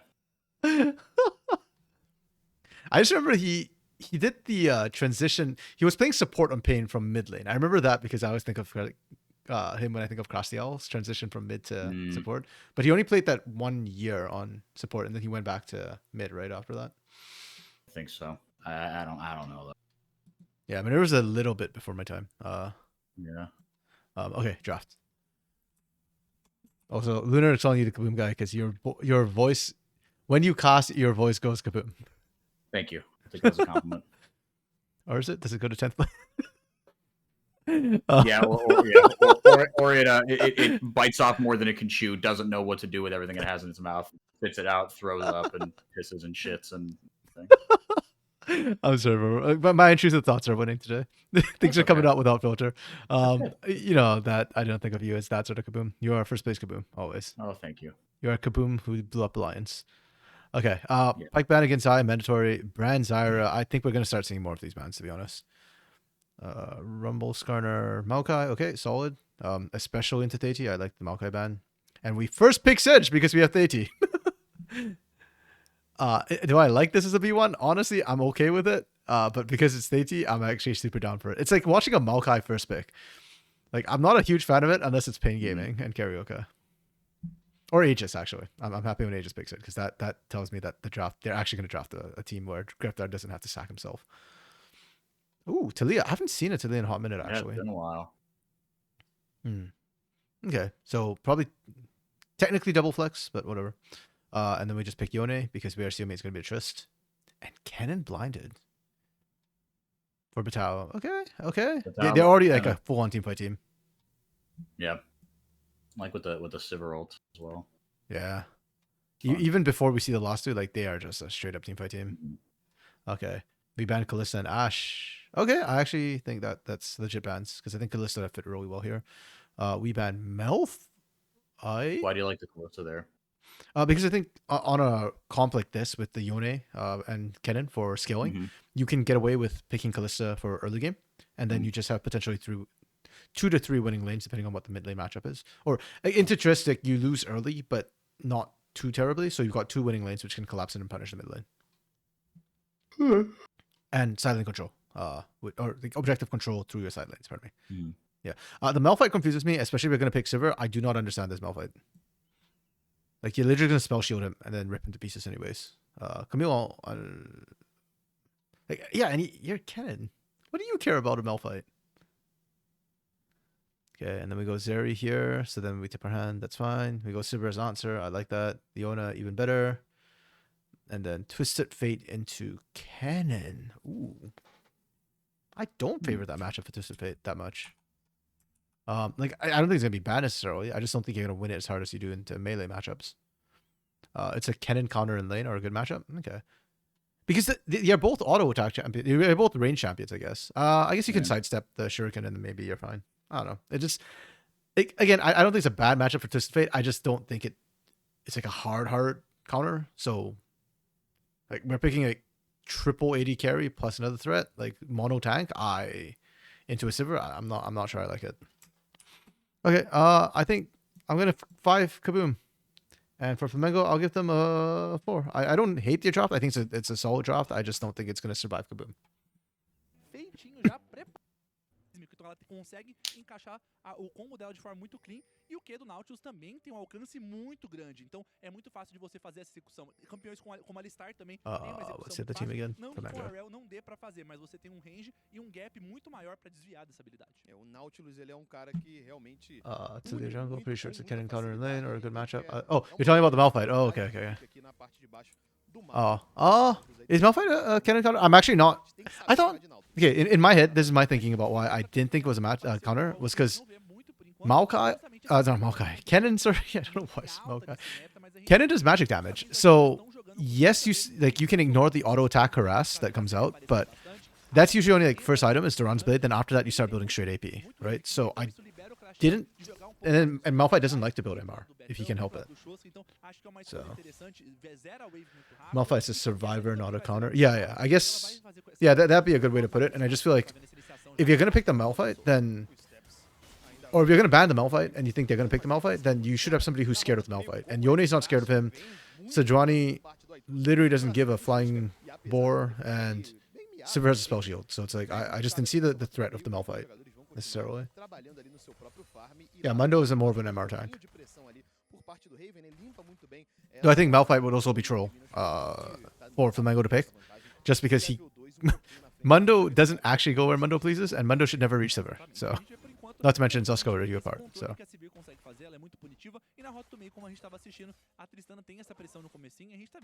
Maybe they're thinking the Malphite will do well into Yone Sivir, maybe? Perhaps. I guess I could kind of see that. I still think it's a little bit awkward personally, but that would make more sense to me than... I don't know. It's just weird. You're thinking where you learned about this? And it was from, and maybe from Robo, so take it with a grain of salt. Hey man, he's the current GOAT of CBLOL. 6 titles. 7. Was it 7? Sorry. Even better.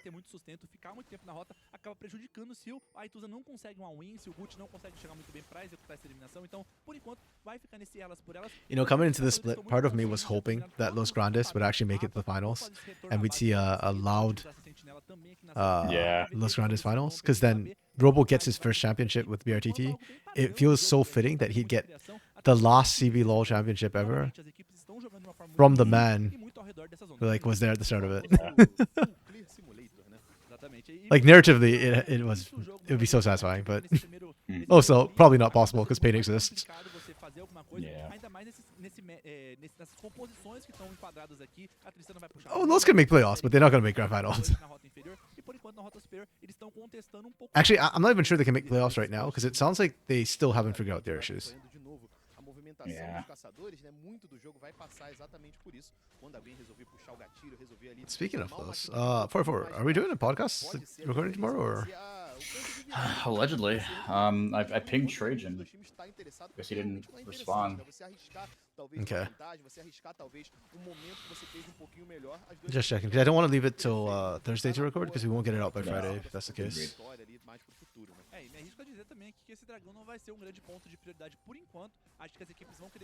Okay, Ithus is actually playing this particular matchup. I remember yesterday, Ithus' Tristana was also playing very aggressively and doing early things.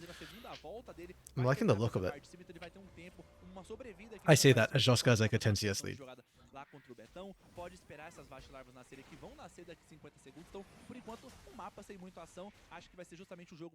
The top side's going even, which was what I expected. Bot side should also be pretty even. Sivir has a weak laning phase, but Zeri is not actually able to punish her that effectively. Zeri's really good at punishing aggressive AD carries who go into you, but Sivir going into you is inting, so... Oh! Let's go, Zai. And the Ignite will kill him. Yep. Bonk. Zai deserves first blood, man. That predict was É, gorgeous. exatamente, a gente viu como o Josca se estendeu demais naquela rota do meio, não tava esperando a chegada do Gucci, e o Zai também acompanhou muito bem, utilizou o incendiar na hora certa pra conseguir pegar essa eliminação contra o Josca. Muito boa execução aqui do This is Flamengo. 1-7. They're gonna need a huge miracle run. Red or Fury seems more likely from all the bottom teams. Agreed. I think Red, they're such a weird team. They do better without a coach. I think now that Nelson's gone and Coelho is probably gonna give them a freer hand, they'll probably bounce back. Yeah. Furia. Furia's an interesting team. I'm not sure how I feel about them right now. Like, I think they did well this weekend. I just don't know if I feel like that's a consistent thing or whether that's like a like flash in the pan. Yeah, I don't really know what to think about that.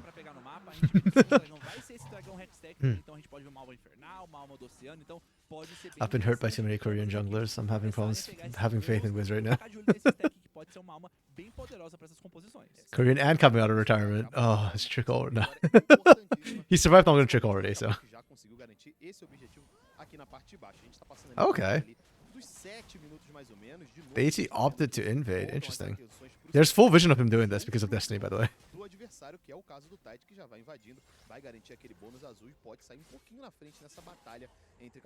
Ele vai sair mesmo, vai sair impune, porque o tempo que o Gucci ficou na parte superior pra fazer as larvas foi o tempo que cedeu pra fazer o dragão. I'm like, C's Wiz is actually improving week by week. True. I don't know what's going on with C's actually. Pra voltar pra rota superior, então o Tite tava sendo visto nesse momento e ele fez o retorno à base. C's had a massive fall off from last split, and I do not know why. I think last split, in the rankings we did at the end of the split, I had C's like unreasonably high, and everybody was like, "What are you doing, Arms?" I think everybody at the end of last year was very high on just everything Los Grandes. True. Except for C's. I just remember like having to fight unreasonably hard for C's, and by the end of it, it's like, yeah, does C's deserve this? Probably not, but. These are the mass I nailed my colors to, damn it. Yeah, the hill I should have died on was Tinkito. I tried to die on that hill, but y'all haven't none of it.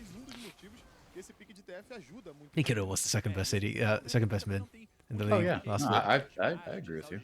Você voltar pra rota e forçar o seu adversário, que no caso é o Betão, gastar esse teleporte, e antes dos 14 minutos, o teleporte ainda tem tempo de recarga muito alto. Então, até o destino voltar, o Betão ainda não pode ter. Stella was the worst player of last split. Ah, no, man. Pode custar muito caro, e é isso que a gente tá vendo por enquanto. Not when INTZ existed in that Out of iteration. every player on Los, sure, but out Yeah. of every single player last split, no.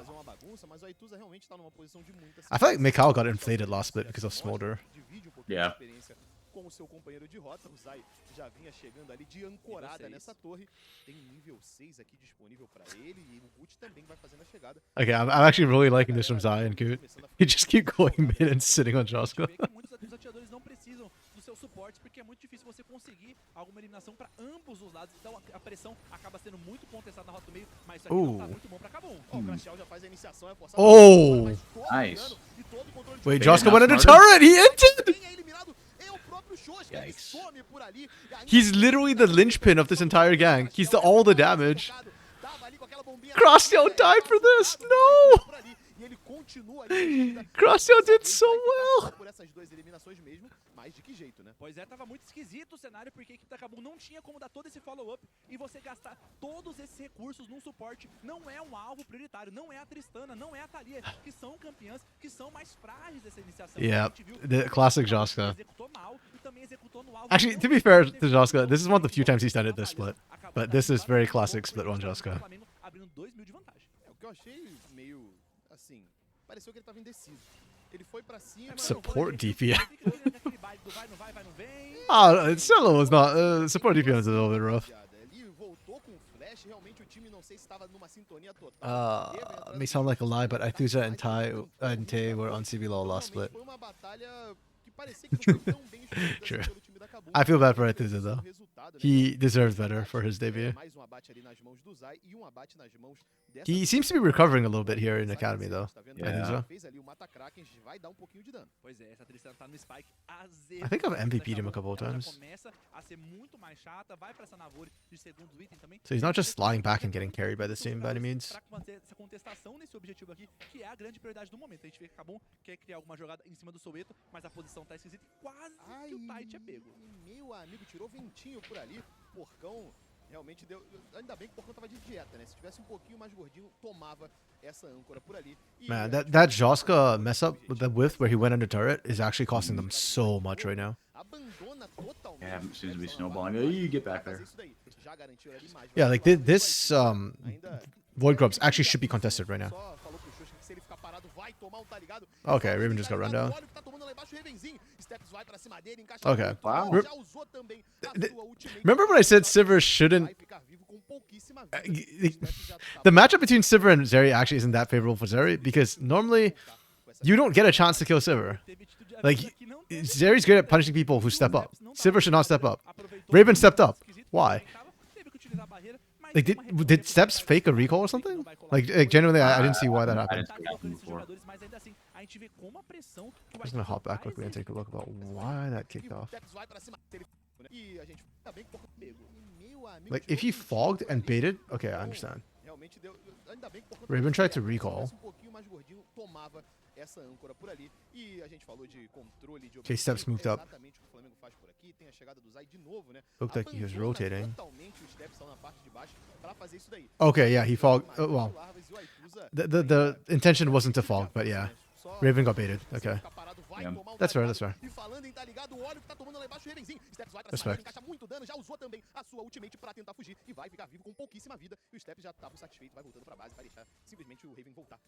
Na parte superior teve atitude de aviso, aqui não teve não, viu André? A gente viu que o Steps não tava pra brincadeira, aproveitou um posicionamento esquisito que o Raven... 20 DPM isn't that huge the other day, though. 494 is pretty low. I think what was the average? Average was what, 700 plus DPM, if I recall correctly. I mean, there's no doubt his DPM was definitely low, but yeah. And that's probably just the point you're trying to make. Joska just got wrecked again. Oh my goodness.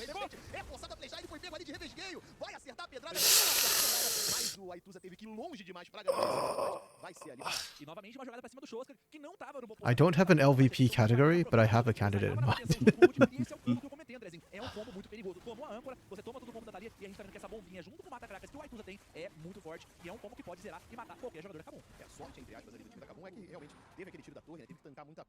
Is BRTT's DPM that bad this split? Like, I know he's lower half, but I thought he was like 6th or 7th in the league, no? I may check off this game. I'm not going to check it mid-game, though. Academy deserves better. And also, there's actually stuff happening on the map for these teams, so...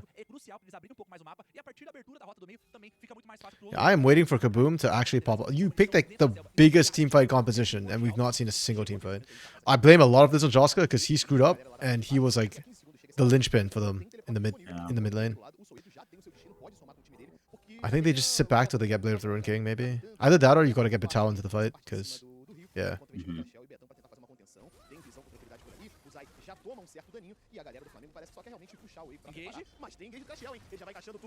Okay. Oh my goodness, Joska!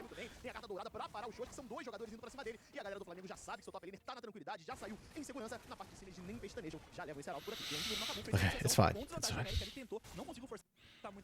It does not matter that we're whiffing everything. We are waiting for first item power spike.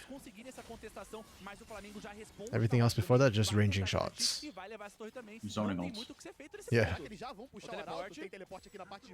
In the Twilight Zone. Oh my goodness. A rough one for our boy. Yep. This is just not his game. 4 out of 6 deaths. That is tough. Yeah. Can we find Goot? I don't know. We can kill Goot. We're 2 tanks, and Goot gets the steal. Okay. Yeah, we are 2 tanks with no damage. This is... Jeez. Dark Knight, not gonna lie, I think BRTT's DPM is even worse, but just from an eye test. Lunar, if you don't have DPM, they're not doing your job. Currently, BRTT is a 426.6 DPM. Okay, damn. That's very That's bad. worse than I expected, okay. Is BRTT lost right now for 80 carry DPMs then? Not including Mikau. Okay. He's not. Okay. Wow. Who's under BRTT? Again, not including Mikau, because Mikau's doing things like Senna and whatnot, so it's like his stats are gonna be messed up. Oh my goodness, there's no way, dude. They are. Wow. Oh, What he the- wants it. What did Joska do to them, man? Like, Actually. oh, so what went way too deep. And didn't find Joska, okay. They might have gone a bit too hard for Joska.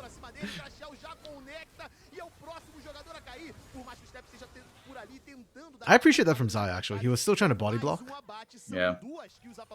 He only left like when he was sure that Goot was completely up a creek in the battle. Not including the academy players, then yes. Oh my goodness. So the only two my below goodness. BRTT are Leandro and Mikau. Damn. I didn't notice that. Damn. I'm genuinely sad. An institution is falling in Brazil.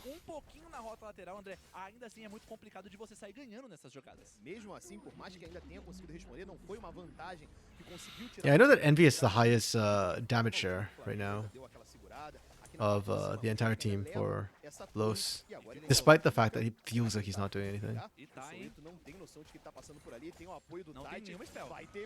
Oh, come on, Joska, one ultimate, please. Holy crap. He almost died. I know. If he died, I was about to start screaming and yelling again. Holy crap. And did he need that? Yeah. Still doesn't have a Blood of the Rune King, by the way. Good God. Like, Acthusa has 2 items.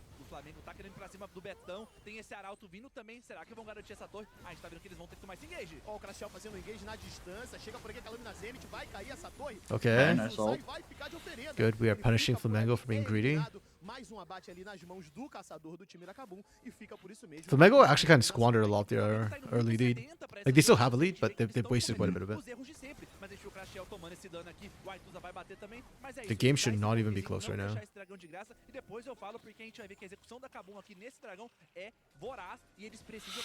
Yeah, you give this up. Zai's not going to get back in time.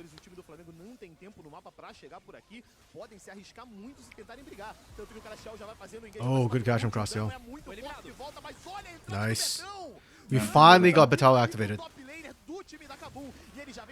He's been doing well up there. Or down there, or where the hell he's been laning. Oh. Wait, so Leandrin is still above BRTT at 513. So it's just Mikau below BRTT. Oof. Oh. What's Soweto doing there? The same thing he's been doing all game. Yeah. Hey, he got all those damage. Get in there, gold card's done. Oh my goodness. The spell shield was already down. If not, Raven could have taken that. Damn, that's close. Honestly, considering Raven's only on 1.5 items, pretty good from Raven.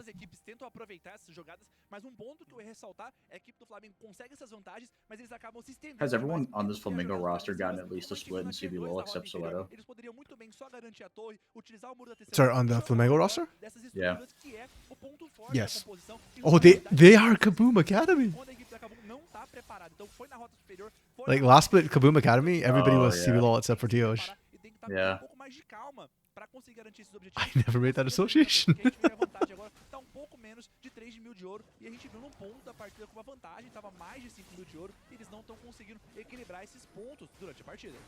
O Zai já vem chegando, encaixa uma âncora, mas é muito resistente, Tide. Ainda vai se reposicionar por ali com a ajuda do Pistouro. Okay. O Barão já tá disponível. Soweto does not have teleport or destiny. He can't be doing this. And Batal's got a void staff. Já vai começar a ver os times dando essa volta, vindo por aqui. Yeah, TT and Batal are carrying this team right now. Tem FPS, por exemplo, So you went Proto Belt into Void Staff, just reduce all of the magic resist. It's just true damage now. Oh yeah. Re-release True Damage with Kennen in it. That's just Alvin and the Chipmunks. True. Christmas time is here. You know, I never actually watched the movie or whatever, like Alvin and Chipmunks. Yeah. I watched that a lot. Like Too much, honestly. the more recent one, like the live action one. The live action. I watched the live action first one, and they made like 4 movies out of it. I didn't see 2, 3, or 4. Oh damn! Wait, there are that many? I didn't even know. Yes, it's absurd. Did you know Aladdin actually has like a sequel as well, like the animated one, like way back in the day? You said which one? Aladdin, like Disney. Aladdin? Yep. I think I did know that. It's like a Jafar one or something like that. I can't remember.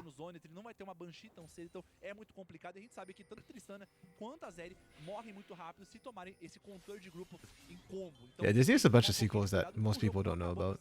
It must have done pretty bad. Yeah. I like Lion King too. I do not remember it. I know it existed and I watched it. I just do not remember anything about it. Yeah. It was about like their kids basically, and how it was like Scar's niece and like Simba's son basically like fall in love, and so it's like reuniting like all the lions that were in exile and stuff. Okay. It was alright. I guess technically that's accurate. Most of the prides are, after all, just interbred cousins and whatnot. Okay, peace out, Dark Knight. Thanks for dropping by. Yeah, see you this weekend, man. Super week. We start Friday. Yeah. Peace out, friend. Have a good one.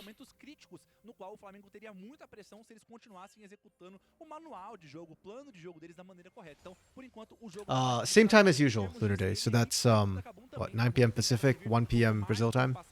Mm-hmm. Zeri também vai escalar muito bem, mas grande problema nessas lutas que são pouco mais fechadinhas é justamente o ricochete da Sivir que acaba gritando em todo mundo. Yeah, this game has stalled out. Okay, I probably should analyze why the hell we stalled out, because it shouldn't be stalling out.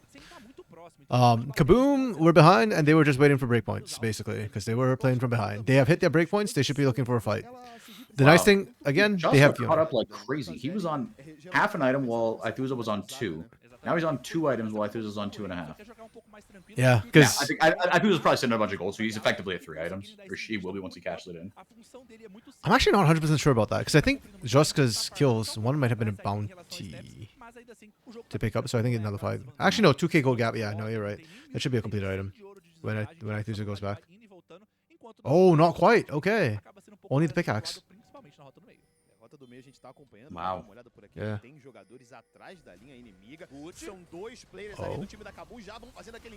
Oh, cross the L. Another great pick from them. Okay, Soweto, Destiny, Aithusa TP. Got their pick. Can they get out? Zai! They can. If anything, if Flamengo overchase, they die here. Like, Joska's on flank, and Batal still has everything ready to go. Okay. Yeah, the Kaboom Academy should be playing more aggressively right now. Actively looking for things. They have the better teamfight composition. Flamengo, okay, they've got good scaling, which is why they're not pressured, because they have the Sivir. And that's why I call this a 5-point comp. Because basically, as long as you didn't completely crap your lanes, which they almost did, like, you'll be fine. Your mid's good, your late's good. Flamengo, on the other hand, need to start getting... To me, the issue where this game is stalled is more in Flamengo. Like, Soweto screwed up on the pushes earlier, so he's a bit hesitant to push out. But with the Trist and with the Twisted Fate Talia, you should be looking to make macro map plays, like rotations and side lane picks. So if you're not pushing and trying to set up those picks, then Kaboom will happily sit back and scale to Kingdom Come. Especially when they're behind already, so... Seems to make sense. Yeah. But I want to see Kaboom making plays. They don't have to. That's more of a I want to see it, because your comp is online and you should be winning this. And if you smack Flamengo in the face with a 5v5 once, Flamengo's just never going to want to teamfight you ever again. And then you're kind of golden after that for all the objectives. Literally, what time is that Hawaii? It doesn't affect anything? Just curious. I do not know. 7 a.m. Hawaii. How do you know that? Because it's California, and then Alaska's 1 behind California, Hawaii's 1 behind Alaska. It's just sequential. Okay. I know. Oh, it's not that bad, actually. I thought it was further apart from Pacific. No. Okay. Yeah. I mean, distance-wise, it probably... Well, actually, I don't know how it matches up. But... Yeah, it's Pacific side. I just, in my head, thought it was further. Normal. Yeah. I've never been to Hawaii, actually. Oh, that's phenomenal. Everybody keeps telling me that, but I'm not a beach expensive, person. but it's really nice. Okay. Yeah, I'm not a beach person, so like people keep telling me it's really nice, and I'm just like, what's nice there? Like beaches. I'm like, Yeah, fair. I'm not really a beach person either, but like quality of life is just super, super high. You have kind of everything you need. The weather is really nice. Like it's yeah. humid, but it's not like Florida, like fuck you humid. Okay, Destiny popped. Okay. Vital has an opportunity to absolutely wreck him. Oh man, I'm hating Joska's ult so much right now. Thank goodness for AT. There we go. There's the Vital. Vital, jeez. But even then, that was way harder than it should have been. Yeah, he has 0 backup. He did that solo. Yeah, because he just had Shoska had to use his shit defensively and yeah.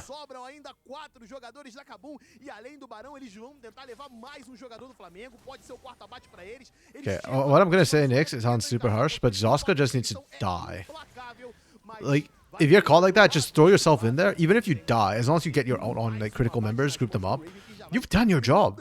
Like you lived, how much damage did you do there? Nothing. no.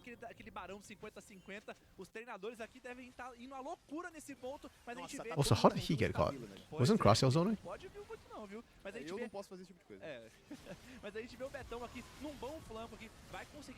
Okay, that's illegal. Like, Yeah, you did not need to do that. You have to go forward there. you were under no threat. Yeah, You walked out. Sorry. I couldn't quite hear what you said. No, I'm just agreeing with you. He was, I thought he was much lower initially. Yeah. I thought he got picked, but he actually stepped out looking for a pick and then just had to outweigh. Oh man, come on, Joska. Like, you've been doing pretty well this split. I don't know why we've gone back to split one Joska. Like Fluxu Joska. This is not it, mate.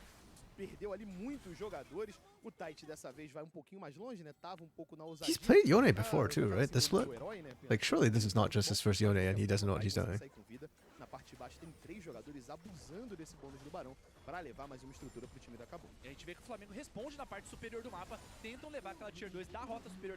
Okay. Good shot from Methusa.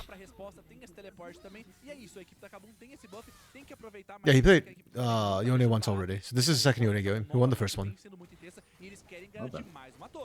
Tem que tomar cuidado por aqui, por mais que tenha esse bônus, tem que ficar cauteloso aqui com essa tentativa de cerco, exatamente por isso a galera da Kabum se aproxima, dá pouquinho de dano naquela estrutura e já vai recuando, já vai se reposicionando. Yeah, PT's been having a very quietly solid game. Oh! That bouncing blades. I don't think it's that important that it stops that, so I just find it amusing. Yeah.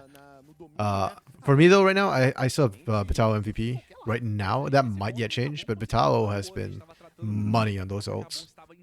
Yeah. Feels like he's like injecting life into the team. Yeah. Lunar RMC 404 super weak cast, all 15 games. Boy, you'd have to double my rate for that, I think. I'll do it. But I don't think we have to, thankfully. Yeah. I think on Sunday, Cam might have to do all 5 games play-by-play. Okay. Get the availability. Are the colors fill in availability? Last I checked yesterday, I was the only one who filled it. Oh, yeah, so maybe Hawk. Okay. That's good, that's good. At least there's someone else, so we can trade off. Maybe. Oh, did he not fill it in? I don't think he's filled it out yet. Oh, okay. Oh, again, Batao! Nice. Tell us money on these, man.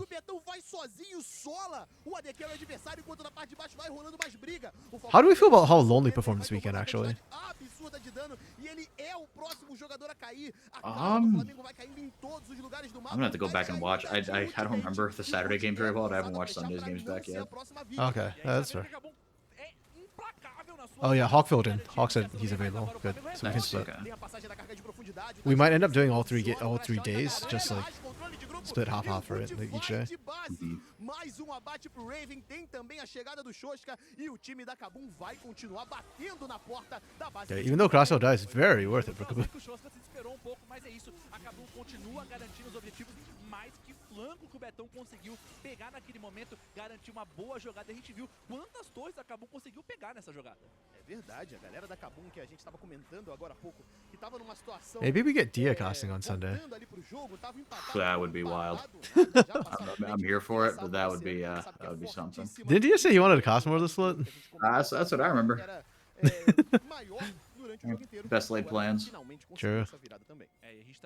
Of lightning, mice, and men. Sorry, I saw Lunar's comment about Thunder Rat, and I was like, "Come on, Lunar! Vital deserves it." You have to admit, Raichu's pretty strong right here. I'm actually starting to come around to blinding Kennen. I mean, I'm sure there are bad matchups. I just haven't seen one yet. I'm too lazy to try and actually theorycraft what the actual counter for Kennen is. That's okay, RMC. I remember talking to some coaches in Tier 2, Tier 3 before NA, and they're saying, "Oh, why don't you try hand coaching?" And I was like, "No, because I can analyze stuff if you give me data, but I'm too lazy to try and like actually pioneer stuff. Think ahead of the curve." It's pressure, also. True, yeah, 100%. Also, I feel like I'm not good enough to get the players' respect. Like the casual viewer is fine, but I feel like for players at that level, like you either have to have the hands for it, or like you got something, you gotta have something to show them, Yeah. Especially with younger players. Yeah. So Widow almost getting caught again, had to burn a ghost. Pois é, e nesse ponto aqui a gente vê que o Aituza deu muito dano e agora o Flamengo aproveita a situação, vai iniciar o barão. Okay. Yo, actually this is crazy good for Flamengo. Wow. They have no idea. Holy crap. I mean, Kaboom, no. Like, Betal start TVing, it's just way too late. Way too late. Holy. Yo, props to Flamengo. That's X Factor right there. Yeah. Hell of a play. I'm so curious. Who calls a shot like that? Like, who's the shot caller who said, like, hey, do this? Damn, that was nice. Unfortunately, I don't think it's going to help Flamengo win the game, sadly. Oh. Zai's kind of thick. Yeah, but Aituza isn't. Damn. That's actually really a good play from Flamengo. The attempt was really good. But I love the fact that Vital... See, that to me was what Joshka should have done. Oh, I got hooked. Oh, no. I'm going to kill you. Or like, live or die. Just do the damage first. You have a team to follow up. Lunar can confirm Dia did say last split he wanted to cast a couple. This is Pichu? No, man. If this is Pichu, that's like a Ratata on the other end or something like that. You have too large to coach. Yeah, that's it. Definitely. Pois é, a gente tá vendo que power play foi de 4.000 de ouro, o outro sendo negativo em ouro, mas é isso, o jogo tá sendo esse realmente vai pra lá, vai pra cá, toma lá da cá durante a partida toda. Yeah, Flamengo already with a negative ban power play already. Yeah, that's tough. It is. About to get worse. Hey! Ooh, all right, Joska. It took 3 items, but Joska's finally here.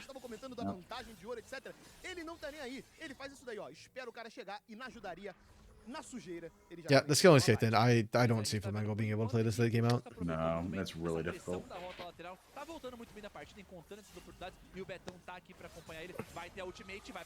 Oh, Zoska missed again.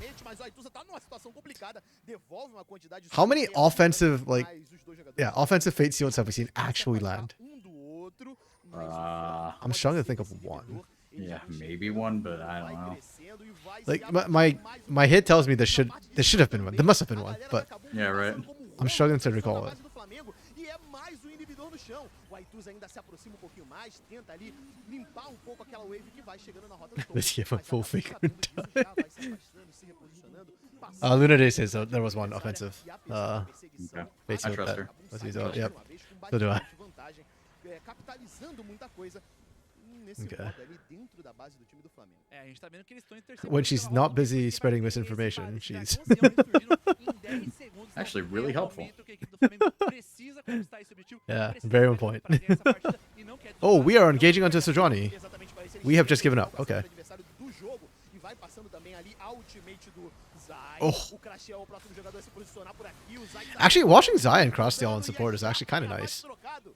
Os dois atiradores, cada um garante o seu e os dois suportes vão voltando para a base da maneira Like, I think they mais both rápida. played their respective supports really well this game. Com 4 jogadores por aqui, a galera do Flamengo vai dando bastante dano pra cima desse dragão ancião, mas o Tite não tá afim de deixar. Ele se aproxima, ele passa ali desse objetivo, ele pode tentar fazer aquele escudo e a galera Oh, do Flamengo the tower just destroyed the blast cone. Why? são obrigados a deixar resetar, a deixar That had to be a misclick. do time da Kabum. Yeah, E that's a lá little atrás odd. tem só Oh, ele, no, no. ele Wow. vai Wait, they might lose the Elder. Boy. já rolou a bate, It's vai losable. toma muito Holy dano, crap, TT. mas mesmo assim ele garante o abate do objetivo. Part of me wants to MVP Theti for just how rock solid he's been on these smite fights. Because his team has been trolling him. Mas é esse pro time da Kabum que Holy já vai crap. rumando, indo na direção da rota do meio, que não tem wave ainda, mas pode Damn, ser. also Draven is, not Draven, de uma Raven. vitória da Kabum. É, a gente tá vendo por enquanto, Raven vai is incredibly marchar fed by pra this essa point vitória again. E conseguiram uma partida complicada, um jogo difícil, conseguiram voltar e voltaram muito bem. E não só isso, vão garantir a sua 6ª vitória. Se não tem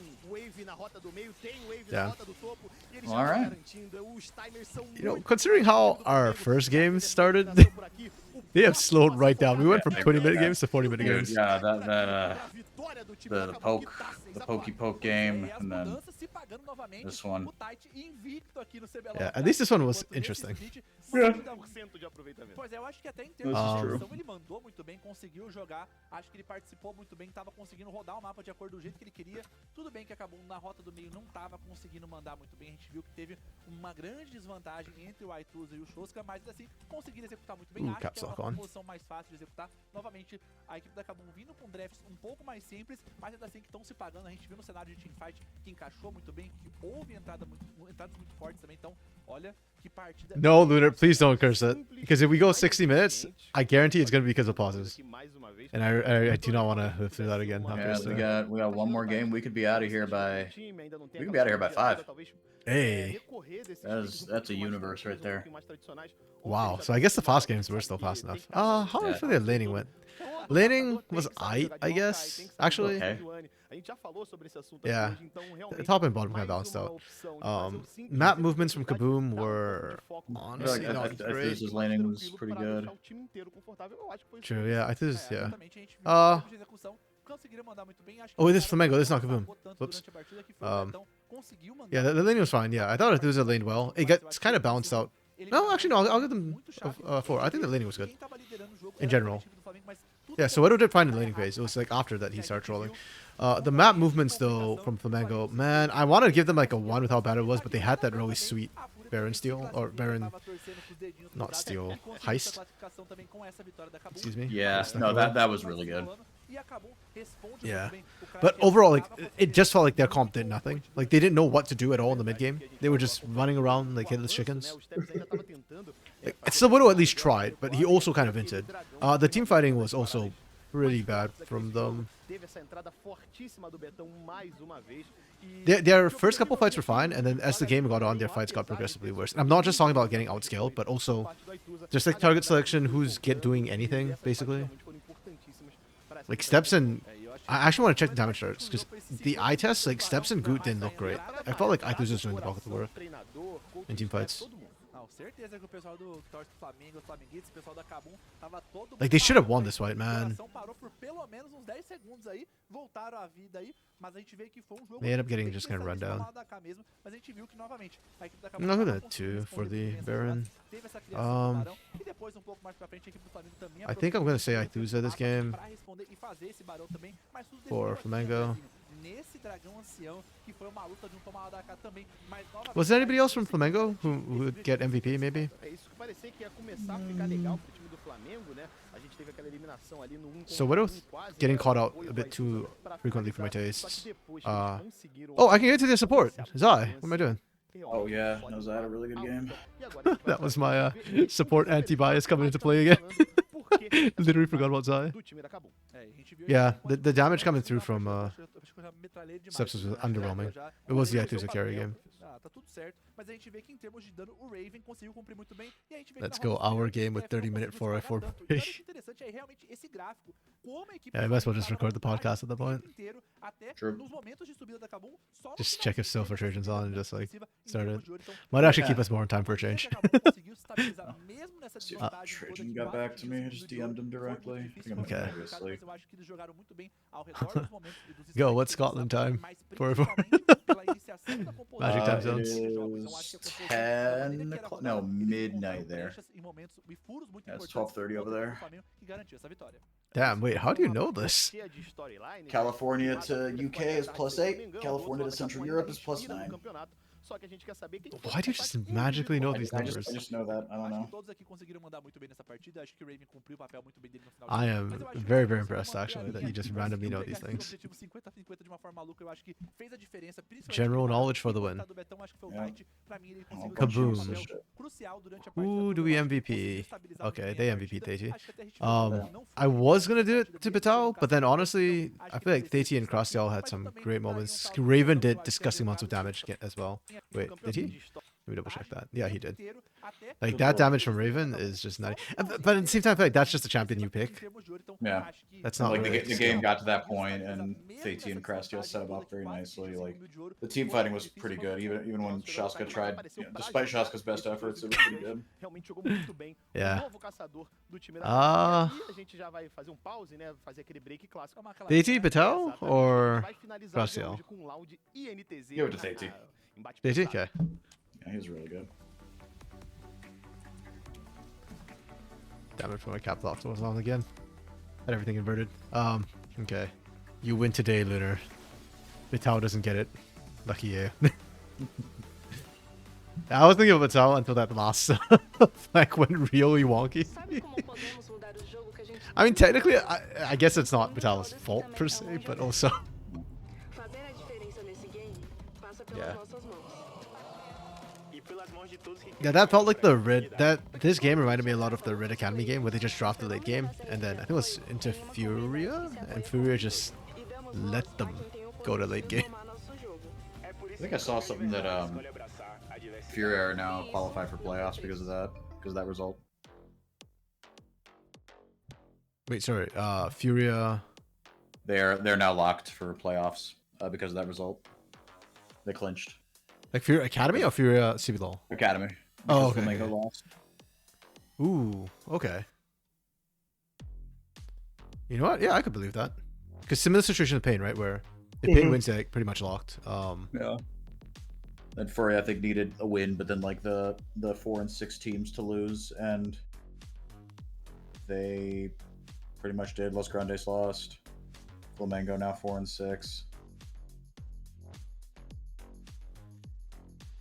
Yeah, I have problems tracking like all the wins and stuff, like the playoff thing, because too many teams. Yeah, it's hard. Yeah, I mean, how you can usually do it is it gets a little wonky, but like usually you like take the whatever team is going to clinch, right? You're saying like, oh, have they clinched? Take their number of wins, and then plus the team just outside playoffs and their number of losses. Add it together. If it's more than the total number of games in the season, then they've clinched. Okay, yeah. Yes. That makes sense. Right, it's 8. Yeah. Now that's like, you know, it gets funky with like tiebreakers and stuff, but yeah, it's like this is a quick and dirty way to give you an approximation. yeah, exactly. Yeah. He's overcomplicating It can be overcomplicating things, but I coming from a traditional sports background, that's how the magic number Works. If you think he's overcomplicating, you should see the last time I tried to make a VOD sheet. And I still got it wrong. The tiebreak still screwed me over in one of the situations. Okay, now this is the match we've been waiting for all day long. Loud Academy versus INTZ Academy, two teams who cannot get their crap together. Surely Loud just steamroll this, right? Come on. Like, One would think. They're so much better than this. One would hope and one would pray, but Loud has just been weirdly crapping the bid, and they're just invisible. Like, I don't know what's going on with Annie. Was it Trajan, I think? Swapped out Rosa. Oh yeah, Fatara again. Oh, we're back to this, huh? I'm gonna be honest, it's not an upgrade. Or it wasn't the last time they did this. They just keep swapping the 280 carries. Pois essa é uma curiosidade até, eu já joguei com Tara, sabia? Both of them look like they're struggling immensely. No Academy, inclusive no Academy, eu joguei com ele junto, então é um cara já um pouco conhecido aí da época de 2021, então tá fazendo seu retorno aqui pro CBLOL. So Luna, that's basically what 4x4 was saying, albeit in a more roundabout way. So I guess, yeah, he overcomplicated the way he explained it, but yeah. Concept same. Alawi and Azir bans. Yeah, I was expecting that because we've been seeing Azir bans against Annie, and it feels like the exact same reason as the Alawi ban against Lelis. It's not like that's going to completely screw you or he can hard carry the game, but that's like probably the best shot for that team. We didn't ban Trinamir though against INTZ, which I find interesting. Trist, Rumble, Nautilus. Okay, we go Ashe, Rel. Okay, I like this so far. I liked it until I saw this, which is no, I don't hate this. This is okay. Like, I need to see the rest of your comp. Olaf Kennen. Oh, okay, good shout. Ziggs Nidalee. We go Maokai, which is great for this, and it's gonna be great for this. We go Brand. We go Aatrox. Okay. Okay, I actually like the INTZ draft. Decent Rumble setup as well. Yeah, like you've got the like you said, decent Rumble setup with Nautilus and Maokai. I think Maokai is like the premier jungler if you want to run poke comp, and I think poke comp is great into Brand. So I actually like the INTZ draft. Why do you like the poke comp into Brand? Because Brand needs to actually get in range to hit you, and his ranges is not great. So and because he's not tanky, so if he tries to like approach you into a poke comp, he ends up eating the poke, and just by the time he reaches you, he's dead. Ideally, right? Because poke comps want range. They don't want to engage, and Brand is great into engage. Now, the big problem for them, of course, is going to be Ashe. Though, I do like Rumble into Ashe a lot, actually, because she's not the most mobile carry. This Loud comp, I kind of don't like. Like, I guess this is good team fighting. That's the engage to let it happen, so it's not terrible. Yeah, if you don't have... I mean, you got okay engage. Rel. Yeah. I mean, Ashe Arrow alone is enough, usually, for most teams. You got Rel and Aatrox full up, too. Yeah, I don't like it by any means, but it's not technically a bad comp. Like, there's nothing wrong with the comp. Individual lane matchup wise, Rumble should beat Aatrox as long as you don't get hit in the sweet spot. Jace Triss is kind of like handshake. Bot Ashe Rel into Nautilus Ezreal. The Nautilus Ezreal is kind of weird, to be honest, but that's fine. Like, Ashe doesn't do anything to the Ezreal. He just Arcane Shifts away. You're fine. Yeah, okay. So I think where I'm feeling is 4.5 for INTZ. I really like their draft. I think it's a great answer. Loud, I'll give them a 3 because it's not terrible. It's not bad. They didn't sin, but I have no confidence of you trying to play this into a Maokai. Let's put it that way. I might actually end up dropping the Loud score. Yeah, I might actually end up dropping the Loud score for draft. Because in my head, I feel like there's ways to play it out, but also, the more I think about it, the more I feel like there shouldn't be a way to play it out if INTZ do it right.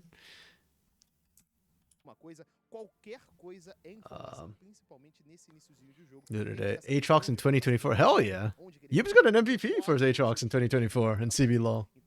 essa batalha de informações, batalha de inteligência. Kurtie's got a pretty good Aatrox too, so it is a bit old school, and I'm not liking it that much into Rumble, but if you can hit your sweet spot, you can theoretically win the matchup. Lillis is running the old school Rumble with Ignite. He really wants to win this matchup. Essa posição acaba sendo muito bom e sendo muito um fator muito interessante para você ter uma vida mais tranquila e vencer essas matchups também, ter uma qualidade. Kind of like it though. I don't feel like Aatrox is that big a threat for split push, so you don't need the TP for Rumble.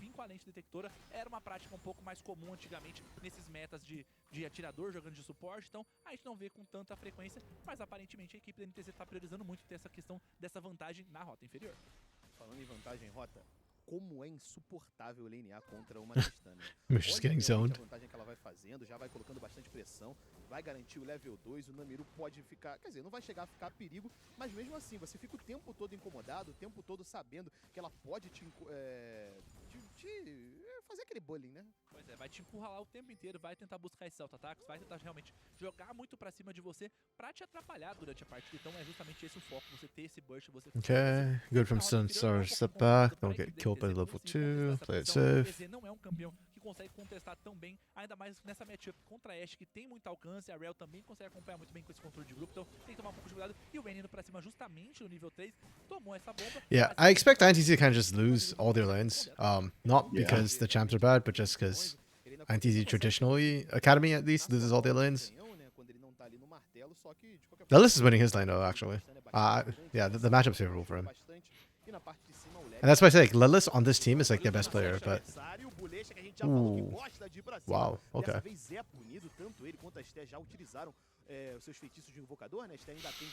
That's actually huge for Torrents though, if they can capitalize on it.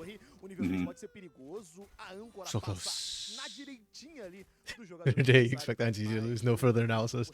I don't know, I think this is a match where they actually have a chance. I think if they can get off laning, they have a chance. Whether they can actually get out of laning, no comment.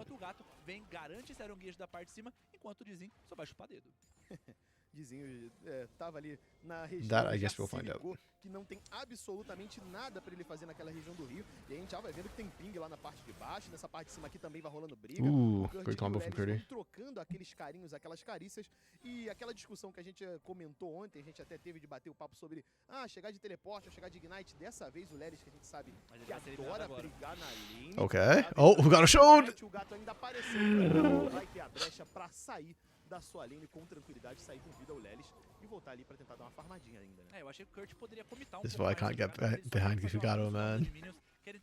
Keeps making little mistakes. Talvez nem precisem utilizar esse teleporte nesse primeiro momento. E tá vindo o Falcão da Ashe, vai encontrar o Dizim durante o caminho aqui, ou não, mas sabem que o Gromp já ressurgiu, que é o próximo acampamento que ele vai fazer, mas ele pode encontrar uma oportunidade pela rota inferior depois desse aronguejo, porque não tem sentinela por parte da equipe da Loud. Conseguir um abate pra cima do Bolecha pode ser um bom começo e pode garantir esse First Blood. Existe um mundo que tem um dive lá embaixo, não sei, mas por enquanto vai rolando briga aqui na parte de cima, o Lely já gastou Okay, o seu good flash from Lillis. incendiar e já Not vai se ideal that you reposicionando had to com use seu it though, flash. but Na parte de baixo a gente viu que teve you live. um certo apoio, né? O gato ainda tá ali pela região, que dá um pouquinho de tranquilidade pra bot lane do time da Loud. Eles já sabiam, né? Aquilo que a gente comenta, né? Por mais que eles não tenham visto a passagem do Dizim, eles devem imaginar que ele tava ali naquela região, até porque eles podem passar agora, vão ver ali que o aronguejo foi feito também na parte de baixo, então ficou um pouquinho mais de segurança a galera da Loud, não rolou dive, não rolou tentativa de engage na parte de baixo do mapa. E um fato curioso aqui da matchup que o Lely está jogando é que justamente ele não tá conseguindo controlar a barra de superaquecimento da maneira correta pra ele The base time from Tower is kind of awkward. e conseguir ter o dano adicional com a passiva do Rumble. Então, novamente, ele ficou 2 vezes faltando 5 de carga pra conseguir ativar a barra. Então, se ele consegue ativar a barra da maneira correta e faz o cálculo da maneira correta também, ele consegue essa eliminação. Então, acho que tá faltando um pouquinho da mecânica do campeão, que é complicado você conduzir, que é justamente a barra de superaquecimento do Rumble. São os detalhes da top lane, né? A gente sempre quando fala, a gente comenta, né, que top lane geralmente é aquele cara um pouquinho mais malucão, que conhece... Man, the jungles are so quiet too. They're just power farming. Cada pedacinho, cada ponto de dano conta por lá e às vezes faz essa diferença. Oh, actually no. Fugato did try and go for the gang top, but then he walked out of bush and gave vision. If not, he'd be further ahead, I think, than what he is right now. So Dizin kind of got given a little bit of a chance. O próximo detalhe que vai aparecendo por aqui são as vastilarvas e prontamente o gato What are já we vai doing ser here? ali com o Kurt pra ir pra cima We're just desse not Bolecha, contesting fazendo this? bastante velocidade, apesar da chegada do This is Didi. not... Tem o Bolecha também por aqui, ele é forçado a dar o seu flash. Okay. Dessa vez a Estea conecta, Wait, this is ending up to be better than it should be? a troca de dano é sincera e o First Blood ITC could win this? Wait. é também do time. They could win this, but they aren't winning this? Por aqui também, Yeah, man, he's gonna get olha, mais uma resets. aproximação. O Namiru é o próximo jogador a ser tocado. Oh my goodness. Fazendo mais uma vastilava por ali. E o Lelis ainda vai conseguir sair com vida. Como o controle de grupo do Kurt, mas ainda tá na tranquilidade. They had such good setup for it. Não vai encaixar. E é I don't know, I blame a lot of that on Dizen. Like, he's throwing his saplings in the wrong vantagem bushes. da Loud, enquanto lá embaixo, ó, So he had to, like, face check the whole damn thing. todo o seu kit, mas fica tranquilo. As it is, the fact that he kind of got out and baited them, like, should have put them in a winning position. Garantiram Oh, as três man. vastilarvas, garantiram 2 eliminações também. E olha, a situação bem complicada, porque a gente As it não stands, tem all 3 Void como Grubs still allowed. justamente pra não First blood to precisar INTZ dar at least, cargas de but arbustos. A gente viu o que aconteceu, o efeito oposto 2 for 1 naquele not worth. momento. O Bolecha consegue a iniciação, beleza, o Dizin tinha flash, mas se ele não precisasse gastar o flash... With the Void ele Grubs ia destroying morrer, INTZ again. de uma forma muito mais eficiente e a luta poderia ser muito mais favorável para NTZ. Então acho que esse é o grande momento. That'd actually be kind of sad considering Loud was the one attacking them up. Or starting them up, I mean. Lunar, did you guys see the 16-year-old, 7'5" female playing for Team China at the U20 World Cup Yes, right now? dude, didn't even break a sweat, and she's just dumpstering everybody. That shit was crazy. Damn, I did not. 7'5", damn. Yeah, no, absurd. Porque tem uma tropa inteira chegando. Oh, No, it's like great. it's like she was like built in a lab to play basketball. It's not fair, dude. Muito dano pra cima da Estea. Ela tem que sair I find it funny how, like, on average, Asians are shorter than Yeah, Caucasians. but then you got Yao Ming and this chick. Yep. I guess it's game numbers, right? Have enough people, eventually anything happens. Yeah, true. Segurar um pouquinho de visão pro seu time. You're here, 5-0. Actually, you and me are on the shorter side of things for guys, so... Yeah. É onde o bicho pega, é onde o poke do Jace com o do EZ começa a ficar muito complicado. O Maokai também. I feel like CBLOL English either has really tall guys or short guys. Like, we don't have many people average height. I am technically bang average height. Wait, I thought you were 5'8", right? That's average. Is that average? I thought it was Yeah. average for, like, Asian guys, but, like, it's short for North Nope. American. Okay, okay. Nope, average. I'm 5'8" as well, so... 50 And then I think percentile, baby. Hawk is also 5'8"? Seems like it. Like, somewhere around there. I remember, like, Yeah. 3 of us on the short end of things, and then you've got, like, Rude, Dia, and Axe on the other end, like, 6 feet giants. Yeah, and they're all just huge men. I still remember the first thing Dia said to me when he finally met me, when we met in person, the person was like, RMC? You're shorter than I expected. Yeah, I remember that. That's fucked up, dude. Oh my goodness. It's like, brother, we're in Vancouver. There are Asians Hi, nice everywhere. to meet you 5'8" too. I'm not short. Yeah, I don't know, man. 5'8" for men, 5'4" for women. Oh, okay. Oh yeah, I think I have too many Asian, because like for me, most of my female friends like closer to like 5'1", 5'2" average. I know a couple of people under 5 feet. Liderança que ainda não define absolutamente nada, mas liderança é liderança, de pouquinho em pouquinho. Você vai chegando um pouquinho mais perto. We're at a pool where the water depth is like 5 feet, and one of my female friends is like, I'm treading water. We're like, wait, what? Good lord. That's tough. Yeah, before that, we knew she was short. We didn't realize she was, or I didn't realize she was that short.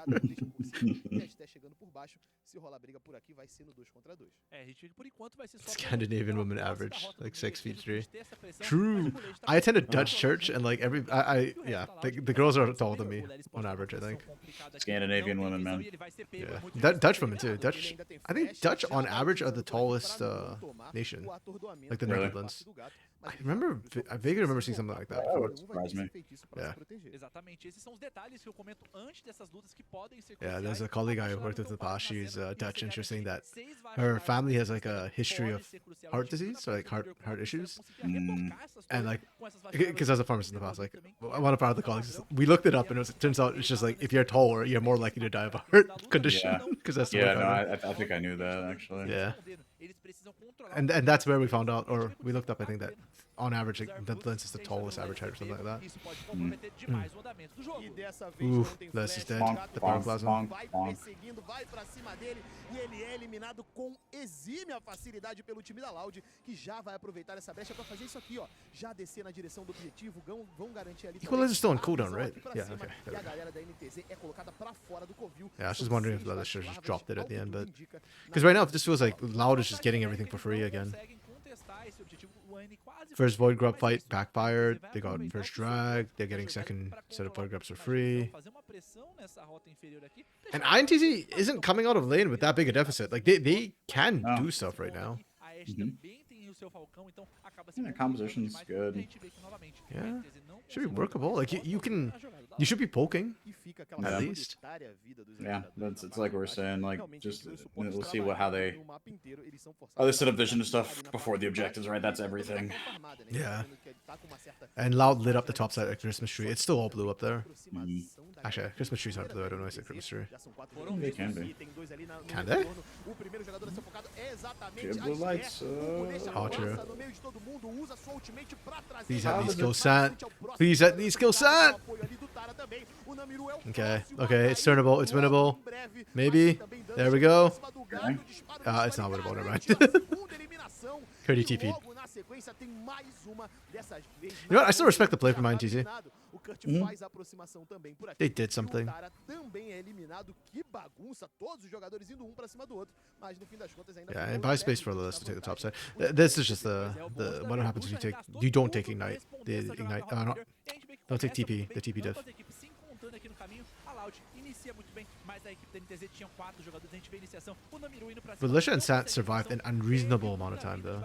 Mas ainda assim, muito dano sendo causado aqui, o gato é eliminado também, mas olha o N, o Kurt chegando também, e a única resposta que a NTZ conseguiu foi justamente o Leris garantir um pouquinho mais de barricadas na parte superior do mapa, e a resposta foi muito boa, e nem deixaram aqui pro Kurt aqui nesse momentinho final. Tem que fazer aquela divisão, né? Todo mundo tem que dar. Quem divide. I guess it's a question of like, do I prefer teams like do something without proper setup, or do I prefer them to not do anything period because they don't do proper setup?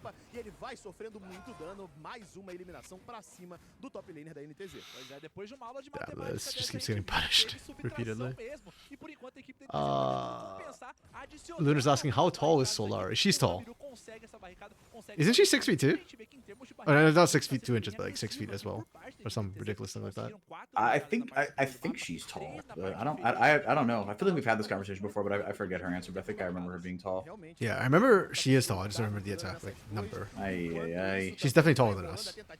Yeah. Can't spell INTZ on the end. That is literally true. Somehow they're only down 1,500 gold. That's crazy. Yeah. aproveitou muito bem o tempo do mapa ali que o Dizin tava distraindo a rapaziada pra dar um pouquinho And it's not even like Hugado just outpace the farming. Like initially, this is more he's getting successful ganks and Dizin keeps getting dragged to fights that they can't win. Então o que a Loud faz? Justamente se move pra parte superior do mapa, querem garantir esse arauto, mas se a equipe da NTZ tentar contestar, o N também não tem o seu teleporte, falta um pouquinho menos de 40 segundos. I was actually just about to say, considering how the game's gone 8-3, Primeira torre da partida. I thought it'd be a bigger gold lead, and then we saw the first Yeah. shortfall, and it's like, okay, there we go, 2.5. For sure. That's more what I was expecting at this point. Ela tava selada e o destino do Arauto também já vem sendo selado, vai ficar nas mãos do time da Loud, que ainda vai tentando voltar aqui para Yeah, all Lunar Day knows is that Solari made Hysterics look like tiny on the EMEA Masters cast. Yep, sounds about right. Vai encaixar por ali sua ultimate pra cima do N, mas o N vai jogar geral pra longe. Ele sobrevive por aqui, escapa da tentativa de gank, apesar dele não conseguir o abate pra cima do Dizin, ele se defendeu de uma maneira maestral. Pois é, mas também foi um pouco de hesitação por parte da equipe da NTZ. A gente viu que eles hesitaram em tentar fazer essa jogada, não foram muito pra cima. Tinha o avanço retorcido do Maokai também que podia empurrar a Tristana pra trás, então acho que Okay, faltou um pouco de hesitação. Se eles I feel like INTZ should still be able to come back from this point with their comp, pensando se ia but tentar ou não, já sorry, no, I feel like the comp INTZ has should be able to come back from a 3k There you gold go. deficit, É verdade, né? A gente but I feel like INTZ cannot come back from a 3k deficit. ter tentado fazer o salto foguete logo no primeiro momento, mas não, esperou, tomou ali o controle de Like so far, I've not seen any poke come out from the Miru and Tara. se protegeu No. ali na We are trying to teamfight with a comp that is only hot built for it, and Lilith has been put in the dumpster by repeated ganks where Dizen is just not there to back him up.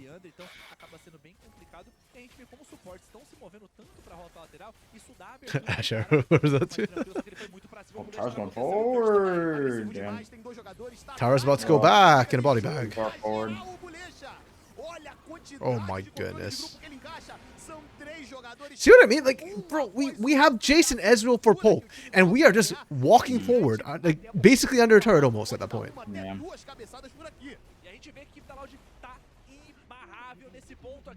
Oh man, the swarm. Look at all those chicken nuggets. That's crazy, dude. Yo, why are we not taking the Herald for the second charge? Do more damage. The Magis. Oh, let's flash this time. Actually had it up. Ash arrow. Oh, no. Oh. Got him. Wow, great arrow. Oh my goodness.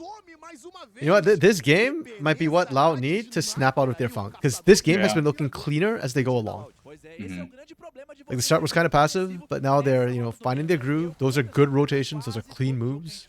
Que é justamente você fazer esse siege na rota do meio é o momento onde as equipes mais perdem os jogos. E a gente viu como o Tara foi muito pra cima, foi ganancioso, e o Saint só gastou sua barreira.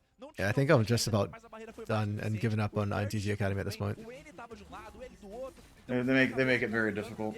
Yeah, like they got that one win, and I was like, guys, we are so back. Like INTZ Academy got this. They can find a second one. I don't know anymore. A resposta da equipe da Loud foi muito precisa e cirúrgica. Like the lack of vision is bugging me too. Like they had no forewarning that was coming. I mean, normally, like, yes, you can say that. Oh, you should have known. You couldn't see anybody on the outside of the team on the map. Like, they're probably coming for you. Yes, that's true. But also, like, normally you also have warning from wards that, hey, I'm about to get ganked. I think they had like one sapling in bush and that was it. INTZ has mastered the art of the zero channel recall. Unfortunately, yeah. Já conseguiu uma certa vantagem aqui. A gente tá vendo que eles não param. Novamente, mais um siege aqui. Mas é isso. Deram alguns hits aqui, aproveitaram um pouco. É pulguinha, bastante pulguinha ali batendo na torre também. Então, tem muito tempo, ganha muito recurso pra conseguir tancar essa torre. Então, acaba rolando isso. Por enquanto, nada rolando muito no mapa. A gente tá vendo que vai nascer esse dragão Quintec aqui um pouquinho menos de um minuto. Esse barão também pode ser um objetivo a ser alvejado. Okay, who are we feeling for MVPs right now? Just based on what we've seen, 18 minutes in. Vai beitar uma luta e vai colocar uma situação mais complicada. Eles podem fazer o que eles quiserem aqui no momento, né? Vão ter essa volta pra base, ainda consegue um pouquinho de visão, mas vai ser completamente... I think probably who got to for Loud. I tried to not just go off KDA, but like an 11 out of 12 KP is really nice, and he helped just bury Lilith. Yeah, true. No, that's fair. Yeah, I'd agree. I kind of like how Sant has been landing arrows, but then, to be fair, it's like kind of 50-50. We're not seeing some of them, and I'm only remembering the ones that hit, so... And 5 KP is not great. INTZ...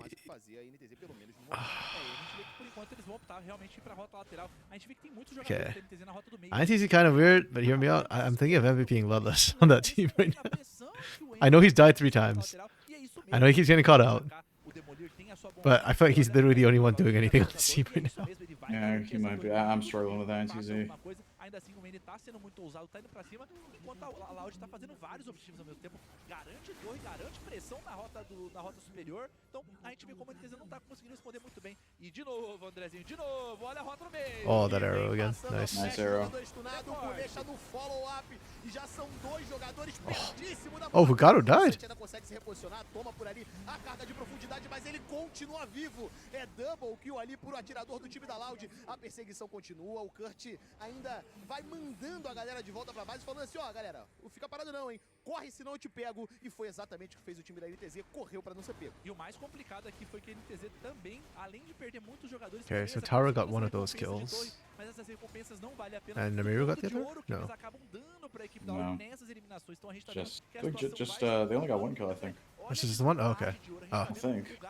Yeah, okay. 1.400 na rota superior, 1.300 na rota do meio, 1.500 no suporte. Yeah, it goes 8-3 at one point, and it's 15-4. Yeah, okay. Jeez. Yeah, Jesus, right. Vantagem de nível, né? O Dizinho ainda tá nível 10, enquanto o Gato tá nível 13. Realmente, às vezes a gente não repara nesse tipo de número, mas quer dizer que tá muito à frente, é muita experiência. Tem que tomar cuidado aí, daqui a pouco o gato vai estar aplicando o Minerva aí, 6 níveis na frente aí, então tem que tomar um pouquinho de cuidado nesse ponto aí, que pode ser uma situação que isso realmente aconteça, porque a gente tá vendo que tá tendo um gapzinho no farm aqui por enquanto, a gente tá vendo que a situação vai se desdobrando de uma maneira esquisita para a equipe da NTZ, mas é isso, é tentar aplicar essa composição. Estão chegando nesse spike, a gente vê que o Tara já fechou sua mana mune, já tá com sua força da Trindade também. I'm kind of glad we don't actually have to cost these games. Yeah, it'd be tough. Precisa desse poke do Jace para acompanhar as mudas do Maokai também, então acaba se complicando porque eles não conseguem dominar. Should do a drinking game then. Good lord. I can't drink. I have an alcohol allergy, but I'm curious what sort of drinking game it would be. Every INTZ death is a shot. Ah, that's too easy, man. No, he'd die. True. We also die. Dead. You know, we could add conditions to that, and I still think we'd be dead. It could be like every INTZ Academy death that was easily preventable. Yeah. And I think that'd still be more than half the death we're seeing right now.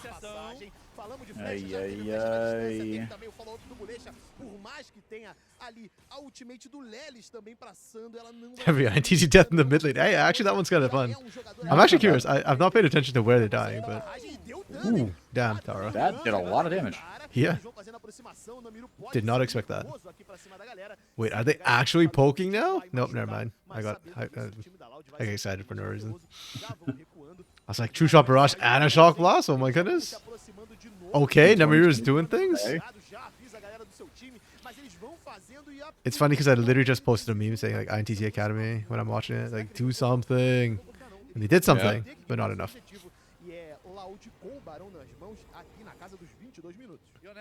Yeah, I'm fine with, you know, like, just fighting at Baron for INTZ, like, in terms of poking them out. That's probably the only place they even have a shot right now, but... Yeah, no. They couldn't actually do anything.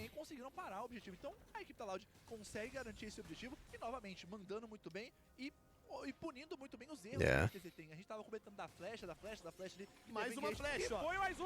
Oh my goodness, Santa's money on these.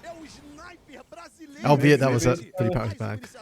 Yeah, but no, I mean, every arrow that he's gotten has a lot of value. Yeah. I know of at least two he missed in the beginning of the game, but like all the recent ones have been hits. So yeah, you're not gonna hit every Ash arrow, right? No. Some are Hail Marys, especially in the early game, right? Unless it's like in the 2v2, you're just kind of throwing shit across the map trying to help out. You're trying to guard this ult with your Ash arrow. Yeah, exactly. And on top of that, like that's one of the things I love about Ash, and I still think she's really strong on blue side, is that it's non-committal, right? Like if you miss, whoop-de-doo, we wait 90 seconds, it's back up again, or less as the game goes on.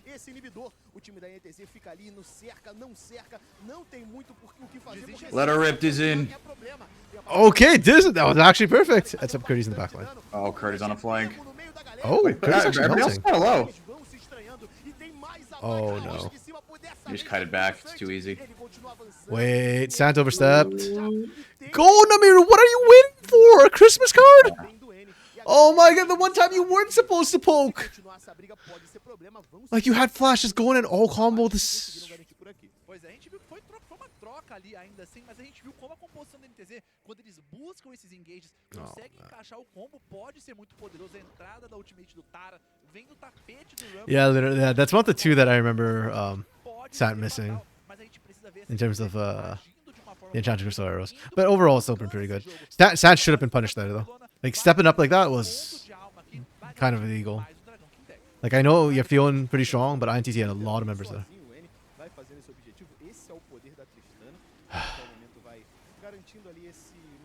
It's only 25, like, sub 25 minutes. This feels so much longer.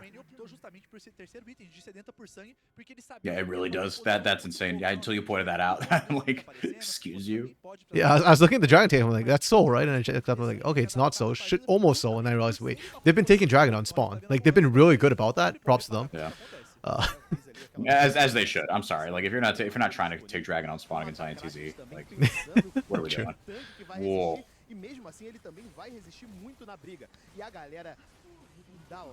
Wow, they just ripped that apart. There's like zero answer from INTZ at this point. With Annie and Sam just waha, that's a lot of damage. Yep. Okay, maybe Sam gets burned down. Okay. They missed the equalizer. Run, Lelis! Oh, jeez. Whoa, that is a huge... Oh my goodness, that Maud Malmortius shield? Holy crap. Yeah. I waited all day for this. Wow. I really thought we were gonna get a close like drag down, knockout, slobber knocker between the two teams, kind of getting sloppy and just going at it. I did not expect INTZ to just bend over, provide the Vaseline, and just Yeah. damn. Only illegal is someone. It's only illegal if someone's there in force. That's the spirit. Yeah, holy. The laning from Loud wasn't even that amazing. The map movements were actually not Pretty bad. good. Good game, yeah. It's the team fights where they excelled, and I'm gonna be honest, part of me like, doesn't want to give them a 5 because I feel like it's more INTZ Academy just not knowing how to team fight. But hey, props to Loud. Like I don't want to take it away from them. So I'll give them 1 for Hugado. At the end of it, do we still think Hugado MVP? Yeah. Yeah, between or either Hugado or Sant. I'm fine with either one of those. That's fair. Yeah. What was the actual final? You know, we can decide on the damage. I'm still leaning towards Hugado right now, but Sant did have some nutty fights. INTZ on the other hand. Ooh, okay. The laning wasn't even the problem this time for them. Like, they got out of lane fairly close. I'll give them like 2.5. It was basically there. But the map movements from them were just... Like, what?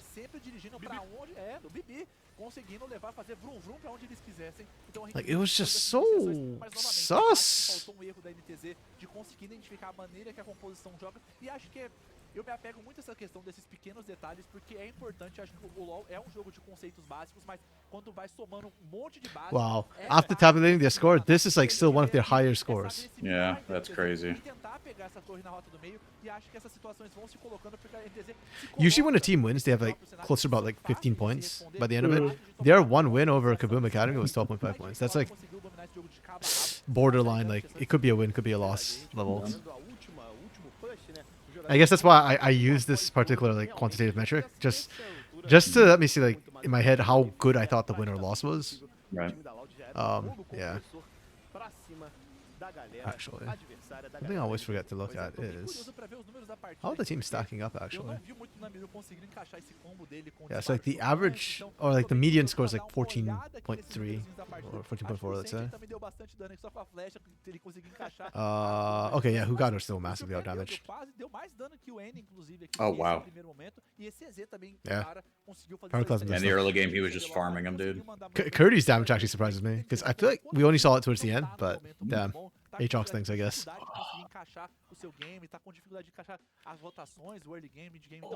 Oh, failed the posture check that last game. Ow. I thought I heard a pop sound. Oh my goodness. Damn. Lunar INTCA saw L and Liberty and Liberty and CBLOL and said, "Hold my L." Oh man. Yep, they put the L in that BR. Damn. Yeah, it feels like I've got like a clear top 3, and then like there's the muck below, and then there's a bottom 4. Yeah, I'd say a bottom 4. Liberty has been sliding down actually, like crazy. That's nutty. Considering they went like 5 win, 5 loss, and now like their losses heavily outweigh their wins. Let's put it that way. Yeah. Yeah, not ideal. Well, it is what it is. They get to Hugado as well. We're actually kind of same for a change. 3K goal difference at 20 just by himself. Damn. I remember at one point you were talking about the 1500 goal lead, and I was like, yep, like that's straight Hugado right there. Yeah, apparently. Yeah, I didn't even look at the individuals, but I should have. That's what I would have seen. That's fair. And into this comp too, like the brand shouldn't have been able to get in that easily, but we just literally never saw the poke from INTZ Academy. But today we saw 3 poke comps today, like 2 of them were like actually half executed. They were executed right, like they were actually not bad. It was just the yeah, it's just 2 poke comps, dodgeball. It is what it is. But yeah, that's it for today. The standings. There's 3 days left after this, actually. So we've got 2 weeks. Next week will be Monday, Tuesday. The week after, or no, sorry, next week we're off. Yeah, there's no academy. The week after, 2 days, Monday, Tuesday. The week after that, just Monday. I don't know why we're ending with just a 1 and 2 super weeks instead of just doing 1 super week and then more spread out. I don't know. But yeah, the teams need to buck up at this point. I believe INTZ is eliminated because there's 3 days left.